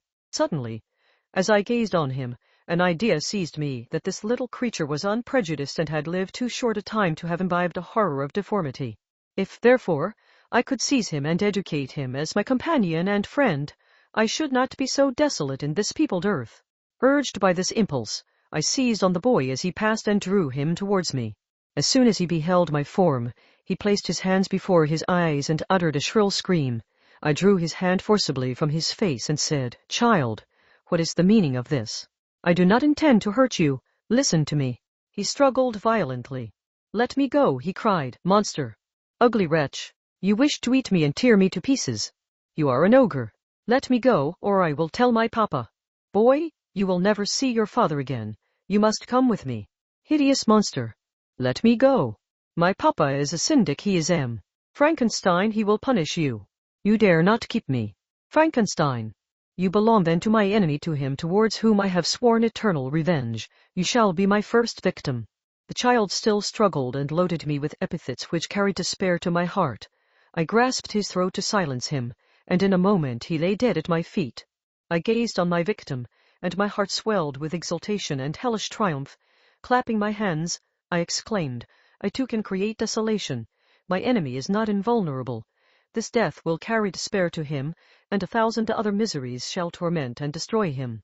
As I fixed my eyes on the child, I saw something glittering on his breast. I took it. It was a portrait of a most lovely woman. In spite of my malignity, it softened and attracted me. For a few moments I gazed with delight on her dark eyes, fringed by deep lashes, and her lovely lips, but presently my rage returned. I remembered that I was forever deprived of the delights that such beautiful creatures could bestow, and that she whose resemblance I contemplated would, in regarding me, have changed that air of divine benignity to one expressive of disgust and affright. Can you wonder that such thoughts transported me with rage? I only wonder that at that moment, instead of venting my sensations in exclamations and agony, I did not rush among mankind and perish in the attempt to destroy them. While I was overcome by these feelings, I left the spot where I had committed the murder, and seeking a more secluded hiding place, I entered a barn which had appeared to me to be empty. A woman was sleeping on some straw. She was young, not indeed so beautiful as her whose portrait I held, but of an agreeable aspect and blooming in the loveliness of youth and health. Here, I thought, is one of those whose joy-imparting smiles are bestowed on all but me. And then I bent over her and whispered, Awake, fairest, thy lover is near, he who would give his life but to obtain one look of affection from thine eyes. My beloved, awake. The sleeper stirred. A thrill of terror ran through me. Should she indeed awake, and see me, and curse me, and denounce the murderer? Thus would she assuredly act if her darkened eyes opened and she beheld me. The thought was madness. It stirred the fiend within me, not I, but she shall suffer. The murder I have committed because I am forever robbed of all that she could give me. She shall atone. The crime had its source in her. Be hers the punishment. Thanks to the lessons of Felix and the sanguinary laws of man, I had learned now to work mischief. I bent over her and placed the portrait securely in one of the folds of her dress. She moved again, and I fled. For some days I haunted the spot where these scenes had taken place, sometimes wishing to see you, sometimes resolved to quit the world and its miseries forever. At length I wandered towards these mountains, and have ranged through their immense recesses, consumed by a burning passion which you alone can gratify. We may not part until you have promised to comply with my requisition. I am alone and miserable. Man will not associate with me, but one as deformed and horrible as myself would not deny herself to me. My companion must be of the same species and have the same defects. This being you must create. Chapter 17. The being finished speaking and fixed his looks upon me in the expectation of a reply. But I was bewildered, perplexed, and unable to arrange my ideas sufficiently to understand the full extent of his proposition. He continued, You must create a female for me with whom I can live in the interchange of those sympathies necessary for my being. This you alone can do, and I demand it of you as a right which you must not refuse to concede. The latter part of his tale had kindled anew in me the anger that had died away while he narrated his peaceful life among the cottagers, and as he said this I could no longer suppress the rage that burned within me. I do refuse it, I replied, and no torture shall ever extort a consent from me. You may render me the most miserable of men, but you shall never make me base in my own eyes. Shall I create another like yourself, whose joint wickedness might desolate the world? Begone! I have answered you. You may torture me, but I will never consent. You are in the wrong, replied the fiend, and instead of threatening, I am content to reason with you. I am malicious because I am miserable. Am I not shunned and hated by all mankind? You, my creator, would tear me to pieces and triumph. Remember that, and tell me why I should pity man more than he pities me. You would not call it murder if you could precipitate me into one of those ice rifts and destroy my frame, the work of your own hands. Shall I respect man when he condemns me? Let him live with me in the interchange of kindness, and instead of injury I would bestow every benefit upon him with tears of gratitude at his acceptance. But that cannot be. The human senses are insurmountable barriers to our union. Yet mine shall not be the submission of abject slavery. I will revenge my injuries. If I cannot inspire love, I will cause fear, and chiefly towards you, my arch-enemy, because my creator, do I swear inextinguishable hatred. Have a care. I will work at your destruction, nor finish until I desolate your heart, so that you shall curse the hour of your birth. A fiendish rage animated him as he said this. His face was wrinkled into contortions too horrible for human eyes to behold, but presently he calmed himself and proceeded. I intended to reason. This passion is detrimental to me, for you do not reflect that you are the cause of its success. If any being felt emotions of benevolence towards me, I should return them 100 and 100-fold. For that one creature's sake I would make peace with the whole kind. But I now indulge in dreams of bliss that cannot be realized. What I ask of you is reasonable and moderate. I demand a creature of another sex, but as hideous as myself. The gratification is small, but it is all that I can receive, and it shall content me. It is true, we shall be monsters, cut off from all the world, but on that account we shall be more attached to one another. Our lives will not be happy, but they will be harmless and free from the misery I now feel. Oh, my Creator, make me happy. Let me feel gratitude towards you for one benefit. Let me see that I excite the sympathy of some existing thing. Do not deny me my request. I was moved. I shuddered when I thought of the possible consequences of my consent, but I felt that there was some justice in his argument. His tale and the feelings he now expressed proved him to be a creature of fine sensations, and did I not as his maker owe him all the portion of happiness that it was in my power to bestow? He saw my change of feeling and continued, "If you consent, neither you nor any other human being shall ever see us again. I will go to the vast wilds of South America. My food is not that of man. I do not destroy the lamb and the kid to glut my appetite. Acorns and berries afford me sufficient nourishment. My companion will be of the same nature as myself and will be content with the same fare. We shall make our bed of dried leaves. The sun will shine on us as on man and will ripen our food.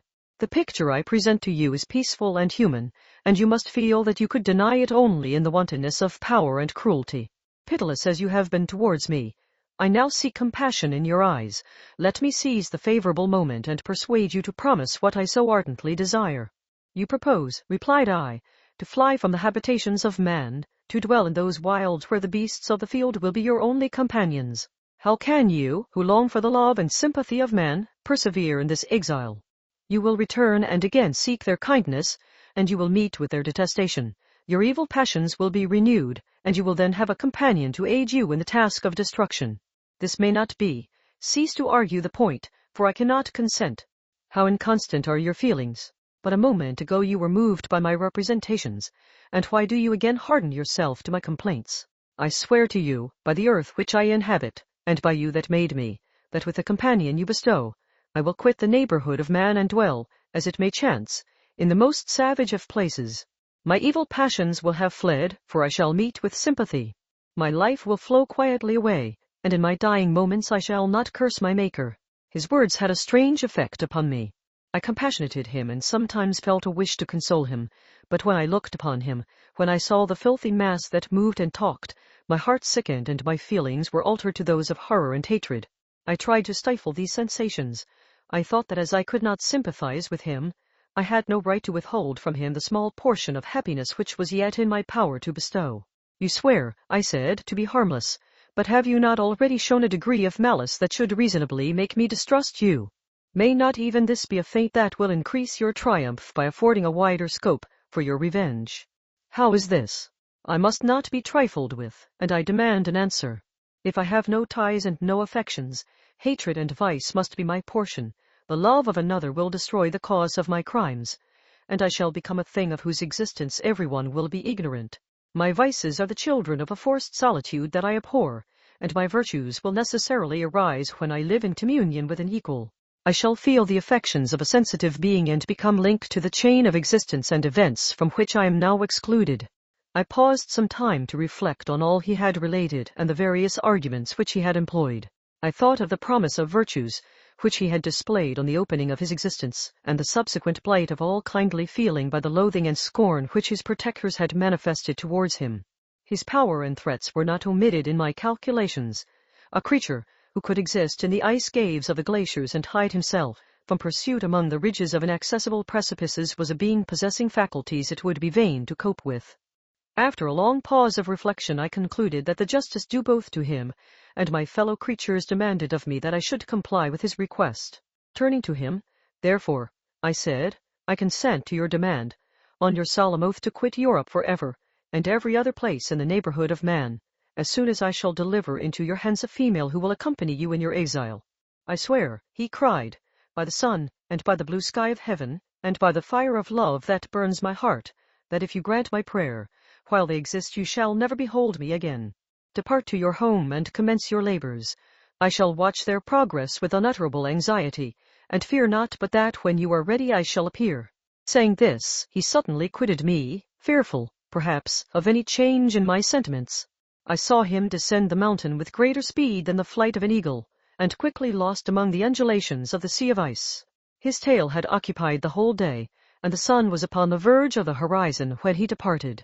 I knew that I ought to hasten my descent towards the valley, as I should soon be encompassed in darkness, but my heart was heavy, and my steps slow. The labor of winding among the little paths of the mountain and fixing my feet firmly as I advanced perplexed me, occupied as I was by the emotions which the occurrences of the day had produced. Night was far advanced when I came to the halfway resting place and seated myself beside the fountain.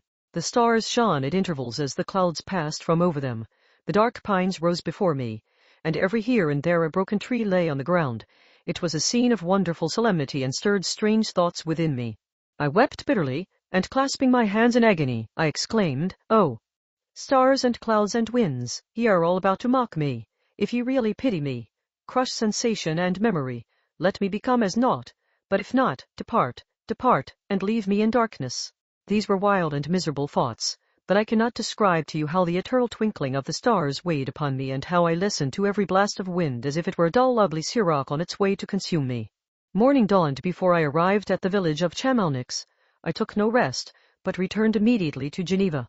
Even in my own heart I could give no expression to my sensations. They weighed on me with a mountain's weight, and their excess destroyed my agony beneath them. Thus I returned home, and entering the house, presented myself to the family. My haggard and wild appearance awoke intense alarm, but I answered no question. Scarcely did I speak. I felt as if I were placed under a ban, as if I had no right to claim their sympathies, as if never more might I enjoy companionship with them. Yet even thus I loved them to adoration, and to save them, I resolved to dedicate myself to my most abhorred task. The prospect of such an occupation made every other circumstance of existence pass before me like a dream, and that thought only had to me the reality of life. Chapter 18. Day after day, week after week, passed away on my return to Geneva, and I could not collect the courage to recommence my work. I feared the vengeance of the disappointed fiend, yet I was unable to overcome my repugnance to the task which was enjoined me. I found that I could not compose a female without again devoting several months to profound study and laborious disquisition.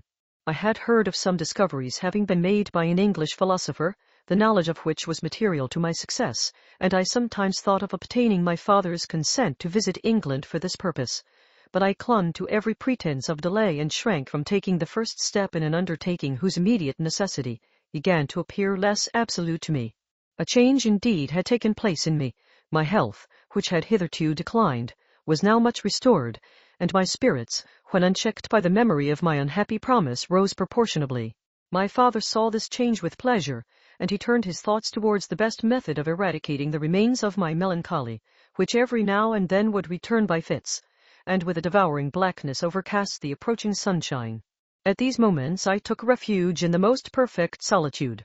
I passed whole days on the lake alone in a little boat, watching the clouds and listening to the rippling of the waves, silent and listless. But the fresh air and bright sun seldom failed to restore me to some degree of composure, and on my return I met the salutations of my friends with a readier smile and a more cheerful heart. It was after my return from one of these rambles that my father, calling me aside, thus addressed me: "I am happy to remark, my dear son, that you have resumed your former pleasures and seem to be returning to yourself. And yet you are still unhappy and still avoid our society." For some time I was lost in conjecture as to the cause of this, but yesterday an idea struck me, and if it is well founded, I conjure you to avow it. Reserve on such a point would be not only useless, but draw down treble misery on us all. I trembled violently at his exordium, and my father continued: "I confess, my son, that I have always looked forward to your marriage with our dear Elizabeth as the tie of our domestic comfort and the stay of my declining years. You were attached to each other from your earliest infancy. You studied together, and appeared, in dispositions and tastes, entirely suited to one another. But so blind is the experience of man that what I conceive to be the best assistance to my plan may have entirely destroyed it. You, perhaps, regard her as your sister, without any wish that she might become your wife. Nay, you may have met with another whom you may love, and considering yourself as bound in honor to Elizabeth, This struggle may occasion the poignant misery which you appear to feel. My dear father, reassure yourself. I love my cousin tenderly and sincerely. I never saw any woman who excited, as Elizabeth does, my warmest admiration and affection. My future hopes and prospects are entirely bound up in the expectation of our union. The expression of your sentiments of this subject, my dear Victor, gives me more pleasure than I have for some time experienced. If you feel thus, we shall assuredly be happy, however present events may cast a gloom over us.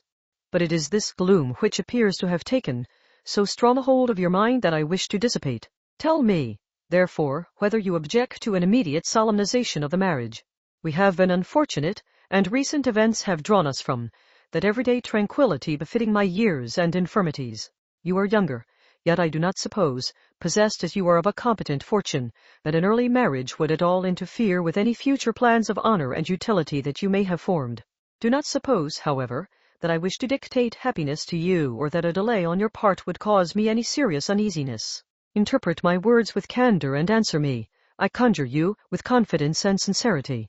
I listened to my father in silence, and remained for some time incapable of offering any reply.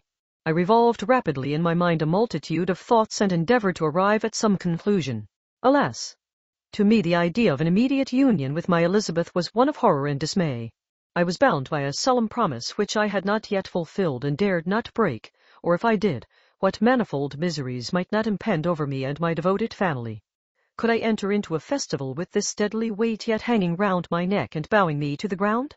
I must perform my engagement and let the monster depart with his mate before I allowed myself to enjoy the delight of a union from which I expected peace. I remembered also the necessity imposed upon me of either journeying to England or entering into a long correspondence with those philosophers of that country, whose knowledge and discoveries were of indispensable use to me in my present undertaking. The latter method of obtaining the desired intelligence was dilatory and unsatisfactory. Besides, I had an insurmountable aversion to the idea of engaging myself in my loathsome task in my father's house while in habits of familiar intercourse with those I loved. I knew that 1,000 fearful accidents might occur, the slightest of which would disclose a tale to thrill all connected with me with horror. I was aware also that I should often lose all self-command, all capacity of hiding the harrowing sensations that would possess me during the progress of my unearthly occupation. I must absent myself from all I loved while thus employed. Once commenced, it would quickly be achieved, and I might be restored to my family in peace and happiness. My promise fulfilled, the monster would depart forever, or so my fond fancy imaged some accident might meanwhile occur to destroy him, and put an end to my slavery forever. These feelings dictated my answer to my father. I expressed a wish to visit England, but concealing the true reasons of this request, I clothed my desires under a guise which excited no suspicion, while I urged my desire with an earnestness that easily induced my father to comply. After so long a period of an absorbing melancholy that resembled madness in its intensity and effects, he was glad to find that I was capable of taking pleasure in the idea of such a journey, and he hoped that change of scene and varied amusement would, before my return, have restored me entirely to myself. The duration of my absence was left to my own choice. A few months, or at most a year, was the period contemplated. One paternal kind precaution he had taken to ensure my having a companion. Without previously communicating with me, he had, in concert with Elizabeth, arranged that Clerval should join me at Strasbourg. This interfered with the solitude I coveted for the prosecution of my task, yet at the commencement of my journey the presence of my friend could in no way be an impediment, and truly I rejoiced that thus I should be saved many hours of lonely, maddening reflection. Nay, Henry might stand between me and the intrusion of my foe. If I were alone, would he not at times force his abhorred presence on me to remind me of my task or to contemplate its progress? To England, therefore, I was bound, and it was understood that my union with Elizabeth should take place immediately on my return. My father's age rendered him extremely averse to delay. For myself, there was one reward I promised myself from my detested toils, one consolation for my unparalleled sufferings. It was the prospect of that day when, enfranchised from my miserable slavery, I might claim Elizabeth and forget the past in my union with her. I now made arrangements for my journey, but one feeling haunted me which filled me with fear and agitation. During my absence I should leave my friends unconscious of the existence of their enemy, and unprotected from his attacks, exasperated as he might be by my departure. But he had promised to follow me wherever I might go, and would he not accompany me to England? This imagination was dreadful in itself, but soothing inasmuch as it supposed the safety of my friends. I was agonized with the idea of the possibility that the reverse of this might happen. But through the whole period during which I was the slave of my creature, I allowed myself to be governed by the impulses of the moment, and my present sensation strongly intimated that the fiend would follow me and exempt my family from the danger of his machinations. It was in the latter end of September that I again quitted my native country. My journey had been my own suggestion, and Elizabeth therefore acquiesced, but she was filled with disquiet at the idea of my suffering, away from her, the inroads of misery and grief.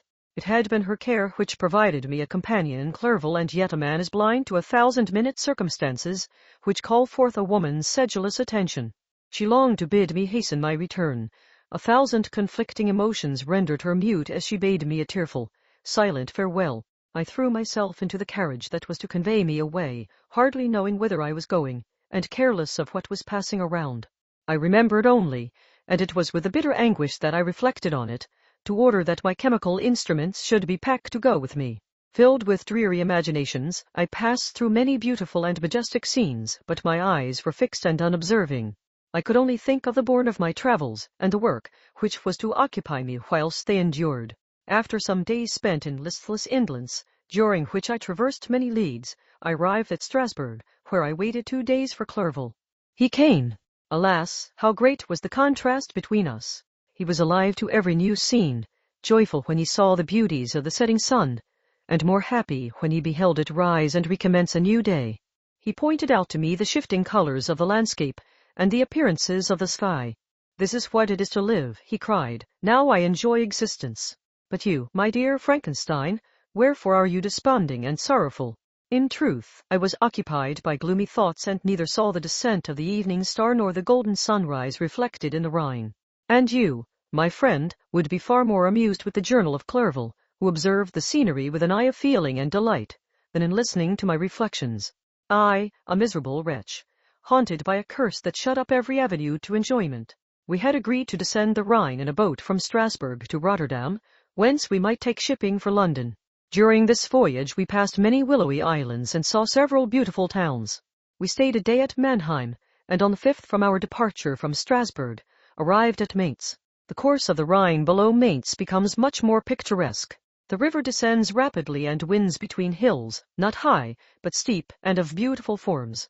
We saw many ruined castles standing on the edges of precipices, surrounded by black woods, high and inaccessible. This part of the Rhine, indeed, presents a singularly variegated landscape. In one spot you view rugged hills, ruined castles overlooking tremendous precipices, with the dark Rhine rushing beneath, and on the sudden turn of a promontory, flourishing vineyards with green sloping banks and a meandering river and populous towns occupy the scene.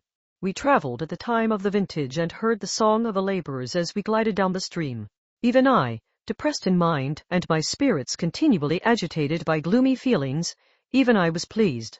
I lay at the bottom of the boat, and as I gazed on the cloudless blue sky, I seemed to drink in a tranquillity to which I had long been a stranger. And if these were my sensations, who can describe those of Henry? He felt as if he had been transported to fairyland and enjoyed a happiness seldom tasted by man. "I have seen," he said, "the most beautiful scenes of my own country. I have visited the lakes of Lucerne and Uri, where the snowy mountains descend almost perpendicularly to the water, casting black and impenetrable shades, which would cause a gloomy and mournful appearance were it not for the most verdant islands that relieve the eye by their gay appearance. I have seen this lake agitated by a tempest, when the wind tore up whirlwinds of water and gave you an idea of what the waterspout must be on the great ocean, and the waves dash with fury the base of the mountain, where the priest and his mistress were overwhelmed by an avalanche, and where their dying voices are still said to be heard amid the pauses of the nightly wind. I have seen the mountains of La Vallée and the Pays de Vaud, but this country, Victor, pleases me more than all those wonders. The mountains of Switzerland are more majestic and strange, but there is a charm in the banks of this divine river that I never before saw equaled. Look at that castle which overhangs yon precipice, and that also on the island, almost concealed amongst the foliage of those lovely trees, and now that group of laborers coming from among their vines, and that village half hid in the recess of the mountain. Oh, surely the spirit that inhabits and guards this place has a soul more in harmony with man than those who pile the glacier, or retire to the inaccessible peaks of the mountains of our own country. Clerval, beloved friend, even now it delights me to record your words and to dwell on the praise of which you are so eminently deserving. He was a being formed in the very poetry of nature. His wild and enthusiastic imagination was chastened by the sensibility of his heart. His soul overflowed with ardent affections, and his friendship was of that devoted and wondrous nature that the worldly minded teach us to look for only in the imagination.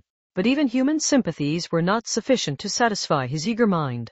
The scenery of external nature, which others regard only with admiration, he loved with ardor. The sounding cataract haunted him like a passion. The tall rock, the mountain, and the deep and gloomy wood, their colors and their forms, were then to him an appetite, a feeling, and a love that had no need of a remoter charm, by thought supplied, or any interest unborrowed from the eye. Wordsworth's Tintern Abbey.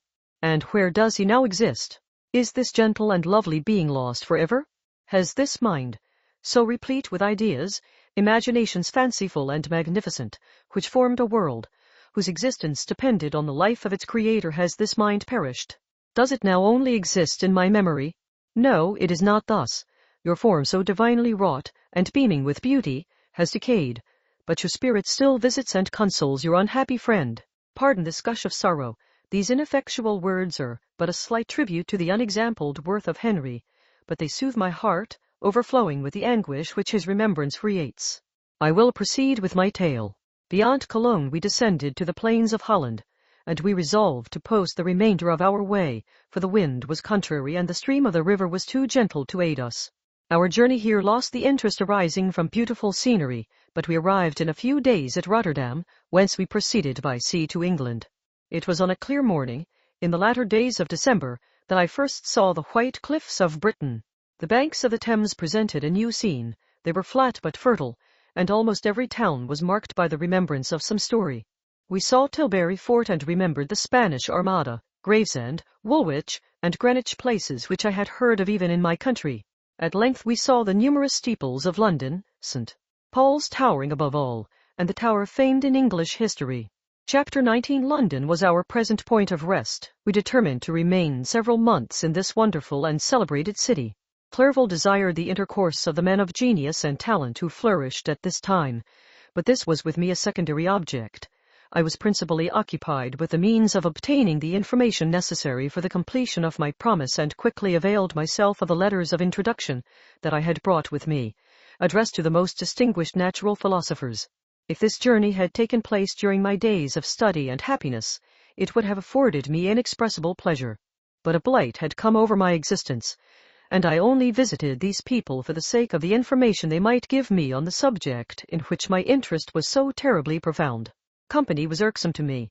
When alone, I could fill my mind with the sights of heaven and earth. The voice of Henry soothed me, and I could thus cheat myself into a transitory peace. But busy, uninteresting, joyous faces brought back despair to my heart. I saw an insurmountable barrier placed between me and my fellow men. This barrier was sealed with the blood of William and Justine, and to reflect on the events connected with those names filled my soul with anguish. But in Clerval I saw the image of my former self. He was inquisitive and anxious to gain experience and instruction. The difference of manners, which he observed, was to him an inexhaustible source of instruction and amusement. He was also pursuing an object he had long had in view. His design was to visit India, in the belief that he had in his knowledge of its various languages, and in the views he had taken of its society, the means of materially assisting the progress of European colonization and trade.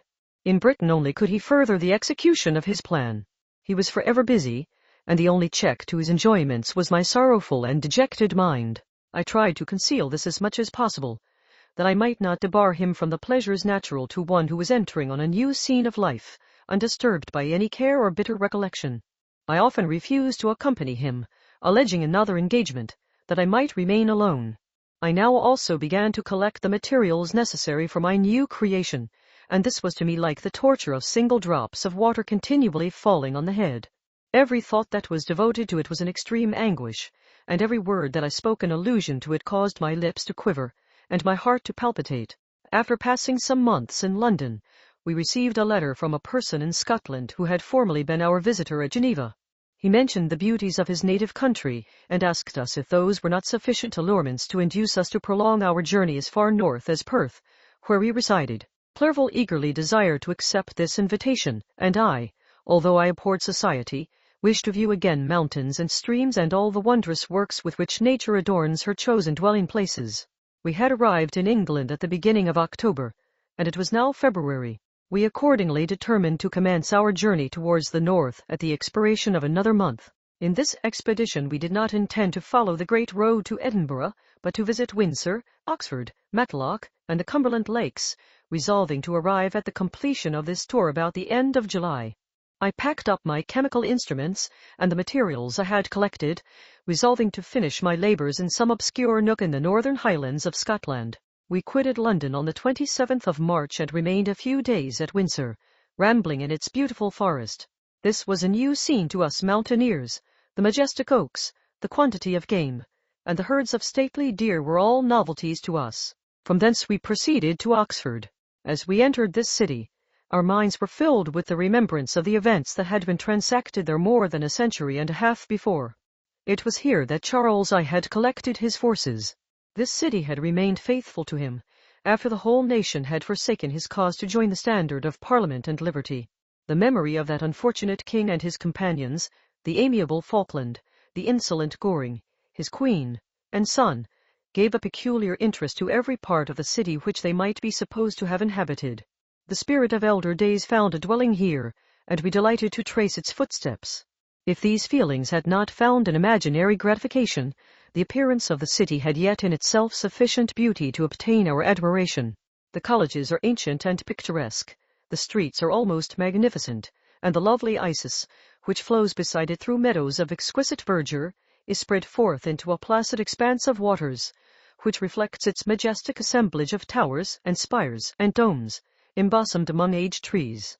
I enjoyed this scene, and yet my enjoyment was embittered both by the memory of the past and the anticipation of the future. I was formed for peaceful happiness.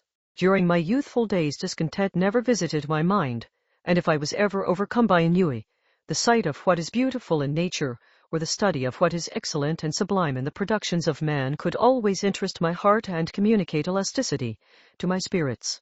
But I am a blasted tree, the bolt has entered my soul, and I felt then that I should survive to exhibit what I shall soon cease to be a miserable spectacle of wrecked humanity, pitiable to others and intolerable to myself. We passed a considerable period at Oxford, rambling among its environs and endeavouring to identify every spot which might relate to the most animating epoch of English history.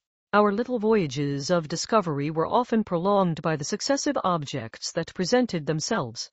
We visited the tomb of the illustrious Hampden and the field on which that patriot fell. For a moment my soul was elevated from its debasing and miserable fears to contemplate the divine ideas of liberty and self-sacrifice of which these sites were the monuments and the remembrancers. For an instant I dared to shake off my chains and look around me with a free and lofty spirit, but the iron had eaten into my flesh, and I sank again, trembling and hopeless, into my miserable self. We left Oxford with regret and proceeded to Matlock, which was our next place of rest. The country in the neighbourhood of this village resembled, to a greater degree, the scenery of Switzerland, but everything is on a lower scale, and the green hills want the crown of distant white Alps which always attend on the piney mountains of my native country.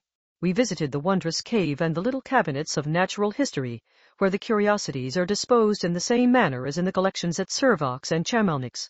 The latter name made me tremble when pronounced by Henry, and I hastened to quit Matlock, with which that terrible scene was thus associated. From Derby, still journeying northwards, we passed 2 months in Cumberland and Westmoreland.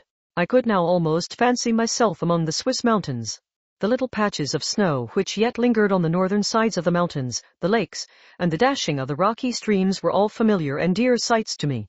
Here also we made some acquaintances, who almost contrived to cheat me into happiness. The delight of Clerval was proportionably greater than mine. His mind expanded in the company of men of talent, and he found in his own nature greater capacities and resources than he could have imagined himself to have possessed while he associated with his inferiors. I could pass my life here, said he to me, and among these mountains I should scarcely regret Switzerland and the Rhine. But he found that a traveller's life is one that includes much pain amidst its enjoyments. His feelings are forever on the stretch, and when he begins to sink into repose, he finds himself obliged to quit that on which he rests in pleasure for something new, which again engages his attention, and which also he forsakes for other novelties. We had scarcely visited the various lakes of Cumberland and Westmoreland and conceived an affection for some of the inhabitants when the period of our appointment with our Scotch friend approached, and we left them to travel on. For my own part I was not sorry. I had now neglected my promise for some time, and I feared the effects of the demon's disappointment. He might remain in Switzerland and wreak his vengeance on my relatives. This idea pursued me and tormented me at every moment from which I might otherwise have snatched repose and peace. I waited for my letters with feverish impatience.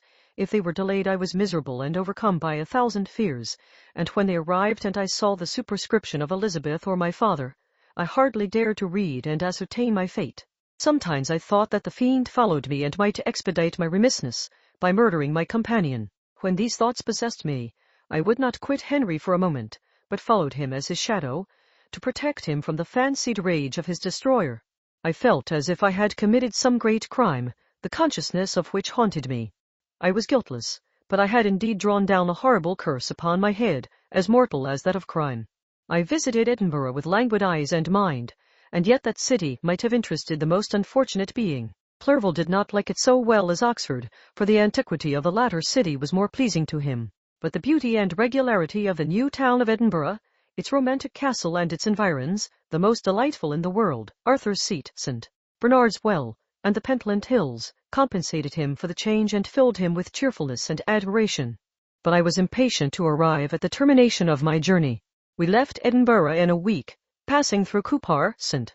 Andrews, and along the banks of the Tay, to Perth, where our friend expected us. But I was in no mood to laugh, and talk with strangers or enter into their feelings or plans with the good humour expected from a guest, and accordingly I told Clerval that I wished to make the tour of Scotland alone. "Do you," said I, "enjoy yourself, and let this be our rendezvous. I may be absent a month or two, but do not interfere with my motions. I entreat you, leave me to peace and solitude for a short time, and when I return, I hope it will be with a lighter heart, more congenial to your own temper."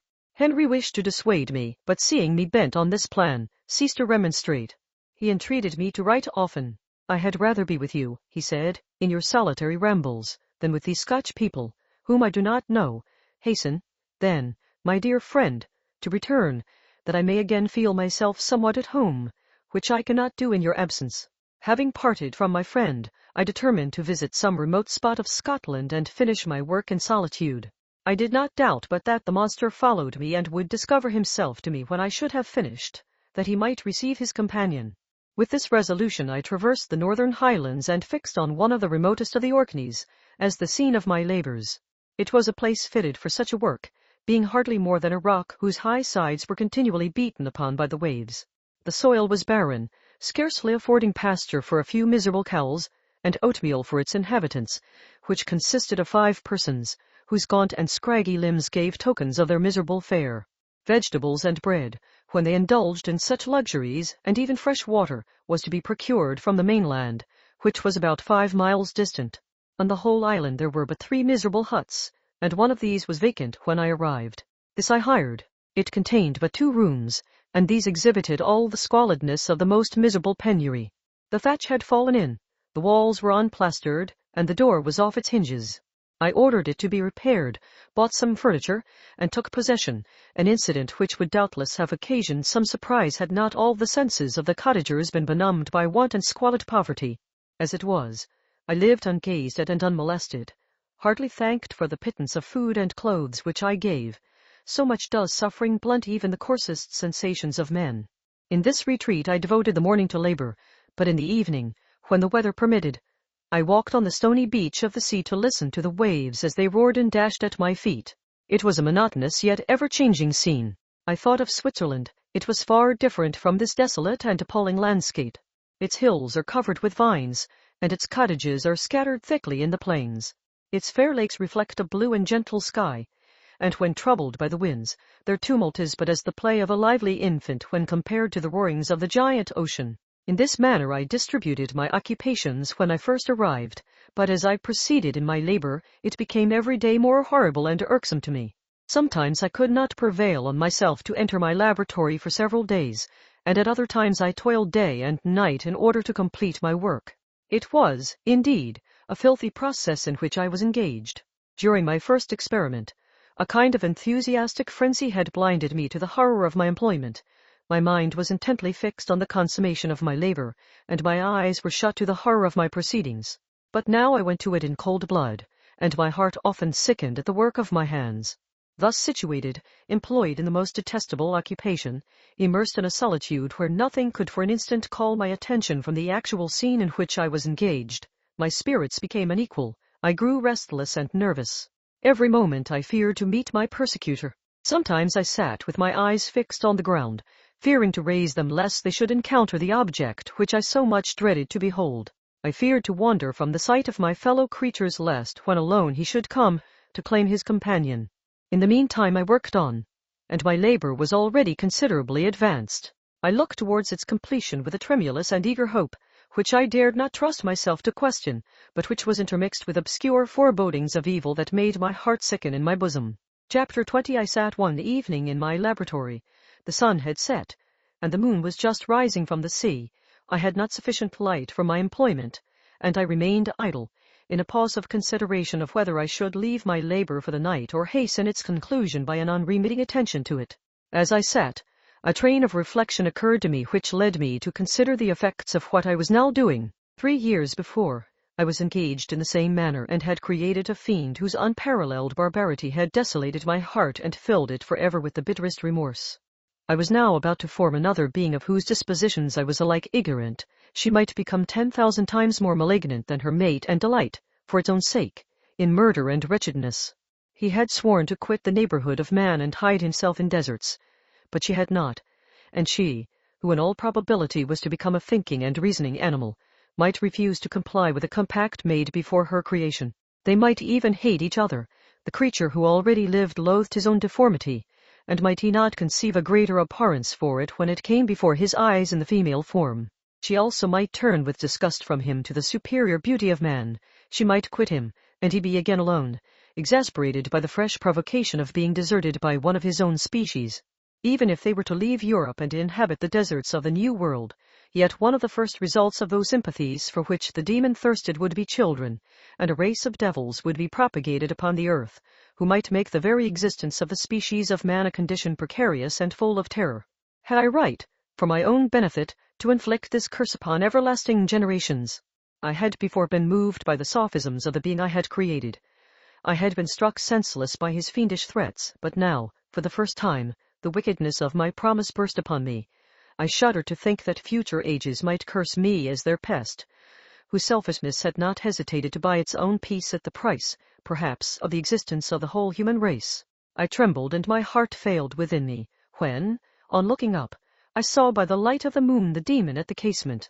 A ghastly grin wrinkled his lips as he gazed on me, where I sat fulfilling the task which he had allotted to me. Yes, he had followed me in my travels.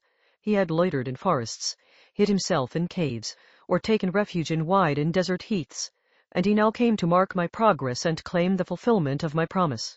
As I looked on him, his countenance expressed the utmost extent of malice and treachery. I thought with a sensation of madness on my promise of creating another like to him, and trembling with passion, tore to pieces the thing on which I was engaged. The wretch saw me destroy the creature on whose future existence he depended for happiness, and with a howl of devilish despair and revenge, withdrew. I left the room, and locking the door, made a solemn vow in my own heart never to resume my labors, and then, with trembling steps, I sought my own apartment. I was alone. None were near me to dissipate the gloom and relieve me from the sickening oppression of the most terrible reveries. Several hours passed, and I remained near my window gazing on the sea. It was almost motionless, for the winds were hushed, and all nature reposed under the eye of the quiet moon. A few fishing vessels alone specked the water, and now and then the gentle breeze wafted the sound of voices as the fishermen called to one another. I felt the silence, although I was hardly conscious of its extreme profundity, until my ear was suddenly arrested by the paddling of oars near the shore, and a person landed close to my house. In a few minutes after, I heard the creaking of my door, as if someone endeavored to open it softly. I trembled from head to foot. I felt a presentiment of who it was and wished to rouse one of the peasants who dwelt in a cottage not far from mine, but I was overcome by the sensation of helplessness. so often felt in frightful dreams, when you in vain endeavor to fly from an impending danger, and was rooted to the spot. Presently I heard the sound of footsteps along the passage. The door opened, and the wretch whom I dreaded appeared. Shutting the door, he approached me and said in a smothered voice, "You have destroyed the work which you began. What is it that you intend? Do you dare to break your promise? I have endured toil and misery. I left Switzerland with you. I crept along the shores of the Rhine, among its willow islands and over the summits of its hills. I have dwelt many months in the heaths of England and among the deserts of Scotland. I have endured incalculable fatigue, and cold, and hunger. Do you dare destroy my hopes? Begone! I do break my promise. Never will I create another like yourself, equal in deformity and wickedness. Slave, I before reasoned with you, but you have proved yourself unworthy of my condescension. Remember that I have power. You believe yourself miserable, but I can make you so wretched that the light of day will be hateful to you. You are my creator, but I am your master. Obey. The hour of my irresolution is past, and the period of your power is arrived. Your threats cannot move me to do an act of wickedness, but they confirm me in a determination of not creating you a companion in vice. Shall I, in cool blood, set loose upon the earth a demon whose delight is in death and wretchedness? Begone. I am firm, and your words will only exasperate my rage. The monster saw my determination in my face and gnashed his teeth in the impotence of anger. Shall each man, cried he, find a wife for his bosom, and each beast have his mate, and I be alone? I had feelings of affection, and they were requited by detestation and scorn. Man, you may hate, but beware. Your hours will pass in dread and misery, and soon the bolt will fall which must ravish from you your happiness forever. Are you to be happy while I grovel in the intensity of my wretchedness? You can blast my other passions, but revenge remains revenge, henceforth dearer than light or food. I may die, but first you, my tyrant and tormentor, shall curse the sun that gazes on your misery. Beware, for I am fearless and therefore powerful. I will watch with the wiliness of a snake, that I may sting with its venom. Man, you shall repent of the injuries you inflict. Devil, cease, and do not poison the air with these sounds of malice. I have declared my resolution to you, and I am no coward to bend beneath words. Leave me. I am inexorable. It is well. I go. But remember, I shall be with you on your wedding night. I started forward and exclaimed, Villain, before you sign my death warrant, be sure that you are yourself safe. I would have seized him, but he eluded me and quitted the house with precipitation. In a few moments I saw him in his boat, which shot across the waters with an arrowy swiftness and was soon lost amidst the waves. All was again silent, but his words rang in my ears. I burned with rage to pursue the murderer of my peace and precipitate him into the ocean. I walked up and down my room hastily and perturbed, while my imagination conjured up 1,000 images to torment and sting me. Why had I not followed him and closed with him in mortal strife? But I had suffered him to depart, and he had directed his course towards the mainland. I shuddered to think who might be the next victim sacrificed to his insatiate revenge. And then I thought again of his words, I will be with you on your wedding night.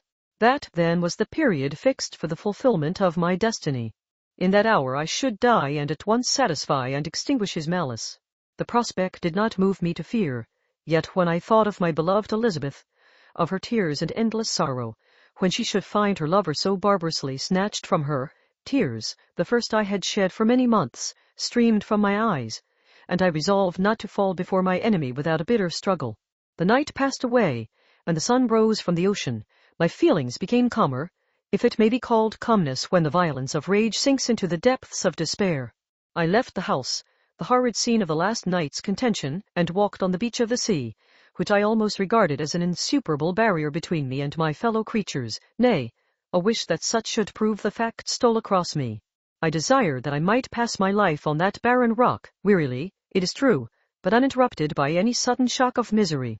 If I returned, it was to be sacrificed or to see those whom I most loved die under the grasp of a demon whom I had myself created. I walked about the isle like a restless spectre, separated from all it loved and miserable in the separation. When it became noon, and the sun rose higher, I lay down on the grass and was overpowered by a deep sleep. I had been awake the whole of the preceding night, my nerves were agitated, and my eyes inflamed by watching and misery. The sleep into which I now sank refreshed me, and when I awoke, I again felt as if I belonged to a race of human beings like myself, and I began to reflect upon what had passed with greater composure, Yet still the words of the fiend rang in my ears like a death knell. They appeared like a dream, yet distinct and oppressive as a reality. The sun had far descended, and I still sat on the shore, satisfying my appetite, which had become ravenous, with an oaten cake, when I saw a fishing boat land close to me, and one of the men brought me a packet. It contained letters from Geneva, and one from Clerval entreating me to join him. He said that he was wearing away his time fruitlessly where he was, that letters from the friends he had formed in London desired his return to complete the negotiation they had entered into for his Indian enterprise. He could not any longer delay his departure, but as his journey to London might be followed even sooner than he now conjectured by his longer voyage, he entreated me to bestow as much of my society on him as I could spare. He besought me, therefore, to leave my solitary isle and to meet him at Perth, that we might proceed southwards together. This letter in a degree recalled me to life, and I determined to quit my island at the expiration of 2 days. Yet, before I departed, there was a task to perform, on which I shudder to reflect. I must pack up my chemical instruments, and for that purpose I must enter the room which had been the scene of my odious work, and I must handle those utensils, the sight of which was sickening to me. The next morning, at daybreak, I summoned sufficient courage and unlocked the door of my laboratory. The remains of the half-finished creature, whom I had destroyed, lay scattered on the floor, and I almost felt as if I had mangled the living flesh of a human being. I paused to collect myself and then entered the chamber. With trembling hand I conveyed the instruments out of the room, but I reflected that I ought not to leave the relics of my work to excite the horror and suspicion of the peasants, and I accordingly put them into a basket, with a great quantity of stones, and laying them up, determined to throw them into the sea that very night, and in the meantime I sat upon the beach, employed in cleaning and arranging my chemical apparatus. Nothing could be more complete than the alteration that had taken place in my feelings since the night of the appearance of the demon. I had before regarded my promise with a gloomy despair as a thing that, with whatever consequences, must be fulfilled, but I now felt as if a film had been taken from before my eyes and that I for the first time saw clearly. The idea of renewing my labors did not for one instant occur to me. The threat I had heard weighed on my thoughts, but I did not reflect that a voluntary act of mine could avert it. I had resolved in my own mind that to create another like the fiend I had first made would be an act of the basest and most atrocious selfishness, and I banished from my mind every thought that could lead to a different conclusion. Between 2 and 3 in the morning the moon rose, and I then, putting my basket aboard a little skiff, sailed out about 4 miles from the shore. The scene was perfectly solitary. A few boats were returning towards land, but I sailed away from them. I felt as if I was about the commission of a dreadful crime, and avoided with shuddering anxiety any encounter with my fellow creatures. At one time the moon, which had before been clear, was suddenly overspread by a thick cloud, and I took advantage of the moment of darkness and cast my basket into the sea. I listened to the gurgling sound as it sank and then sailed away from the spot. The sky became clouded, but the air was pure, although chilled by the northeast breeze that was then rising. But it refreshed me and filled me with such agreeable sensations that I resolved to prolong my stay on the water, and fixing the rudder in a direct position, stretched myself at the bottom of the boat. Clouds hid the moon, everything was obscure, and I heard only the sound of the boat as its keel cut through the waves. The murmur lulled me, and in a short time I slept soundly. I do not know how long I remained in this situation, but when I woke I found that the sun had already mounted considerably. The wind was high, and the waves continually threatened the safety of my little skiff. I found that the wind was northeast and must have driven me far from the coast from which I had embarked. I endeavored to change my course, but quickly found that if I again made the attempt the boat would be instantly filled with water. Thus situated, my only resource was to drive before the wind. I confess that I felt a few sensations of terror. I had no compass with me, and was so slenderly acquainted with the geography of this part of the world that the sun was of little benefit to me. I might be driven into the wide Atlantic and feel all the tortures of starvation, or be swallowed up in the immeasurable waters that roared and buffeted around me. I had already been out many hours and felt the torment of a burning thirst, a prelude to my other sufferings. I looked on the heavens, which were covered by clouds that flew before the wind, only to be replaced by others. I looked upon the sea. It was to be my grave. "Fiend," I exclaimed, "your task is already fulfilled." I thought of Elizabeth, of my father, and of Clerval all left behind, on whom the monster might satisfy his sanguinary and merciless passions. This idea plunged me into a reverie so despairing and frightful that even now, when the scene is on the point of closing before me forever, I shudder to reflect on it. Some hours passed thus, but by degrees, as the sun declined towards the horizon, the wind died away into a gentle breeze and the sea became free from breakers. But these gave place to a heavy swell. I felt sick and hardly able to hold the rudder, when suddenly I saw a line of high land towards the south. Almost spent, as I was, by fatigue and the dreadful suspense I endured for several hours, this sudden certainty of life rushed like a flood of warm joy to my heart, and tears gushed from my eyes. How mutable are our feelings, and how strange is that clinging love we have of life even in the excess of misery. I constructed another sail with a part of my dress, and eagerly steered my course towards the land. It had a wild and rocky appearance, but as I approached nearer I easily perceived the traces of cultivation. I saw vessels near the shore, and found myself suddenly transported back to the neighborhood of civilized man. I carefully traced the windings of the land, and hailed a steeple, which I at length saw issuing from behind a small promontory. As I was in a state of extreme debility, I resolved to sail directly towards the town, as a place where I could most easily procure nourishment. Fortunately, I had money with me. As I turned the promontory, I perceived a small neat town and a good harbor, which I entered, my heart bounding with joy at my unexpected escape. As I was occupied in fixing the boat and arranging the sails, several people crowded towards the spot. They seemed much surprised at my appearance, but instead of offering me any assistance, whispered together with gestures that at any other time might have produced in me a slight sensation of alarm. As it was, I merely remarked that they spoke English, and I therefore addressed them in that language. "My good friends," said I, "will you be so kind as to tell me the name of this town and inform me where I am?" "You will know that soon enough," replied a man with a hoarse voice. "Maybe you are come to a place that will not prove much to your taste, but you will not be consulted as to your quarters, I promise you."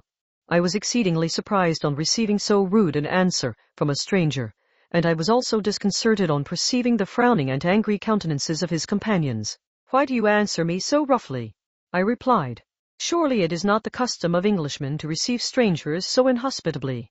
"I do not know," said the man, "what the custom of the English may be, but it is the custom of the Irish to hate villains." While this strange dialogue continued, I perceived the crowd rapidly increase. Their faces expressed a mixture of curiosity and anger, which annoyed and in some degree alarmed me.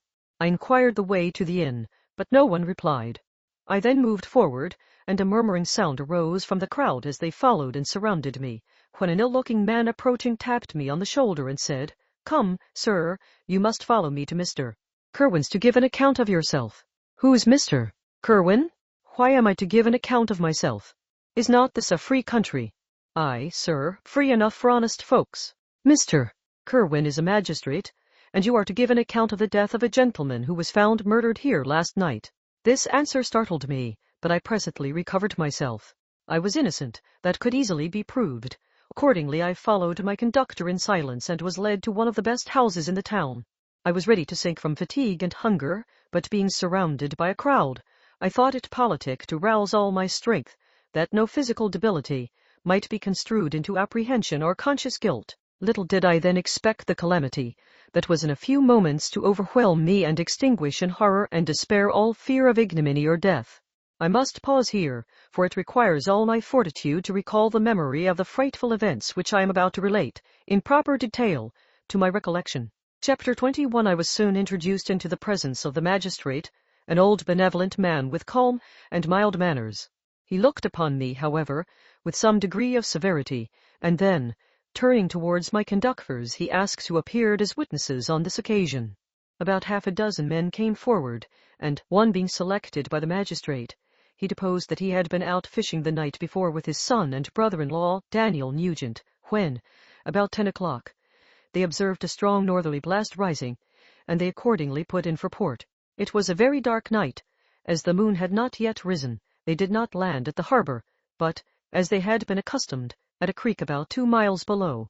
He walked on first, carrying a part of the fishing tackle, and his companions followed him at some distance. As he was proceeding along the sands, he struck his foot against something and fell at his length on the ground. His companions came up to assist him, and by the light of their lantern they found that he had fallen on the body of a man, who was to all appearance dead.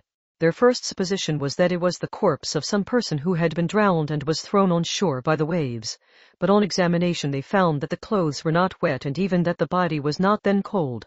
They instantly carried it to the cottage of an old woman near the spot and endeavored, but in vain, to restore it to life. It appeared to be a handsome young man, about 25 of age. He had apparently been strangled, for there was no sign of any violence except the black mark of fingers on his neck. The first part of this deposition did not in the least interest me, but when the mark of the fingers was mentioned I remembered the murder of my brother and felt myself extremely agitated. My limbs trembled, and a mist came over my eyes, which obliged me to lean on a chair for support. The magistrate observed me with a keen eye and of course drew an unfavorable augury from my manner.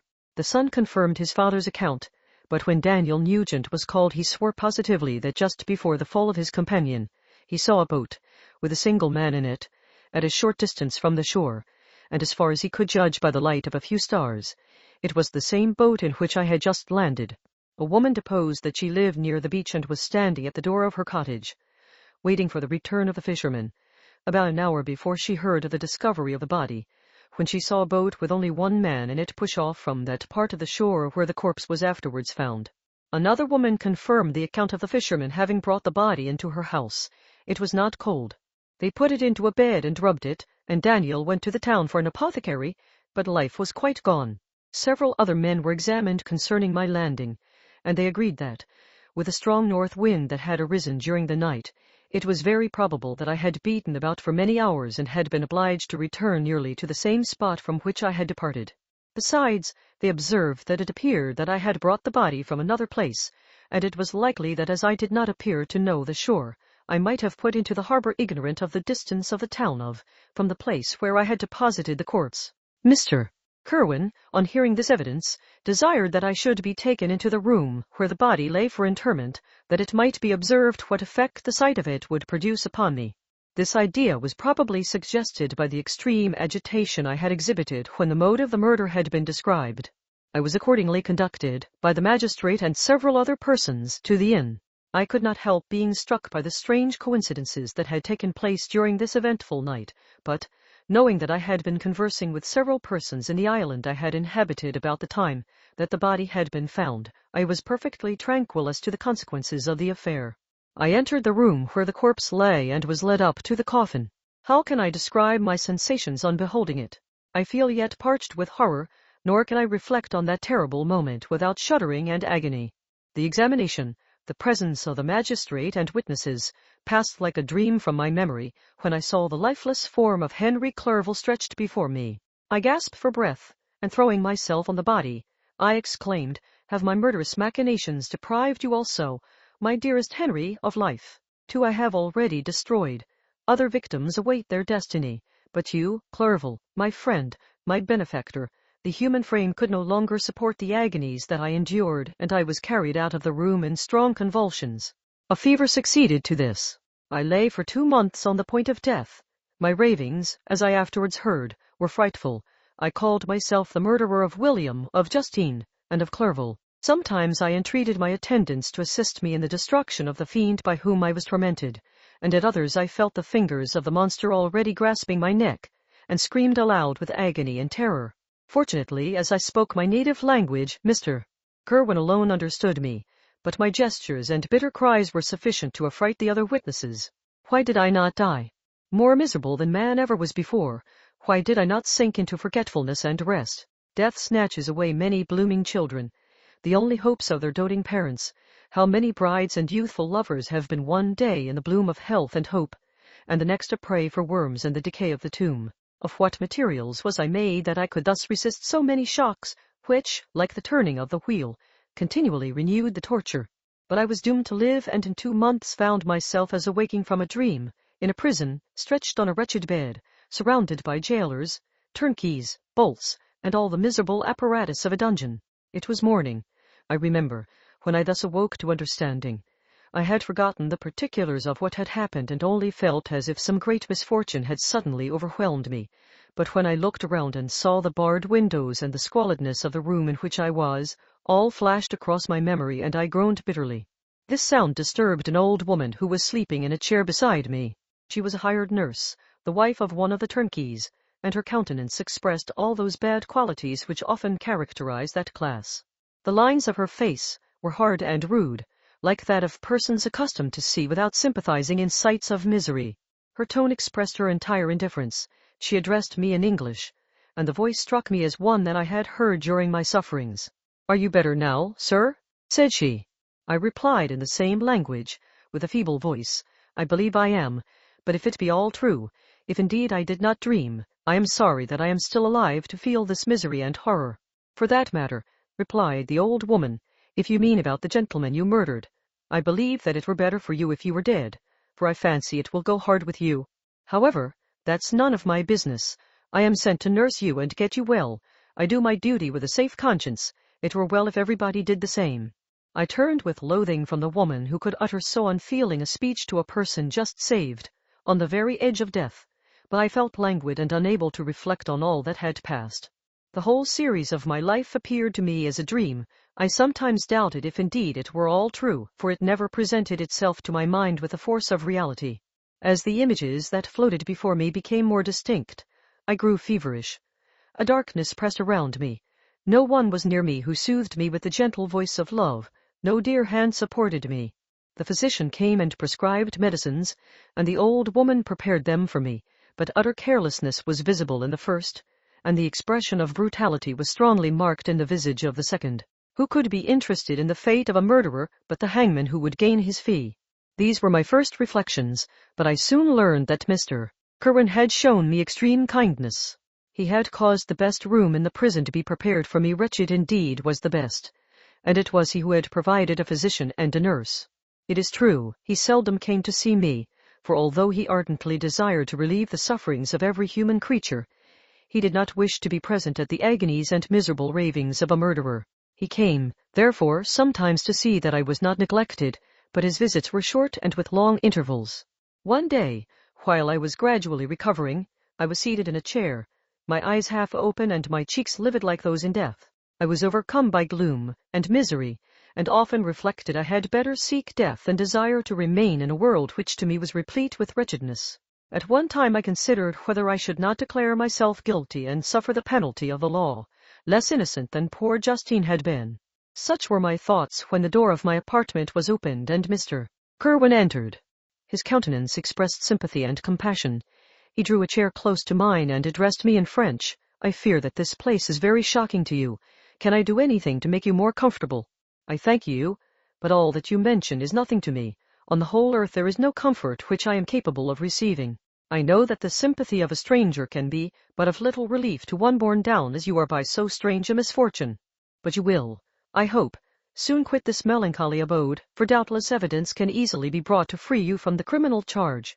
That is my least concern. I am, by a course of strange events, become the most miserable of mortals. Persecuted and tortured as I am and have been, can death be any evil to me? Nothing, indeed, could be more unfortunate and agonizing than the strange chances that have lately occurred. You were thrown, by some surprising accident, on this shore, renowned for its hospitality, seized immediately and charged with murder. The first sight that was presented to your eyes was the body of your friend, murdered in so unaccountable a manner and placed, as it were, by some fiend across your path. As Mr. Curwen said this, notwithstanding the agitation I endured on this retrospect of my sufferings, I also felt considerable surprise at the knowledge he seemed to possess concerning me. I suppose some astonishment was exhibited in my countenance, for Mr. Curwen hastened to say, "Immediately upon your being taken ill, all the papers that were on your person were brought me, and I examined them that I might discover some trace by which I could send to your relations an account of your misfortune and illness. I found several letters, and, among others, one which I discovered from its commencement to be from your father. I instantly wrote to Geneva. Nearly 2 months have elapsed since the departure of my letter. But you are ill. Even now you tremble. You are unfit for agitation of any kind. This suspense is 1,000 times worse than the most horrible event. Tell me what new scene of death has been acted, and whose murder I am now to lament." "Your family is perfectly well," said Mr. Curwen with gentleness, "and someone, a friend, is come to visit you." I know not by what chain of thought the idea presented itself, but it instantly darted into my mind that the murderer had come to mock at my misery and taunt me with the death of Clerval, as a new incitement for me to comply with his hellish desires. I put my hand before my eyes, and cried out in agony, "Oh, take him away! I cannot see him. For God's sake, do not let him enter." Mr. Kerwin regarded me with a troubled countenance. He could not help regarding my exclamation as a presumption of my guilt, and said in rather a severe tone, "I should have thought, young man, that the presence of your father would have been welcome instead of inspiring such violent repugnance." "My father!" cried I, while every feature and every muscle was relaxed from anguish to pleasure. "Is my father indeed come? How kind, how very kind! But where is he? Why does he not hasten to me?" My change of manner surprised and pleased the magistrate. Perhaps he thought that my former exclamation was a momentary return of delirium, and now he instantly resumed his former benevolence. He rose and quitted the room with my nurse, and in a moment my father entered it. Nothing, at this moment, could have given me greater pleasure than the arrival of my father. I stretched out my hand to him and cried, "Are you then safe, and Elizabeth and Ernest?" My father calmed me with assurances of their welfare, and endeavored, by dwelling on these subjects so interesting to my heart, to raise my desponding spirits, but he soon felt that a prison cannot be the abode of cheerfulness. "What a place is this that you inhabit, my son?" said he, looking mournfully at the barred windows and wretched appearance of the room. "You traveled to seek happiness, but a fatality seems to pursue you. And poor Clerval, the name of my unfortunate and murdered friend, was an agitation too great to be endured in my weak state." I shed tears. "Alas! Yes, my father," replied I, "some destiny of the most horrible kind hangs over me, and I must live to fulfill it, or surely I should have died on the coffin of Henry." We were not allowed to converse for any length of time, for the precarious state of my health rendered every precaution necessary that could ensure tranquillity. Mr. Kerwin came in and insisted that my strength should not be exhausted by too much exertion. But the appearance of my father was to me like that of my good angel, and I gradually recovered my health. As my sickness quitted me, I was absorbed by a gloomy and black melancholy that nothing could dissipate. The image of Clerval was forever before me, ghastly and murdered. More than once the agitation into which these reflections threw me made my friends dread a dangerous relapse. Alas! Why did they preserve so miserable and detested a life? It was surely that I might fulfill my destiny, which is now drawing to a close. Soon, oh, very soon, will death extinguish these throbbings and relieve me from the mighty weight of anguish that bears me to the dust, and, in executing the award of justice, I shall also sink to rest. Then the appearance of death was distant, although the wish was ever present to my thoughts, and I often sat for hours motionless and speechless, wishing for some mighty revolution that might bury me and my destroyer in its ruins. The season of the assizes approached. I had already been 3 months in prison, and although I was still weak and in continual danger of a relapse, I was obliged to travel nearly 100 miles to the country town where the court was held. Mr. Kerwin charged himself with every care of collecting witnesses and arranging my defense. I was spared the disgrace of appearing publicly as a criminal, as the case was not brought before the court that decides on life and death. The grand jury rejected the bill, on its being proved that I was on the Orkney Islands at the hour the body of my friend was found, and a fortnight after my removal I was liberated from prison. My father was enraptured on finding me freed from the vexations of a criminal charge, that I was again allowed to breathe a fresh atmosphere and permitted to return to my native country. I did not participate in these feelings, for to me the walls of a dungeon or a palace were alike hateful. The cup of life was poisoned forever, and although the sun shone upon me, as upon the happy and gay of heart, I saw round me nothing but a dense and frightful darkness, penetrated by no light, but the glimmer of 2 eyes that glared upon me. Sometimes they were the expressive eyes of Henry, languishing in death, the dark orbs nearly covered by the lids and the long black lashes that fringed them. Sometimes it was the watery, clouded eyes of a monster, as I first saw them in my chamber at Ingolstadt. My father tried to awaken in me the feelings of affection.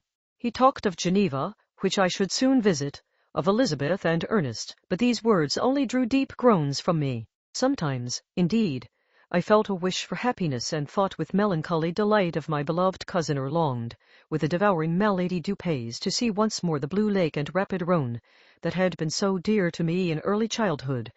But my general state of feeling was a torpor in which a prison was as welcome a residence as the divinest scene in nature, and these fits were seldom interrupted but by paroxysms of anguish and despair. At these moments I often endeavored to put an end to the existence I loathed, and it required unceasing attendance and vigilance to restrain me from committing some dreadful act of violence. Yet one duty remained to me, the recollection of which finally triumphed over my selfish despair. It was necessary that I should return without delay to Geneva, there to watch over the lives of those I so fondly loved, and to lie in wait for the murderer, that if any chance led me to the place of his concealment, or if he dared again to blast me by his presence, I might, with unfailing aim, put an end to the existence of the monstrous image which I had endued with the mockery of a soul still more monstrous.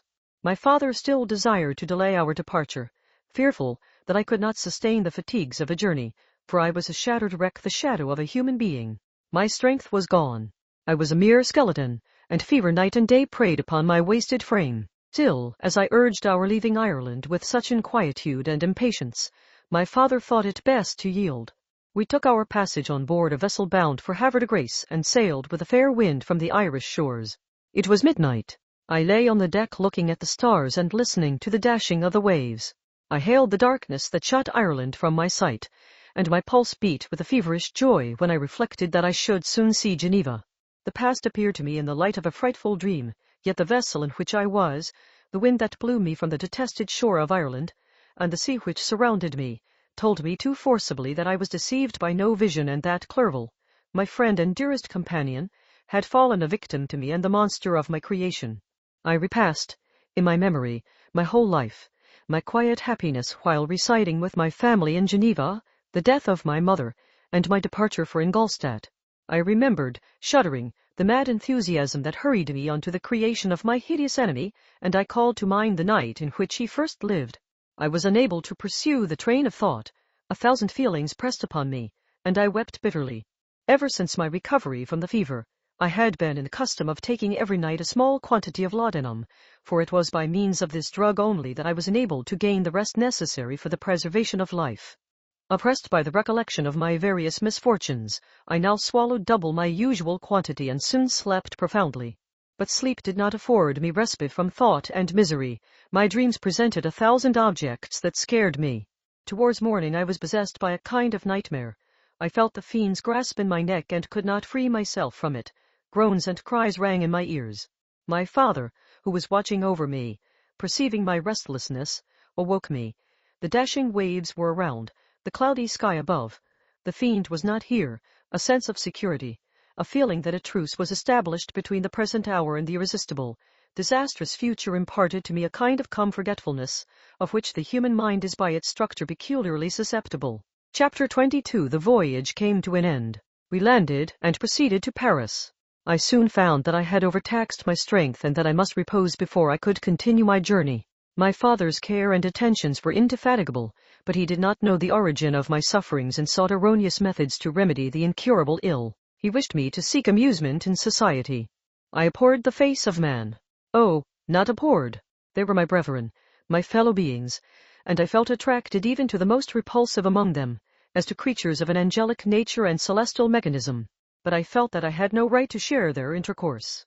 I had unchained an enemy among them whose joy it was to shed their blood and to revel in their groans.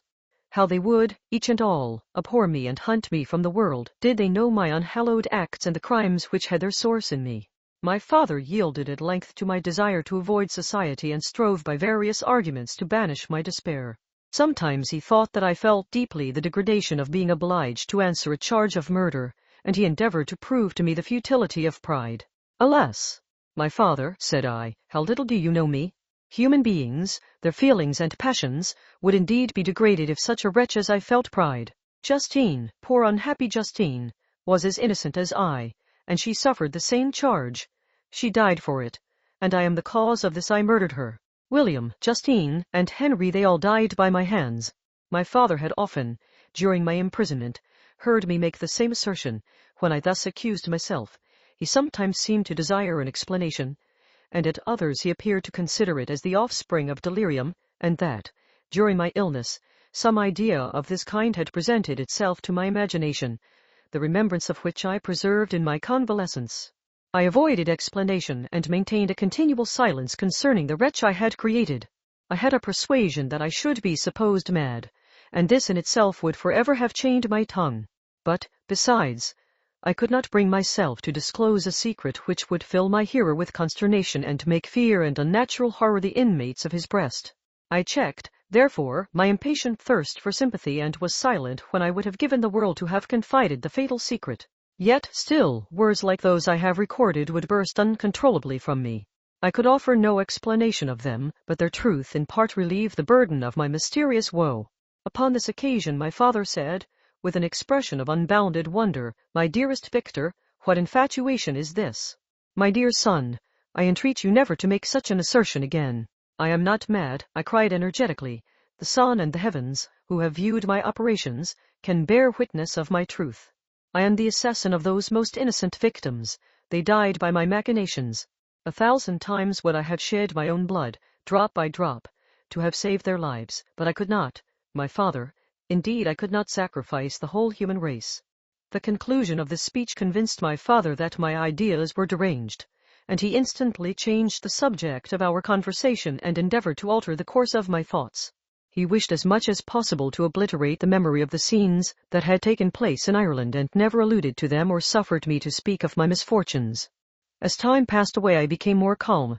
Misery had her dwelling in my heart, but I no longer talked in the same incoherent manner of my own crimes. Sufficient for me was the consciousness of them. By the utmost self-violence I curbed the imperious voice of wretchedness, which sometimes desired to declare itself to the whole world, and my manners were calmer and more composed than they had ever been since my journey to the Sea of Ice. A few days before we left Paris on our way to Switzerland, I received the following letter from Elizabeth. "My dear friend, it gave me the greatest pleasure to receive a letter from my uncle dated at Paris. You are no longer at a formidable distance, and I may hope to see you in less than a fortnight. My poor cousin, how much you must have suffered. I expect to see you looking even more ill than when you quitted Geneva. This winter has been passed most miserably, tortured as I have been by anxious suspense, yet I hope to see peace in your countenance and to find that your heart is not totally void of comfort and tranquillity. Yet I fear that the same feelings now exist that made you so miserable a year ago, even perhaps augmented by time.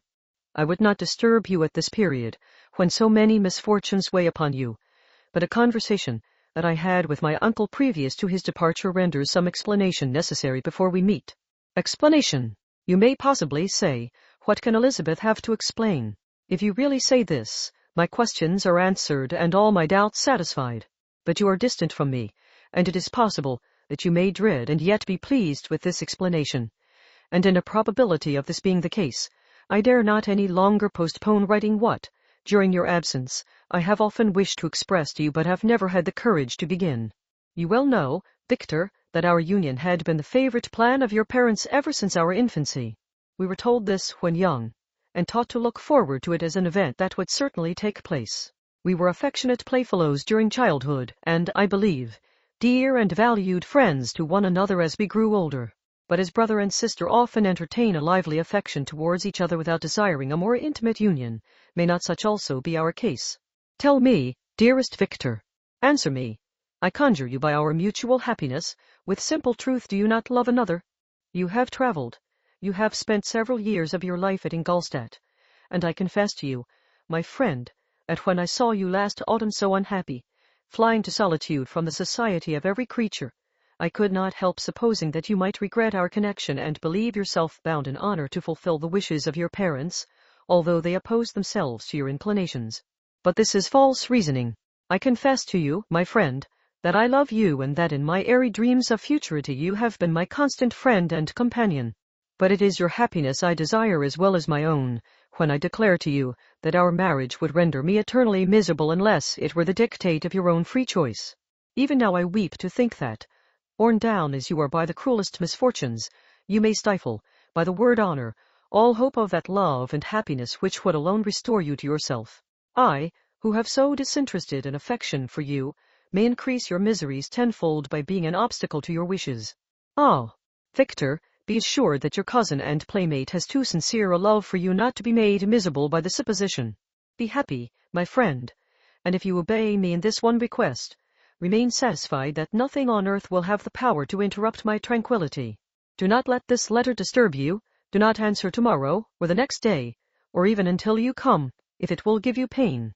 My uncle will send me news of your health, and if I see but one smile on your lips when we meet, occasioned by this or any other exertion of mine, I shall need no other happiness. Elizabeth Lavenza, Geneva, May 18th, 1917. This letter revived in my memory what I had before forgotten. The threat of the fiend. I will be with you on your wedding night. Such was my sentence, and on that night would the demon employ every art to destroy me and tear me from the glimpse of happiness which promised partly to console my sufferings. On that night he had determined to consummate his crimes by my death. Well, be it so. A deadly struggle would then assuredly take place, in which if he were victorious I should be at peace and his power over me be at an end. If he were vanquished, I should be a free man. Alas! What freedom! Such as the peasant enjoys when his family have been massacred before his eyes, his cottage burnt, his lands laid waste, and he is turned adrift, homeless, penniless, and alone, but free. Such would be my liberty, except that in my Elizabeth I possessed a treasure, alas, balanced by those horrors of remorse and guilt which would pursue me until death. Sweet and beloved Elizabeth! I read and reread her letter, and some softened feeling stole into my heart and dared to whisper paradisiacal dreams of love and joy. But the apple was already eaten, and the angel's arm bared to drive me from all hope. Yet I would die to make her happy. If the monster executed his threat, death was inevitable. Yet, again, I consider whether my marriage would hasten my fate. My destruction might indeed arrive a few months sooner, but if my torturer should suspect that I postponed it, influenced by his menaces, he would surely find other and perhaps more dreadful means of revenge. He had vowed to be with me on my wedding night, yet he did not consider that threat as binding him to peace in the meantime, for as if to show me that he was not yet satiated with blood, he had murdered Clerval immediately after the enunciation of his threats. I resolved, therefore, that if my immediate union with my cousin would conduce either to hers or my father's happiness, my adversaries' designs against my life should not retard it a single hour. In this state of mind I wrote to Elizabeth.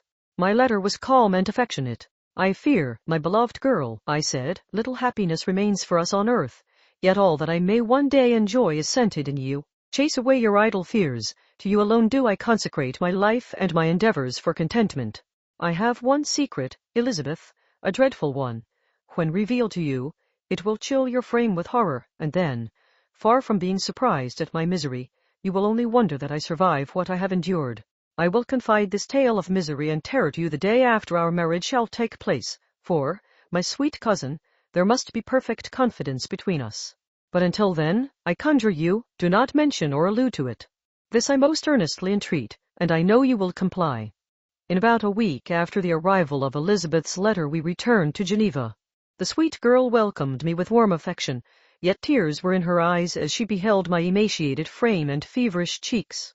I saw a change in her also. She was thinner and had lost much of that heavenly vivacity that had before charmed me, but her gentleness and soft looks of compassion made her a more fit companion for one blasted and miserable as I was. The tranquillity which I now enjoyed did not endure. Memory brought madness with it, and when I thought of what had passed, a real insanity possessed me. Sometimes I was furious and burnt with rage, sometimes low and despondent. I neither spoke nor looked at anyone, but sat motionless, bewildered by the multitude of miseries that overcame me. Elizabeth alone had the power to draw me from these fits. Her gentle voice would soothe me when transported by passion and inspire me with human feelings when sunk in torpor. She wept with me and for me. When reason returned, she would remonstrate and endeavor to inspire me with resignation. Ah, it is well for the unfortunate to be resigned, but for the guilty there is no peace. The agonies of remorse poison the luxury there is otherwise sometimes found in indulging the excess of grief. Soon after my arrival my father spoke of my immediate marriage with Elizabeth. I remained silent. Have you, then, some other attachment? None on earth. I love Elizabeth and look forward to our union with delight. Let the day therefore be fixed, and on it I will consecrate myself, in life or death, to the happiness of my cousin. My dear Victor, do not speak thus. Heavy misfortunes have befallen us, but let us only cling closer to what remains and transfer our love for those whom we have lost to those who yet live. Our circle will be small but bound close by the ties of affection and mutual misfortune, and when time shall have softened your despair, new and dear objects of care will be born to replace those of whom we have been so cruelly deprived. Such were the lessons of my father, but to me the remembrance of the threat returned, nor can you wonder that, omnipotent as the fiend had yet been in his deeds of blood, I should almost regard him as invincible, and that when he had pronounced the words "I shall be with you on your wedding night," I should regard the threatened fate as unavoidable. But death was no evil to me if the loss of Elizabeth were balanced with it, and I therefore, with a contented and even cheerful countenance, agreed with my father that if my cousin would consent, the ceremony should take place in 10 days, and thus put, as I imagined, the seal to my fate. Great God! If for one instant I had thought what might be the hellish intention of my fiendish adversary, I would rather have banished myself forever from my native country, and wandered a friendless outcast over the earth, than have consented to this miserable marriage. But, as if possessed of magic powers, the monster had blinded me to his real intentions, and when I thought that I had prepared only my own death, I hastened that of a far dearer victim. As the period fixed for our marriage drew nearer, whether from cowardice or a prophetic feeling, I felt my heart sink within me, but I concealed my feelings by an appearance of hilarity that brought smiles and joy to the countenance of my father, but hardly deceived the ever-watchful and nicer eye of Elizabeth. She looked forward to our union with placid contentment, not unmingled with a little fear, which past misfortunes had impressed, that what now appeared certain and tangible happiness might soon dissipate into an airy dream and leave no trace, but deep and everlasting regret. Preparations were made for the event, congratulatory visits were received, and all wore a smiling appearance. I shut up, as well as I could, in my own heart the anxiety that preyed there, and entered with seeming earnestness into the plans of my father, although they might only serve as the decorations of my tragedy. Through my father's exertions, a part of the inheritance of Elizabeth had been restored to her by the Austrian government. A small possession on the shores of Como belonged to her. It was agreed that, immediately after our union, we should proceed to Villa Lavenza and spend our first days of happiness beside the beautiful lake near which it stood. In the meantime, I took every precaution to defend my person in case the fiend should openly attack me. I carried pistols and a dagger constantly about me, and was ever on the watch to prevent artifice, and by these means gained a greater degree of tranquillity. Indeed, as the period approached, the threat appeared more as a delusion, not to be regarded as worthy to disturb my peace, while the happiness I hoped for in my marriage wore a greater appearance of certainty as the day fixed for its solemnization drew nearer, and I heard it continually spoken of as an occurrence which no accident could possibly prevent. Elizabeth seemed happy. My tranquil demeanor contributed greatly to calm her mind. But on the day that was to fulfill my wishes and my destiny, she was melancholy, and a presentiment of evil pervaded her, and perhaps also she thought of the dreadful secret which I had promised to reveal to her on the following day. My father was in the meantime overjoyed, and, in the bustle of preparation, only recognized in the melancholy of his niece the diffidence of a bride. After the ceremony was performed, a large party assembled at my father's, but it was agreed that Elizabeth and I should commence our journey by water, sleeping that night at Evian and continuing our voyage on the following day. The day was fair, the wind favorable. All smiled on our nuptial embarkation. Those were the last moments of my life during which I enjoyed the feeling of happiness. We passed rapidly along.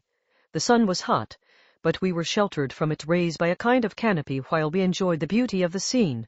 Sometimes on one side of the lake, where we saw Mont Salêve, the pleasant banks of Montélimar, and at a distance, surmounting all, the beautiful Mont Blanc, and the assemblage of snowy mountains that in vain endeavor to emulate her, sometimes coasting the opposite banks, we saw the mighty Jura opposing its dark side to the ambition that would quit its native country, and an almost insurmountable barrier to the invader who should wish to enslave it. I took the hand of Elizabeth. "You are sorrowful, my love." "Ah! If you knew what I have suffered and what I may yet endure, you would endeavor to let me taste the quiet and freedom from despair that this one day at least permits me to enjoy." "Be happy, my dear Victor," replied Elizabeth. "There is, I hope, nothing to distress you, and be assured that if a lively joy is not painted in my face, my heart is contented. Something whispers to me not to depend too much on the prospect that is opened before us, but I will not listen to such a sinister voice. Observe how fast we move along, and how the clouds, which sometimes obscure and sometimes rise above the dome of Mont Blanc, render the scene of beauty still more interesting. Look also at the innumerable fish that are swimming in the clear waters, where we can distinguish every pebble that lies at the bottom. What a divine day! How happy and serene all nature appears!" Thus Elizabeth endeavored to divert her thoughts and mind from all reflection upon melancholy subjects, but her temper was fluctuating. Joy for a few instants shone in her eyes, but it continually gave place to distraction and reverie. The sun sank lower in the heavens. We passed the river Drance and observed its path through the chasms of the higher and the glens of the lower hills. The Alps here come closer to the lake, and we approached the amphitheater of mountains which forms its eastern boundary. The spire of Evian shone under the woods that surrounded it and the range of mountain above mountain by which it was overhung. The wind, which had hitherto carried us along with amazing rapidity, sank at sunset to a light breeze. The soft air just ruffled the water and caused a pleasant motion among the trees as we approached the shore, from which it wafted the most delightful scent of flowers and hay. The sun sank beneath the horizon as we landed, and as I touched the shore I felt those cares and fears revive which soon were to clasp me and cling to me forever. Chapter 23. It was 8 o'clock when we landed. We walked for a short time on the shore, enjoying the transitory light, and then retired to the inn and contemplated the lovely scene of waters, woods, and mountains, obscured in darkness, yet still displaying their black outlines. The wind, which had fallen in the south, now rose with great violence in the west. The moon had reached her summit in the heavens and was beginning to descend. The clouds swept across it swifter than the flight of the vulture and dimmed her rays, while the lake reflected the scene of the busy heavens, rendered still busier by the restless waves that were beginning to rise. Suddenly a heavy storm of rain descended. I had been calm during the day, but so soon as night obscured the shapes of objects, 1,000 fears arose in my mind. I was anxious and watchful, while my right hand grasped a pistol which was hidden in my bosom. Every sound terrified me, but I resolved that I would sell my life dearly and not shrink from the conflict until my own life or that of my adversary was extinguished. Elizabeth observed my agitation for some time in timid and fearful silence, but there was something in my glance which communicated terror to her, and trembling, she asked, "What is it that agitates you, my dear Victor? What is it you fear?" "Oh, peace, peace, my love," replied I, "this night, and all will be safe, but this night is dreadful, very dreadful." I passed an hour in this state of mind, when suddenly I reflected how fearful the combat which I momentarily expected would be to my wife, and I earnestly entreated her to retire, resolving not to join her until I had obtained some knowledge as to the situation of my enemy. She left me, and I continued some time walking up and down the passages of the house and inspecting every corner that might afford a retreat to my adversary. But I discovered no trace of him, and was beginning to conjecture that some fortunate chance had intervened to prevent the execution of his menaces, when suddenly I heard a shrill and dreadful scream. It came from the room into which Elizabeth had retired. As I heard it, the whole truth rushed into my mind. My arms dropped. The motion of every muscle and fibre was suspended. I could feel the blood trickling in my veins and tingling in the extremities of my limbs.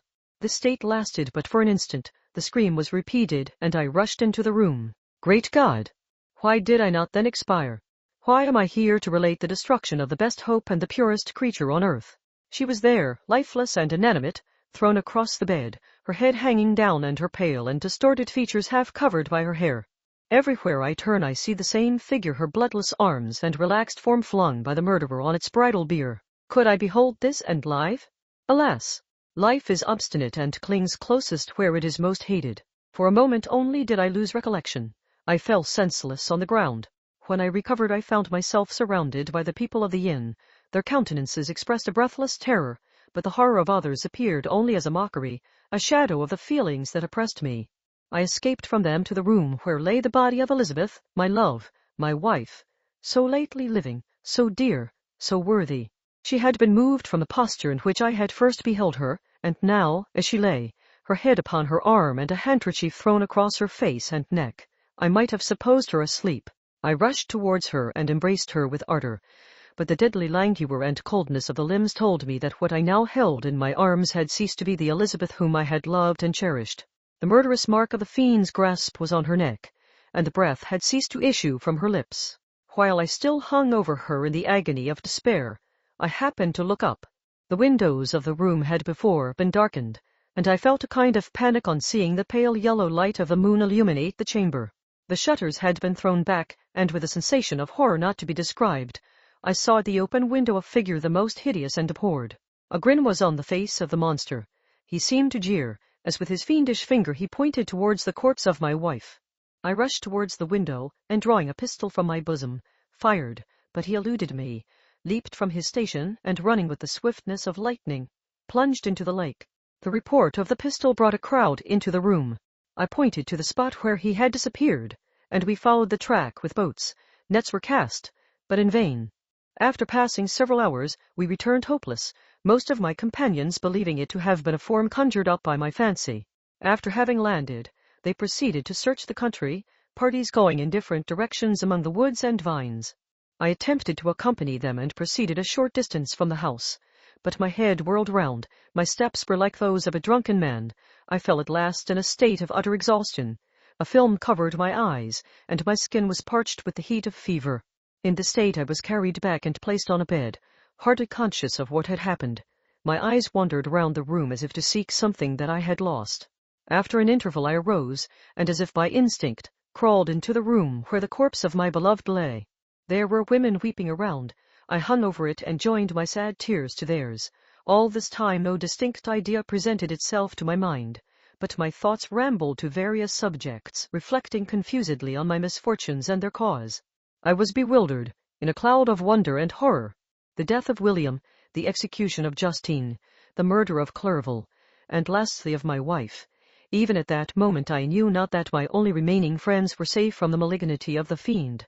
My father even now might be writhing under his grasp, and Ernest might be dead at his feet. This idea made me shudder and recalled me to action. I started up and resolved to return to Geneva with all possible speed. There were no horses to be procured, and I must return by the lake, but the wind was unfavorable, and the rain fell in torrents. However, it was hardly morning, and I might reasonably hope to arrive by night. I hired men to row and took an oar myself, for I had always experienced relief from mental torment in bodily exercise. But the overflowing misery I now felt, and the excessive agitation that I endured rendered me incapable of any exertion. I threw down the oar, and leaning my head upon my hands, gave way to every gloomy idea that arose. If I looked up, I saw scenes which were familiar to me in my happier time and which I had contemplated but the day before in the company of her who was now but a shadow and a recollection. Tears streamed from my eyes. The rain had ceased for a moment, and I saw the fish play in the waters as they had done a few hours before. They had then been observed by Elizabeth. Nothing is so painful to the human mind as a great and sudden change. The sun might shine or the clouds might lower, but nothing could appear to me as it had done the day before. A fiend had snatched from me every hope of future happiness. No creature had ever been so miserable as I was. So frightful an event is single in the history of man.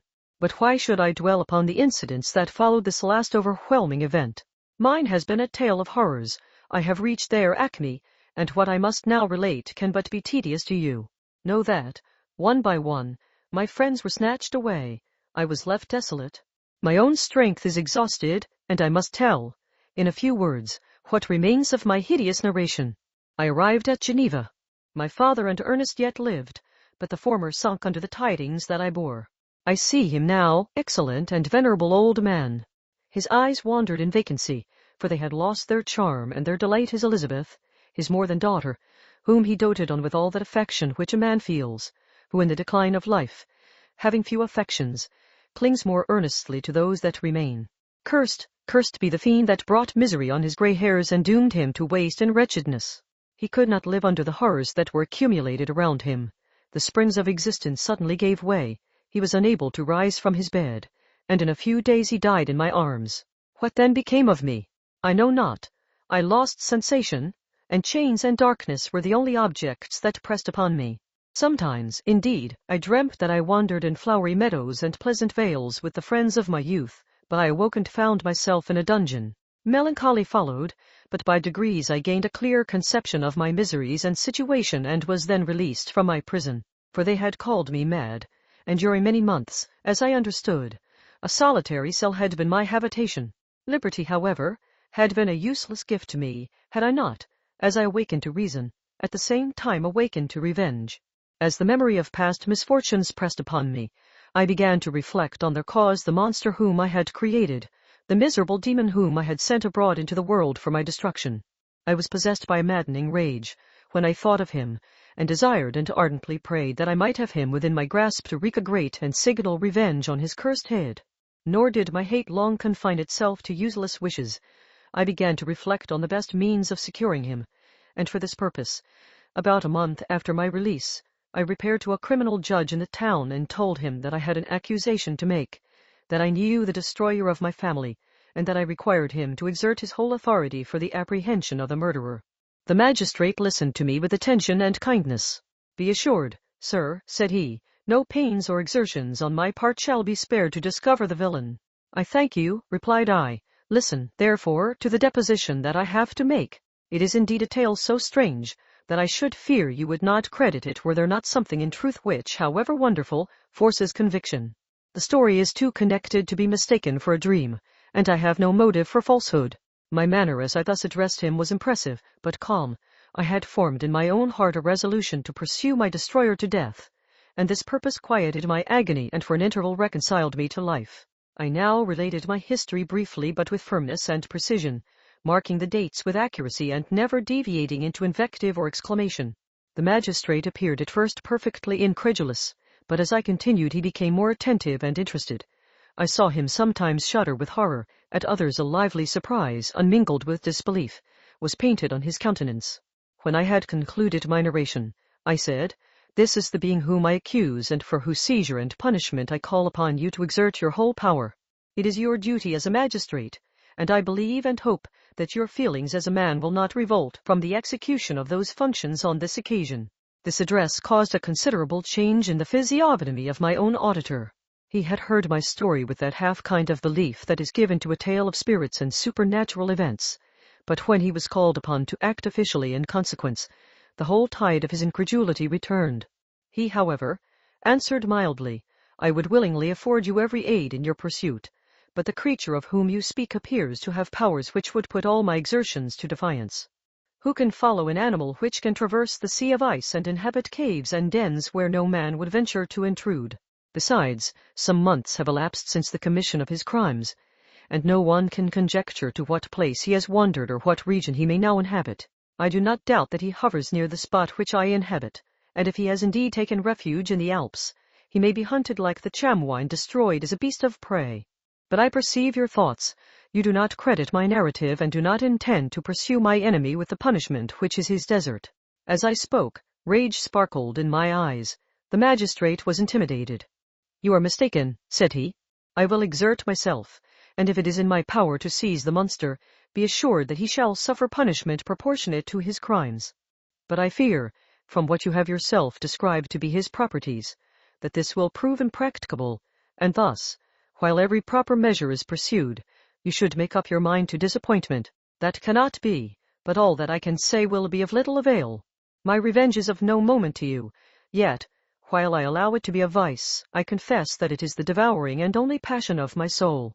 My rage is unspeakable when I reflect that the murderer, whom I have turned loose upon society, still exists. You refuse my just demand. I have but one resource, and I devote myself, either in my life or death, to his destruction." I trembled with excessive agitation as I said this. There was a frenzy in my manner, and something, I doubt not, of that haughty fierceness which the martyrs of old are said to have possessed.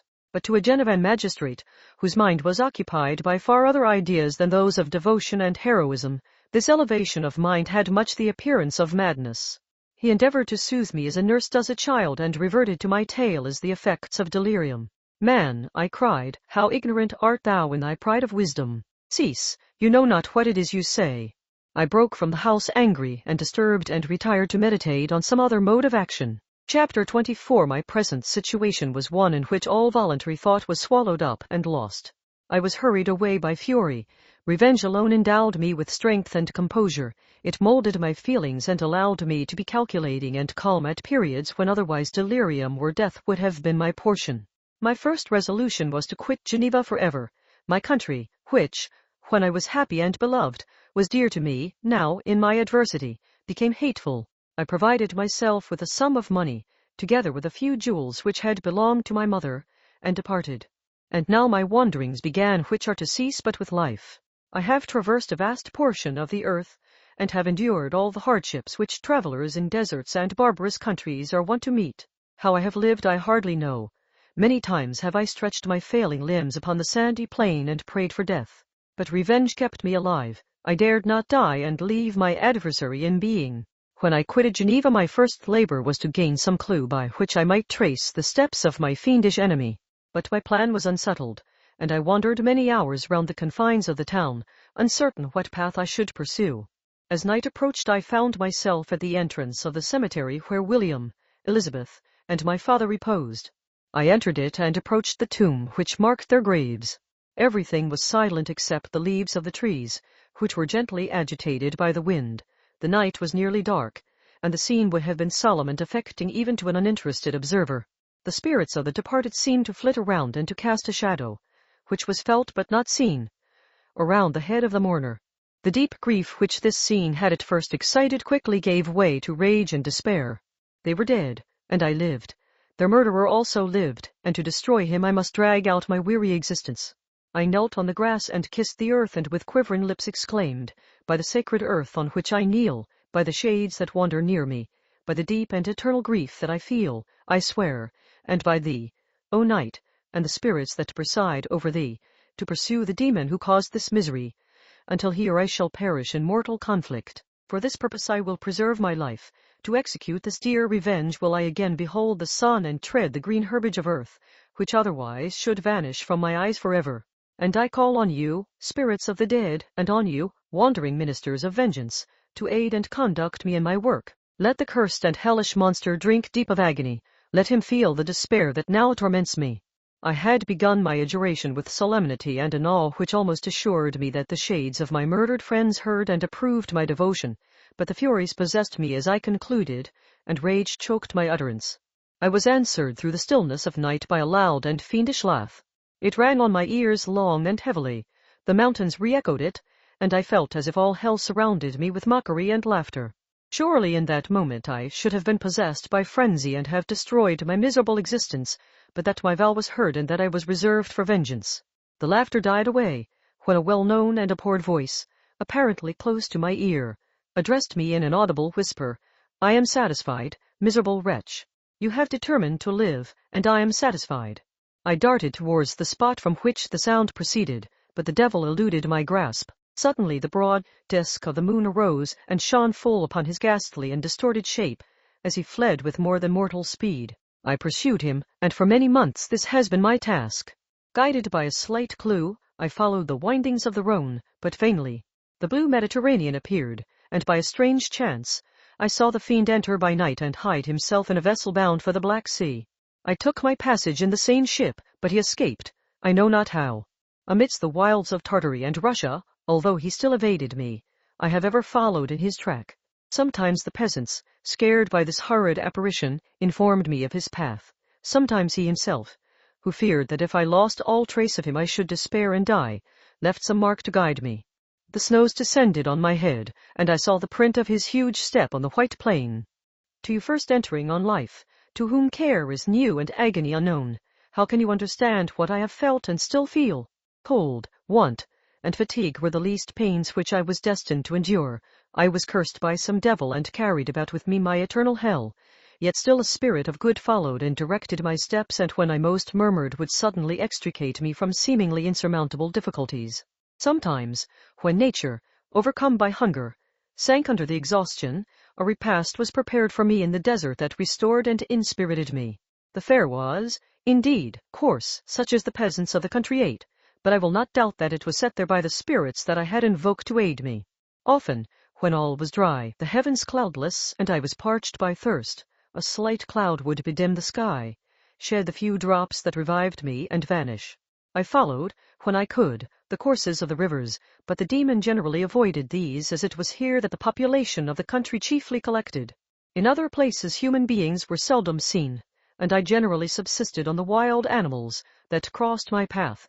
I had money with me and gained the friendship of the villagers by distributing it, or I brought with me some food that I had killed, which, after taking a small part, I always presented to those who had provided me with fire and utensils for cooking. My life, as it passed thus, was indeed hateful to me, and it was during sleep alone that I could taste joy.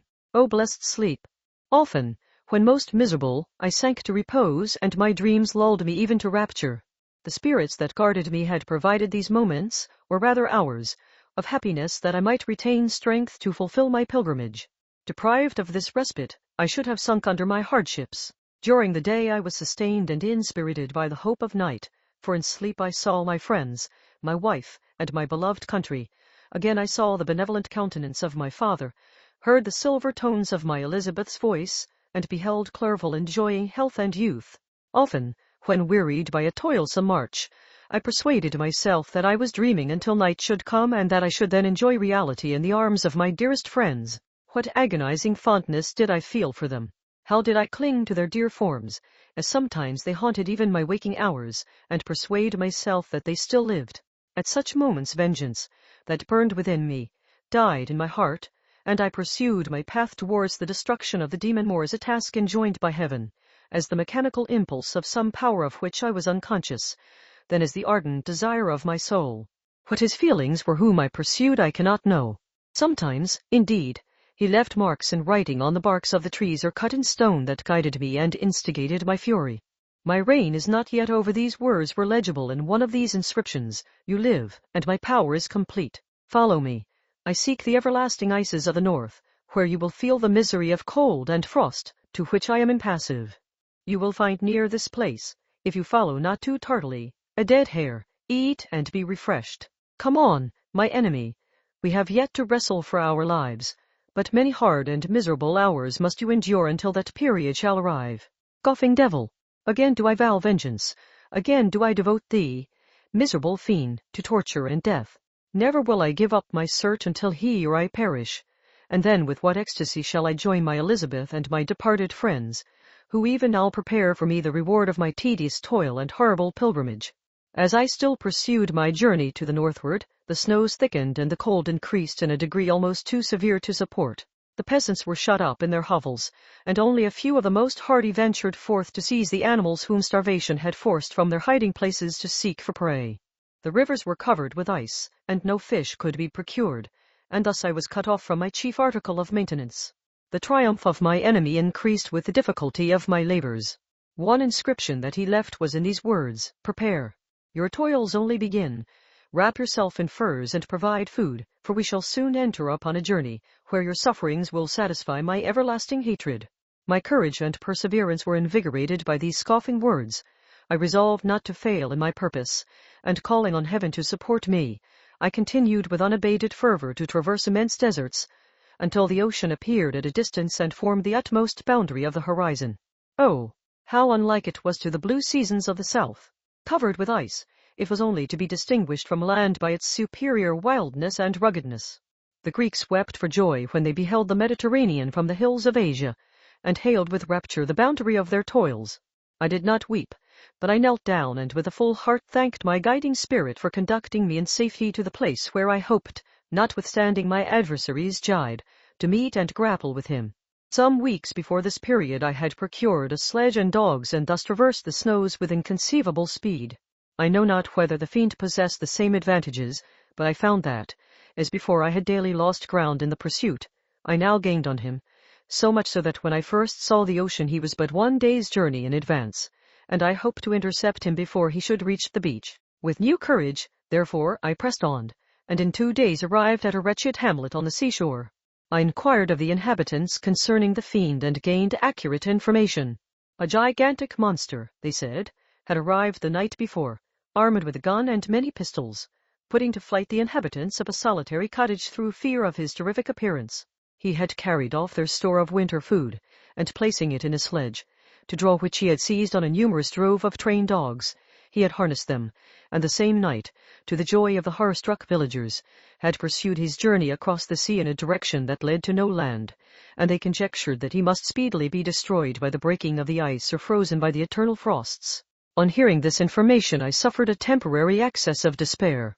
He had escaped me, and I must commence a destructive and almost endless journey across the mountainous ices of the ocean, amidst cold that few of the inhabitants could long endure and which I, the native of a genial and sunny climate, could not hope to survive. Yet at the idea that the fiend should live and be triumphant, my rage and vengeance returned, and like a mighty tide, overwhelmed every other feeling. After a slight repose, during which the spirits of the dead hovered around and instigated me to toil and revenge, I prepared for my journey. I exchanged my land sledge for one fashioned for the inequalities of the frozen ocean, and purchasing a plentiful stock of provisions, I departed from land. I cannot guess how many days have passed since then, but I have endured misery, which nothing but the eternal sentiment of a just retribution burning within my heart could have enabled me to support. Immense and rugged mountains of ice often barred up my passage, and I often heard the thunder of the ground sea, which threatened my destruction. But again the frost came and made the paths of the sea secure. By the quantity of provision which I had consumed, I should guess that I had passed 3 weeks in this journey, and the continual protraction of hope, returning back upon the heart, often wrung bitter drops of despondency and grief from my eyes. Despair had indeed almost secured her prey, and I should soon have sunk beneath this misery. Once, after the poor animals that conveyed me had with incredible toil gained the summit of a sloping ice mountain, and one, sinking under his fatigue, died, I viewed the expanse before me with anguish, when suddenly my eye caught a dark speck upon the dusky plain. I strained my sight to discover what it could be and uttered a wild cry of ecstasy, when I distinguished a sledge, and the distorted proportions of a well-known form within. Oh, with what a burning gush did hope revisit my heart! Warm tears filled my eyes, which I hastily wiped away, that they might not intercept the view I had of the demon, but still my sight was dimmed by the burning drops, until, giving way to the emotions that oppressed me, I wept aloud. But this was not the time for delay. I disencumbered the dogs of their dead companion, gave them a plentiful portion of food, and after an hour's rest, which was absolutely necessary, and yet which was bitterly irksome to me, I continued my route. The sledge was still visible, nor did I again lose sight of it except at the moments when for a short time some ice rock concealed it with its intervening crags. I indeed perceptibly gained on it, and when, after nearly 2 days' journey, I beheld my enemy at no more than a mile distant, my heart bounded within me. But now, when I appeared almost within grasp of my foe, my hopes were suddenly extinguished, and I lost all trace of him more utterly than I had ever done before. A ground sea was heard. The thunder of its progress, as the waters rolled and swelled beneath me, became every moment more ominous and terrific. I pressed on, but in vain. The wind arose, the sea roared, and, as with the mighty shock of an earthquake, it split and cracked with a tremendous and overwhelming sound. The work was soon finished. In a few minutes a tumultuous sea rolled between me and my enemy, and I was left drifting on a scattered piece of ice that was continually lessening and thus preparing for me a hideous death. In this manner many appalling hours passed. Several of my dogs died, and I myself was about to sink under the accumulation of distress when I saw your vessel riding at anchor and holding forth to me hopes of succor and life. I had no conception that vessels ever came so far north and was astounded at the sight. I quickly destroyed part of my sledge to construct oars, and by these means was enabled, with infinite fatigue, to move my ice raft in the direction of your ship. I had determined, if you were going southwards, still to trust myself to the mercy of the seas rather than abandon my purpose. I hoped to induce you to grant me a boat with which I could pursue my enemy, but your direction was northwards. You took me on board when my vigor was exhausted, and I should soon have sunk under my multiplied hardships into a death, which I still dread, for my task is unfulfilled. Oh, when will my guiding spirit, in conducting me to the demon, allow me the rest I so much desire? Or must I die, and he yet live? If I do, swear to me, Walton, that he shall not escape, that you will seek him and satisfy my vengeance in his death. And do I dare to ask of you to undertake my pilgrimage, to endure the hardships that I have undergone? No, I am not so selfish.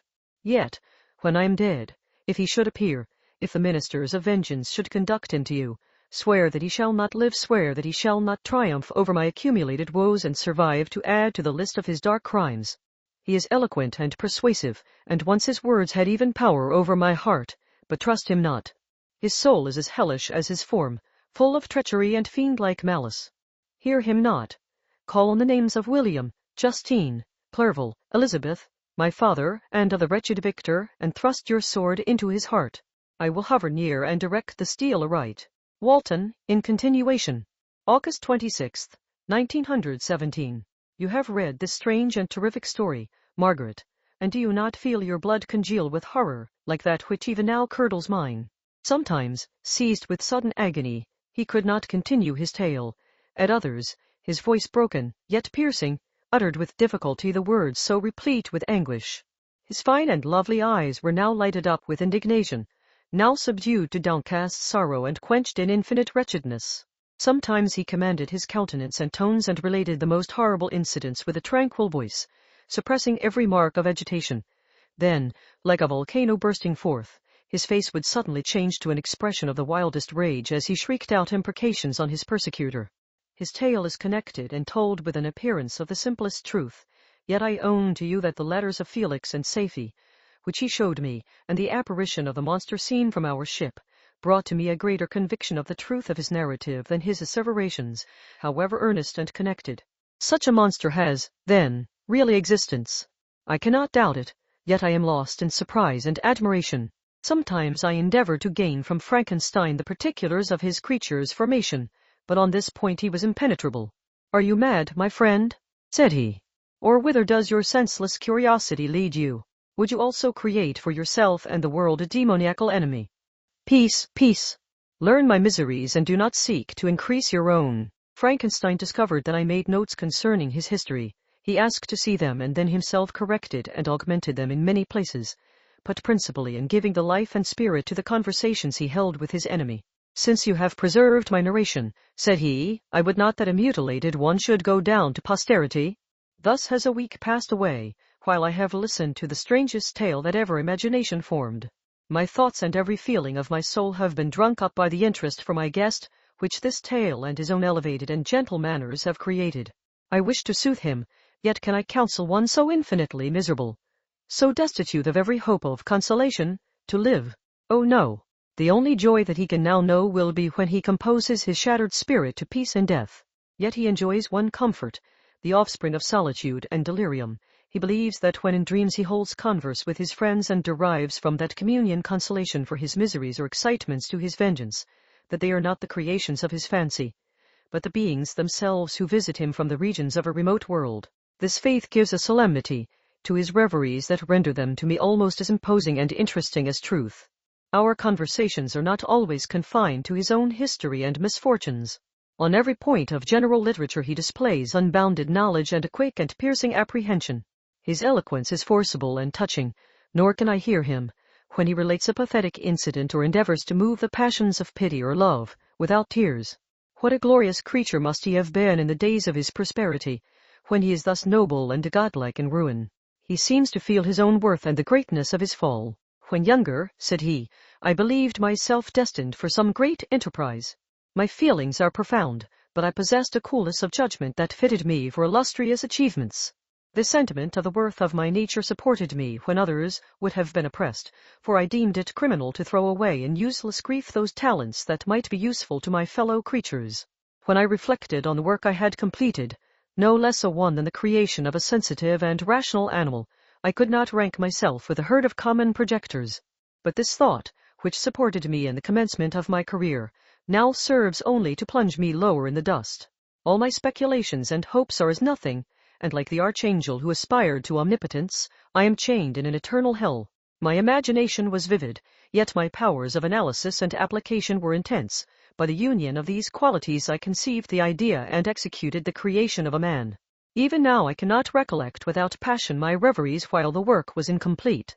I trod heaven in my thoughts, now exulting in my powers, now burning with the idea of their effects. From my infancy I was imbued with high hopes and a lofty ambition. But how am I sunk? Oh, my friend, if you had known me as I once was, you would not recognize me in this state of degradation. Despondency rarely visited my heart. A high destiny seemed to bear me on, until I fell, never again to rise.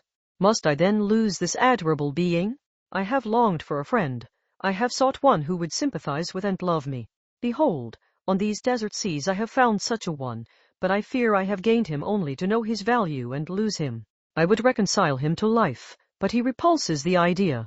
I thank you, Walton, he said, for your kind intentions towards so miserable a wretch, but when you speak of new ties and fresh affections, think you that any can replace those who are gone? Can any man be to me as Clerval was, or any woman another Elizabeth? Even where the affections are not strongly moved by any superior excellence, the companions of our childhood always possess a certain power over our minds which hardly any later friend can obtain. They know our infantine dispositions, which, however they may be afterwards modified, are never eradicated, and they can judge of our actions with more certain conclusions as to the integrity of our motives.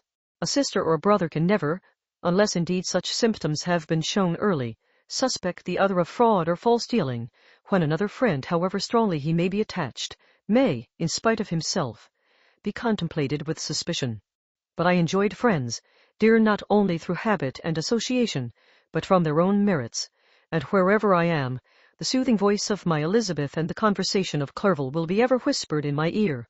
They are dead, and but one feeling in such a solitude can persuade me to preserve my life. If I were engaged in any high undertaking or design, fraught with extensive utility to my fellow creatures, then could I live to fulfill it. But such is not my destiny. I must pursue and destroy the being to whom I gave existence.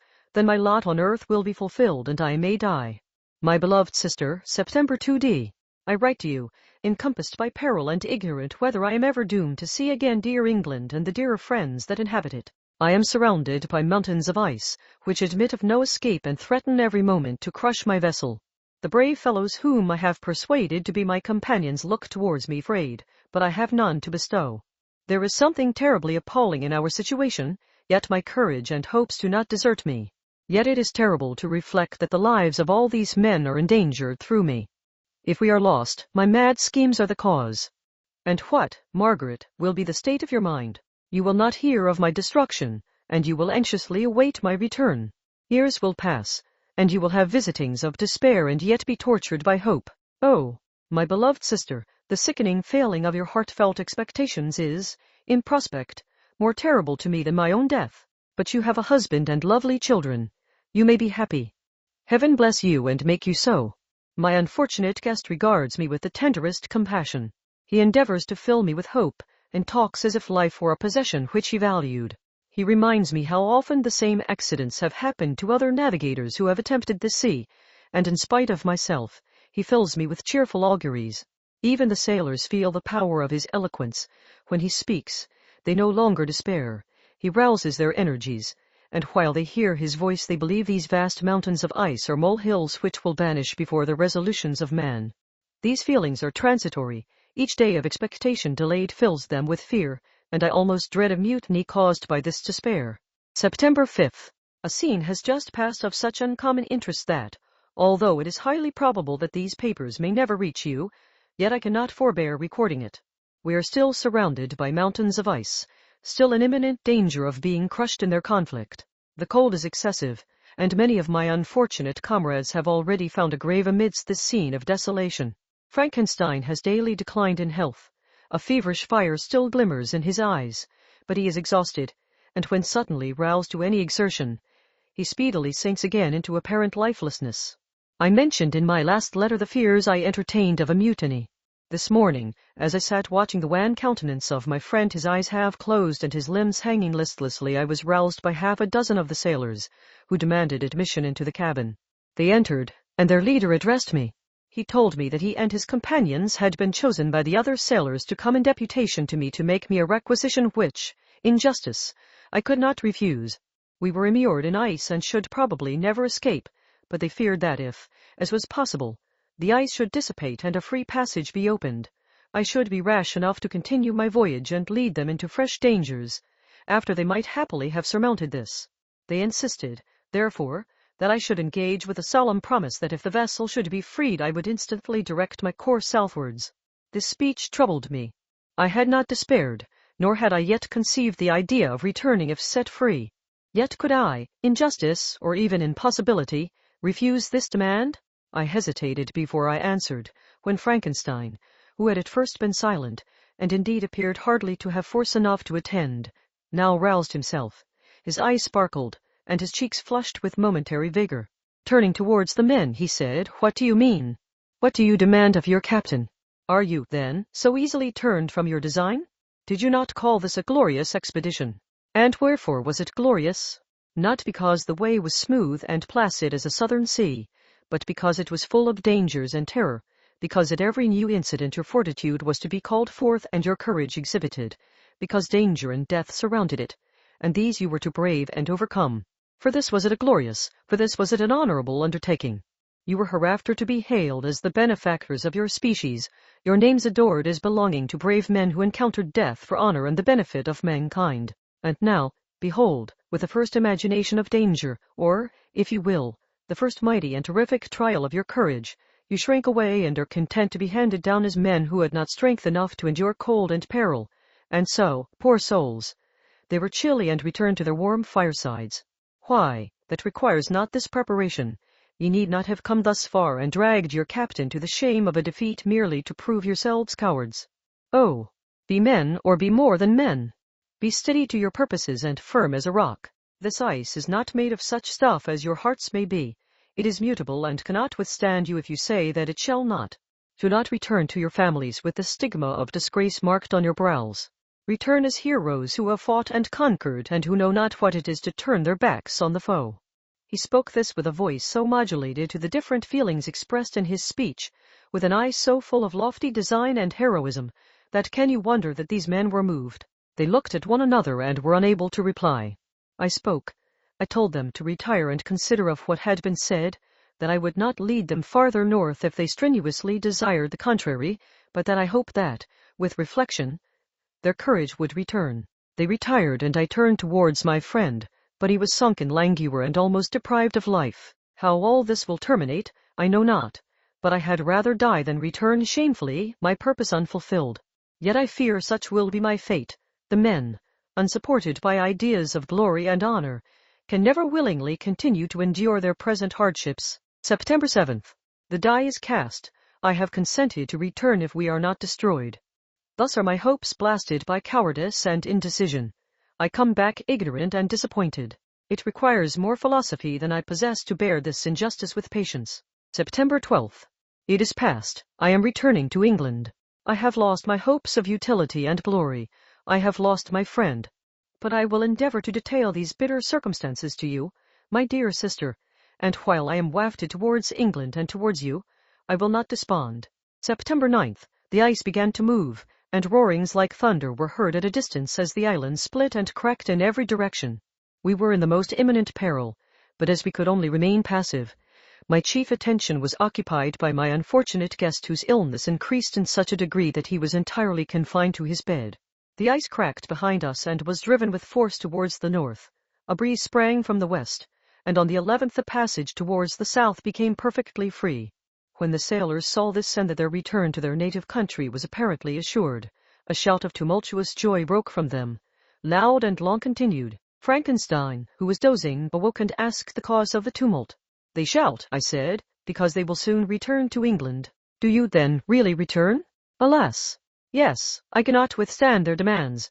I cannot lead them unwillingly to danger, and I must return. Do so, if you will, but I will not.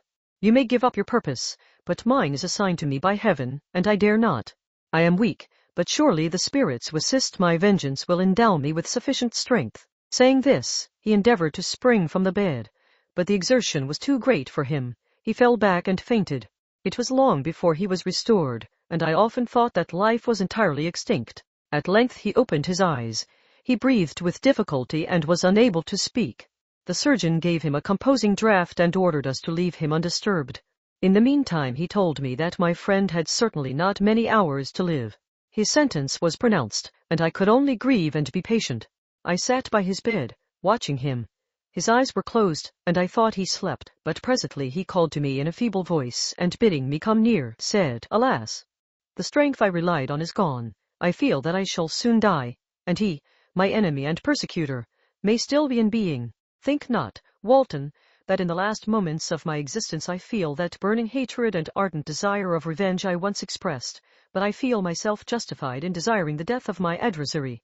During these last days I have been occupied in examining my past conduct, nor do I find it blamable.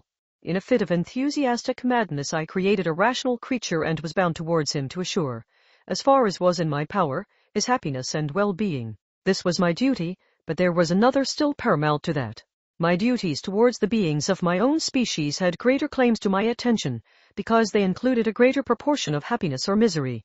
Urged by this view, I refused, and I did right in refusing, to create a companion for the first creature. He showed unparalleled malignity and selfishness in evil. He destroyed my friends. He devoted to destruction beings who possessed exquisite sensations, happiness, and wisdom. Nor do I know where this thirst for vengeance may end. Miserable himself that he may render no other wretched, he ought to die. The task of his destruction was mine, but I have failed. When actuated by selfish and vicious motives, I ask you to undertake my unfinished work, and I renew this request now, when I am only induced by reason and virtue. Yet I cannot ask you to renounce your country and friends to fulfill this task, and now that you are returning to England, you will have little chance of meeting with him. But the consideration of these points, and the well-balancing of what you may esteem your duties, I leave to you. My judgment and ideas are already disturbed by the near approach of death. I dare not ask you to do what I think right, for I may still be misled by passion. That he should live to be an instrument of mischief disturbs me. In other respects, this hour, when I momentarily expect my release, is the only happy one which I have enjoyed for several years.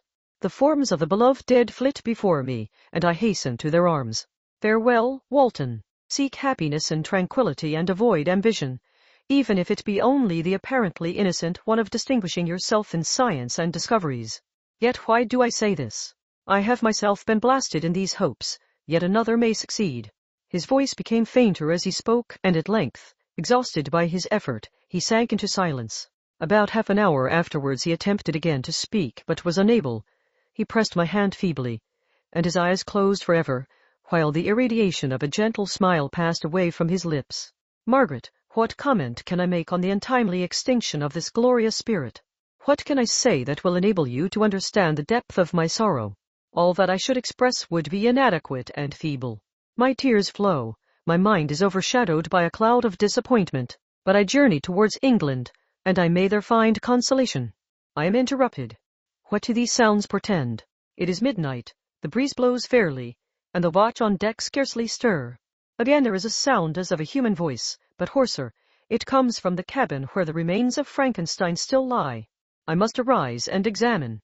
Good night, my sister. Great God, what a scene has just taken place! I am yet dizzy with the remembrance of it. I hardly know whether I shall have the power to detail it, yet the tale which I have recorded would be incomplete without this final and wonderful catastrophe. I entered the cabin where lay the remains of my ill-fated and admirable friend.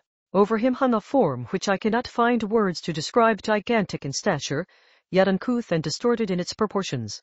As he hung over the coffin, his face was concealed by long locks of ragged hair, but one vast hand was extended, in color and apparent texture like that of a mummy.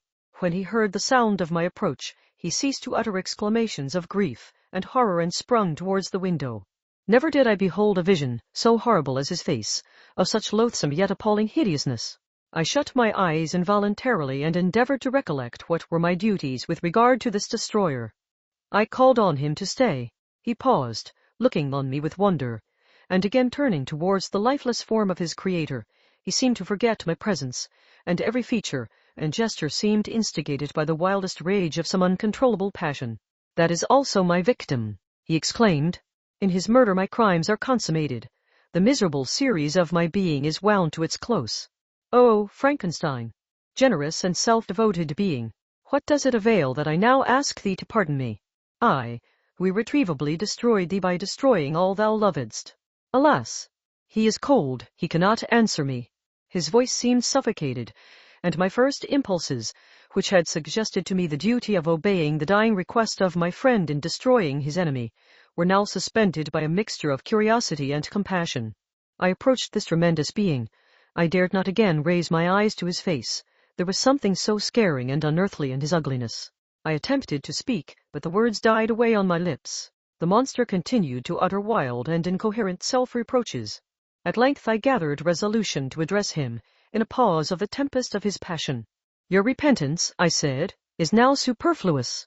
If you had listened to the voice of conscience and heeded the stings of remorse, before you had urged your diabolical vengeance to this extremity, Frankenstein would yet have lived. And do you dream, said the demon. Do you think that I was then dead to agony and remorse? He continued, pointing to the corpse he suffered not in the consummation of the deed. Oh, not the 10,000th portion of the anguish that was mine during the lingering detail of its execution. A frightful selfishness hurried me on, while my heart was poisoned with remorse. Think you that the groans of Clerval were music to my ears? My heart was fashioned to be susceptible of love and sympathy, and when wrenched by misery, to vice and hatred, it did not endure the violence of the change without torture such as you cannot even imagine. After the murder of Clerval I returned to Switzerland, heartbroken and overcome. I pitied Frankenstein. My pity amounted to horror. I abhorred myself. But when I discovered that he, the author at once of my existence and of its unspeakable torments, dared to hope for happiness, that while he accumulated wretchedness and despair upon me, he sought his own enjoyment in feelings and passions from the indulgence of which I was forever barred, then impotent envy and bitter indignation filled me with an insatiable thirst for vengeance. I recollected my threat and resolved that it should be accomplished. I knew that I was preparing for myself a deadly torture, but I was the slave, not the master, of an impulse which I detested yet could not disobey. Yet when she died, nay, then I was not miserable. I had cast off all feeling, subdued all anguish, to riot in the excess of my despair. Evil thenceforth became my good. Urged thus far, I had no choice but to adapt my nature to an element which I had willingly chosen. The completion of my demoniacal design became an insatiable passion. And now it is ended. There is my last victim. I was at first touched by the expressions of his misery, yet, when I called to mind what Frankenstein had said of his powers of eloquence and persuasion, and when I again cast my eyes on the lifeless form of my friend, indignation was rekindled within me. Wretch, I said, it is well that you come here to whine over the desolation that you have made. You throw a torch into a pile of buildings, and when they are consumed, you sit among the ruins and lament the fall. Hypocritical fiend! If he whom you mourn still lived, still would he be the object, again would he become the prey, of your accursed vengeance. It is not pity that you feel. You lament only because the victim of your malignity is withdrawn from your power. Oh, it is not thus, interrupted the being. Yet such must be the impression conveyed to you by what appears to be the purport of my actions. Yet I seek not a fellow feeling in my misery. No sympathy may I ever find. When I first sought it, it was the love of virtue, the feelings of happiness and affection with which my whole being overflowed, that I wished to be participated. But now that virtue has become to me a shadow, and that happiness and affection are turned into bitter and loathing despair, in what should I seek for sympathy? I am content to suffer alone while my sufferings shall endure. When I die, I am well satisfied that abhorrence and opprobrium should load my memory. Once my fancy was soothed with dreams of virtue, of fame, and of enjoyment. Once I falsely hoped to meet with beings who, pardoning my outward form, would love me for the excellent qualities which I was capable of unfolding. I was nourished with high thoughts of honor and devotion. But now crime has degraded me beneath the meanest animal. No guilt, no mischief, no malignity, no misery can be found comparable to mine. When I run over the frightful catalogue of my sins, I cannot believe that I am the same creature whose thoughts were once filled with sublime and transcendent visions of the beauty and the majesty of goodness. But it is even so. The fallen angel becomes a malignant devil. Yet even that enemy of God and man had friends and associates in his desolation. I am alone. You, who call Frankenstein your friend, seem to have a knowledge of my crimes and his misfortunes. But in the detail which he gave you of them he could not sum up the hours and months of misery which I endured wasting in impotent passions. For while I destroyed his hopes, I did not satisfy my own desires. They were forever ardent and craving. Still I desired love and fellowship, and I was still spurned. Was there no injustice in this? Am I to be thought the only criminal, when all humankind sinned against me? Why do you not hate Felix, who drove his friend from his door with contumely? Why do you not execrate the rustic who sought to destroy the Saviour of his child? Nay, these are virtuous and immaculate beings. I, the miserable and the abandoned, am an abortion, to be spurned at, and kicked, and trampled on. Even now my blood boils at the recollection of this injustice. But it is true that I am a wretch. I have murdered the lovely and the helpless. I have strangled the innocent as they slept and grasped to death his throat who never injured me or any other living thing. I have devoted my Creator, the select specimen of all that is worthy of love and admiration among men, to misery. I have pursued him even to that irremediable ruin. There he lies, white and cold in death. You hate me, but your abhorrence cannot equal that with which I regard myself. I look on the hands which executed the deed.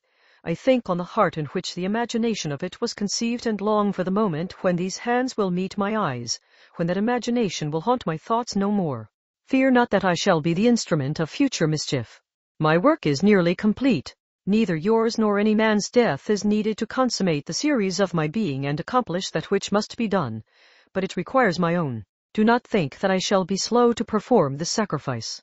I shall quit your vessel on the ice raft, which brought me thither, and shall seek the most northern extremity of the globe. I shall collect my funeral pile and consume to ashes this miserable frame, that its remains may afford no light to any curious and unhallowed wretch who would create such another as I have been. I shall die. I shall no longer feel the agonies which now consume me, or be the prey of feelings unsatisfied, yet unquenched. He is dead who called me into being, and when I shall be no more, the very remembrance of us both will speedily vanish. I shall no longer see the sun or stars, or feel the winds play on my cheeks. Light, feeling, and sense will pass away, and in this condition must I find my happiness. Some years ago, when the images which this world affords first opened upon me, when I felt the cheering warmth of summer and heard the rustling of the leaves and the warbling of the birds, and these were all to me, I should have wept to die. Now it is my only consolation. Polluted by crimes and torn by the bitterest remorse, where can I find rest but in death? Farewell. I leave you, and in you the last of humankind whom these eyes will ever behold. Farewell, Frankenstein. If thou wert yet alive and yet cherished a desire of revenge against me, it would be better satiated in my life than in my destruction. But it was not so. Thou didst seek my extinction, that I might not cause greater wretchedness.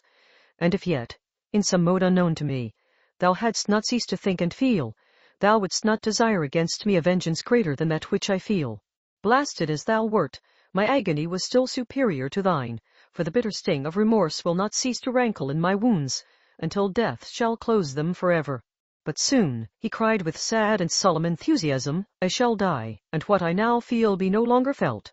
Soon these burning miseries will be extinct. I shall ascend my funeral pile triumphantly and exult in the agony of the torturing flames.